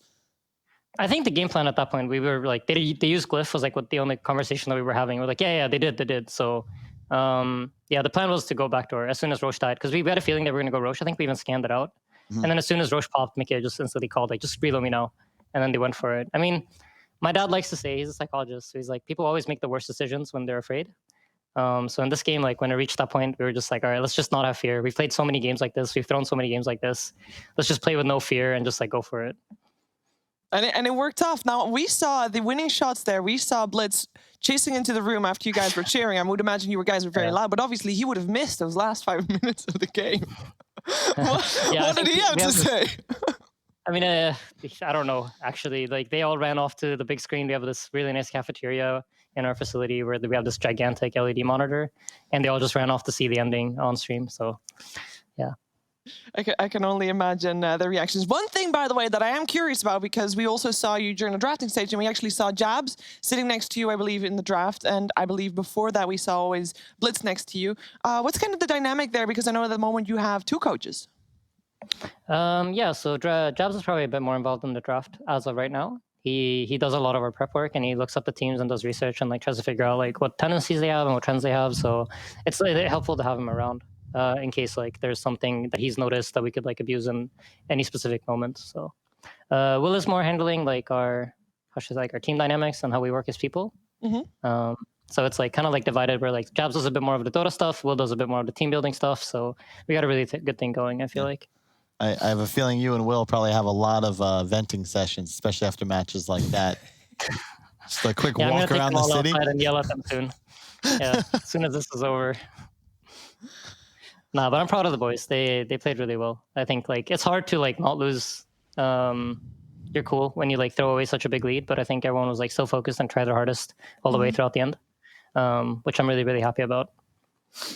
I want to also quickly ask a question about that first game. It seemed you guys were snap picking almost everything in that first draft. Was that like a pre-tailored draft, or did you try to intentionally like put extra pressure on Viking, or maybe both? I think we had a very good idea of what they were going to do. Credit to Jobs, who like had some good information on them, and we had a pretty good feel for like, we think this is good. We want to play this way against them. So we got that kind of set up, and we noticed that like the draft was going exactly like how we expected it to when we were doing like our pregame stuff. So the decisions are pretty easy to make. And then of course, the big question. You've got a series ahead of you against an opponent you have faced quite a few times over the last couple of months. Team Secret. You've beaten them before. One of the, like the only team that has taken 2 series off since they started their 3-0 rampage off of them. Are you prepared? I think it takes a little bit of crazy to beat Secret right now. So, and I think we have that in us. So yeah, I think this might be there. Yeah. I think previous game definitely showed that. Dota. You gotta have some crazy in you, and I think we got that. So yeah, I feel good about playing them. They're a tough beast, but yeah. All right. Well, we're looking forward to seeing that happen. I believe that is already happening tomorrow. So I'm going to let you get back to your team to celebrate and then, of course, prepare for the series tomorrow. Yeah, congratulations once again on this win here. Yeah, thank you very much.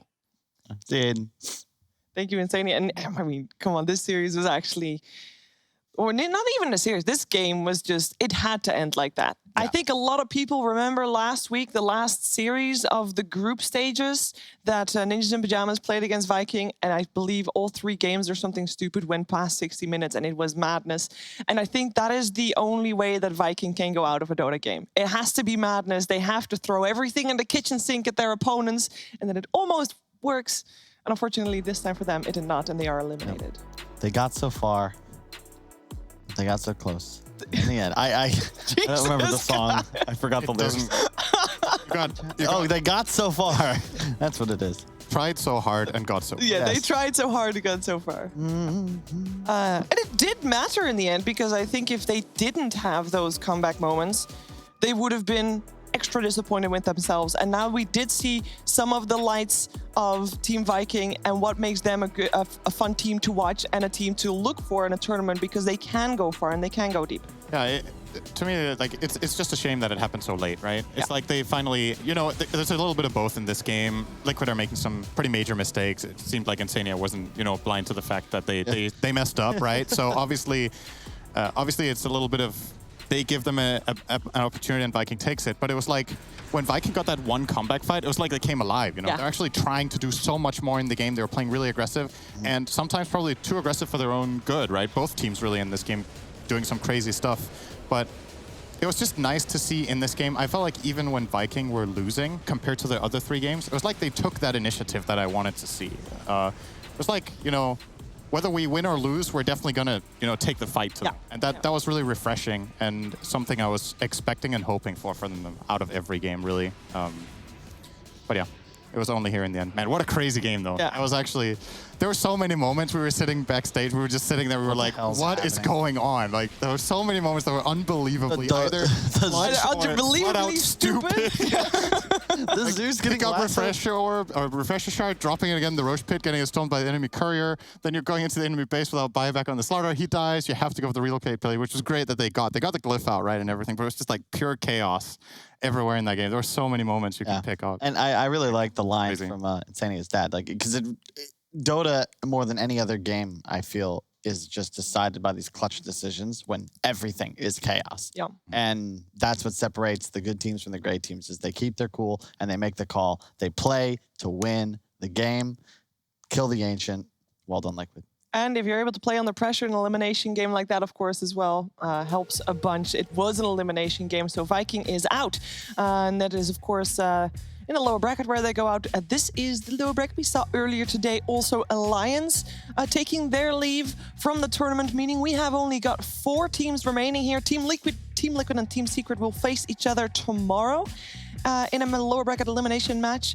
And then we also have tomorrow our upper bracket finals match, which is Mud Golems versus Na'Vi. A lot of awesome Dota to be played once more. A bit wild. You usually expect this bracket to be flipped, right? Yes. Liquid Secret down below, Mud Golems versus Na'Vi up top.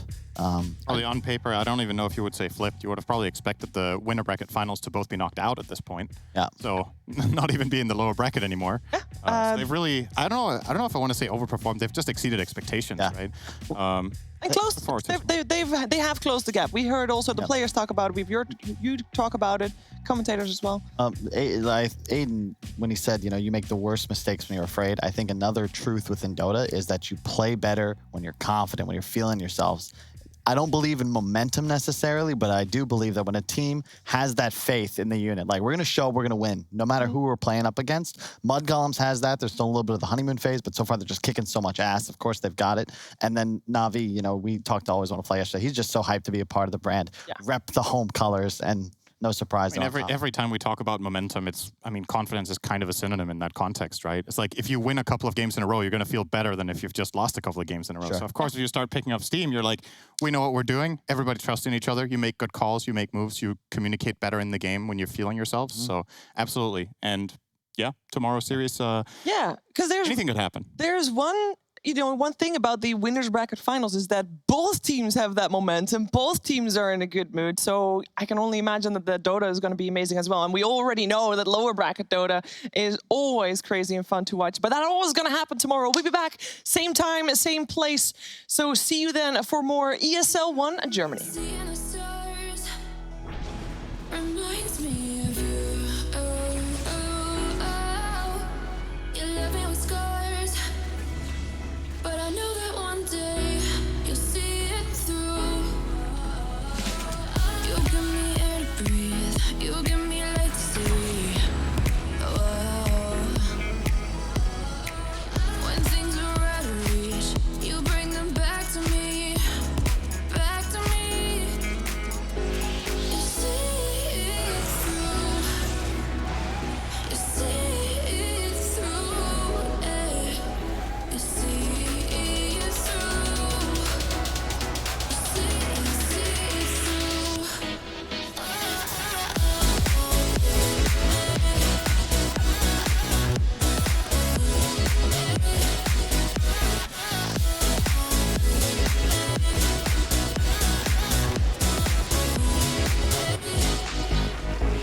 Talking to myself and I can't focus.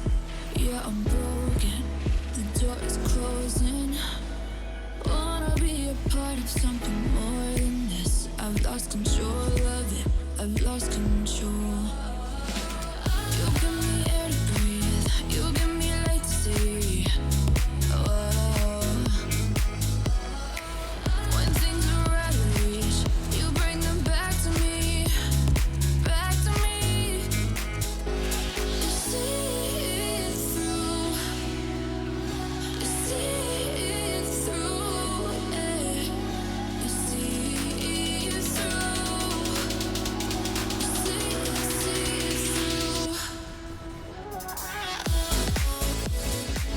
Hey liebe Leute, herzlich willkommen zu einer neuen Folge des Gamers Guide. Hier spreche ich mit unserem Mental Coach Edgar Chikara darüber, dass Nervosität nicht immer unbedingt was Schlechtes sein muss. Neugierig? Dann bleibt dran.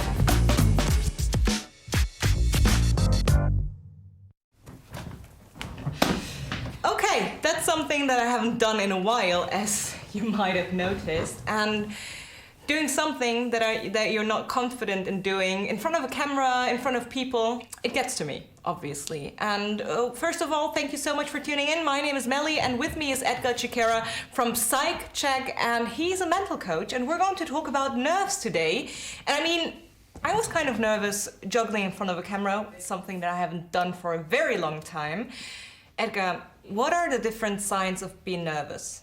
Everyone experiences nerves in different ways, but there's three main signs, right? So mental, so being, thoughts of concern, thoughts of worry as well.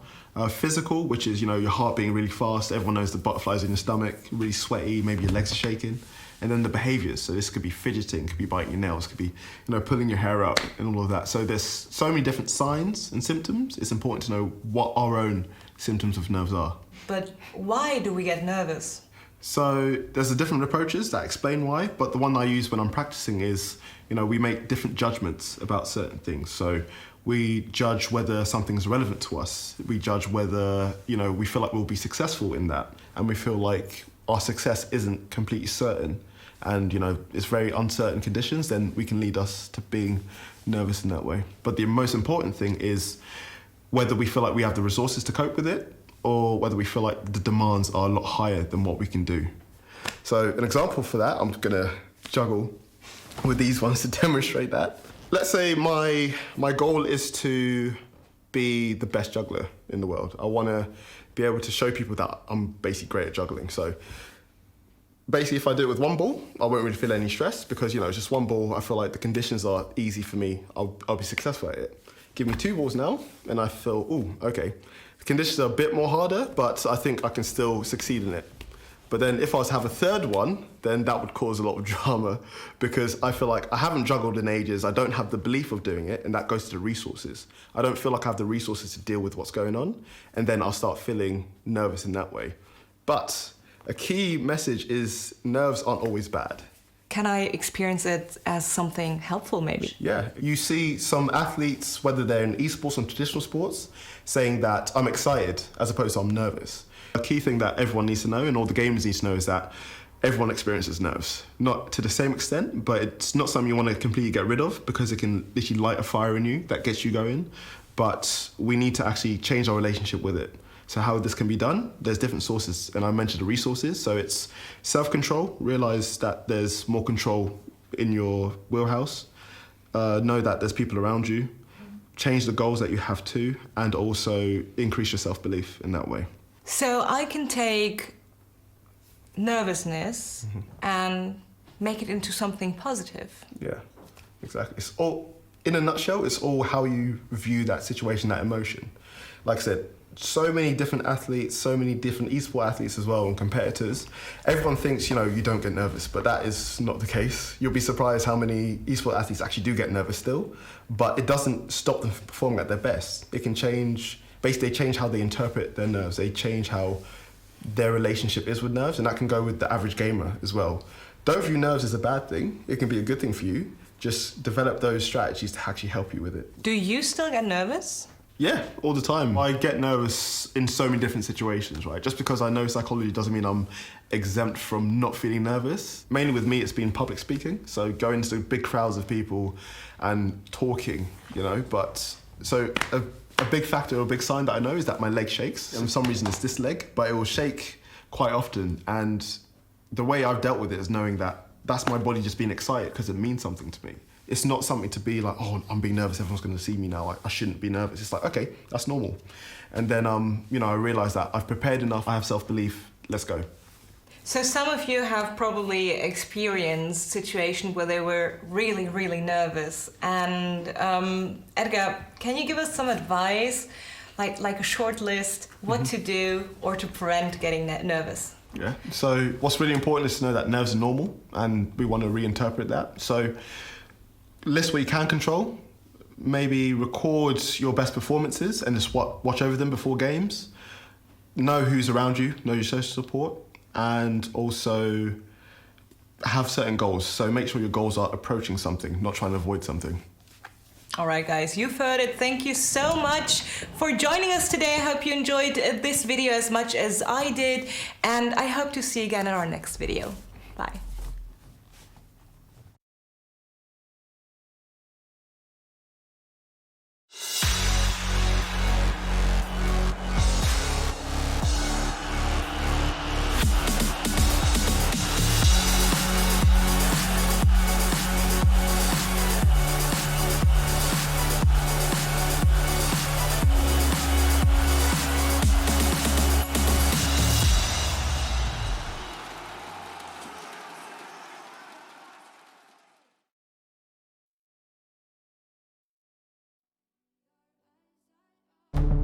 With the right CPU, you can turn any game from familiar to phenomenal. Unleash the potential in all your gaming with Intel 10th Gen processors. With its optimal balance of threads, cores, and frequency to deliver elite real-world performance, only Intel can bring Marvel's Avengers to life with in-game PC optimizations. Supercharge your Marvel's Avengers experience with Intel Core i5, i7, and i9 processors.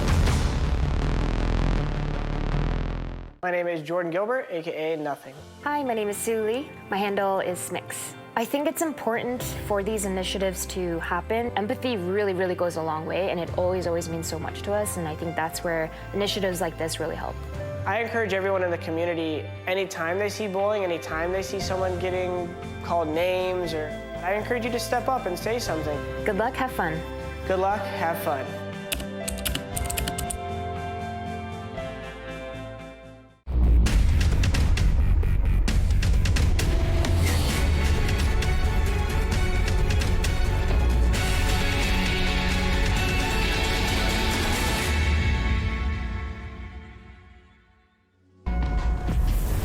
Multiple witnesses have reported mysterious shadow sightings all around the city.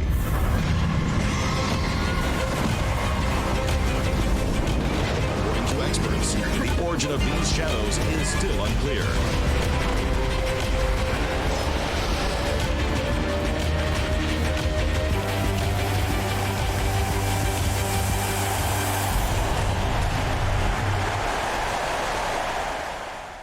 Your favorites will play soon. You hope for the win. Excited about the game, but something has changed. You start to doubt. Will they pull it off, or will they drift away? You pull yourself together because you're sure they're revved up to win. You know they've prepared. They've picked the right course. And even when there's no chances, you believe they will win. GG Bet. Be excited. These feelings are waiting for you to come back.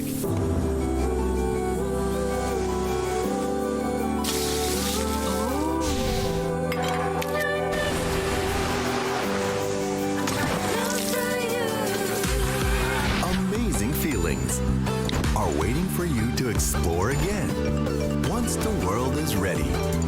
Until we meet again. Amazing Thailand.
With the most region possible. This is 600 starting gold right here.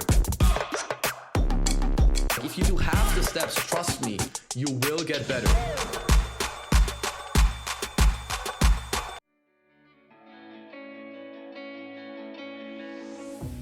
Chasing love in an empty bar. Pour a drink till I make it past. The midnight hour seems to come and go, but I know. Walk on up with a drink in hand, sipping mixers 'cause you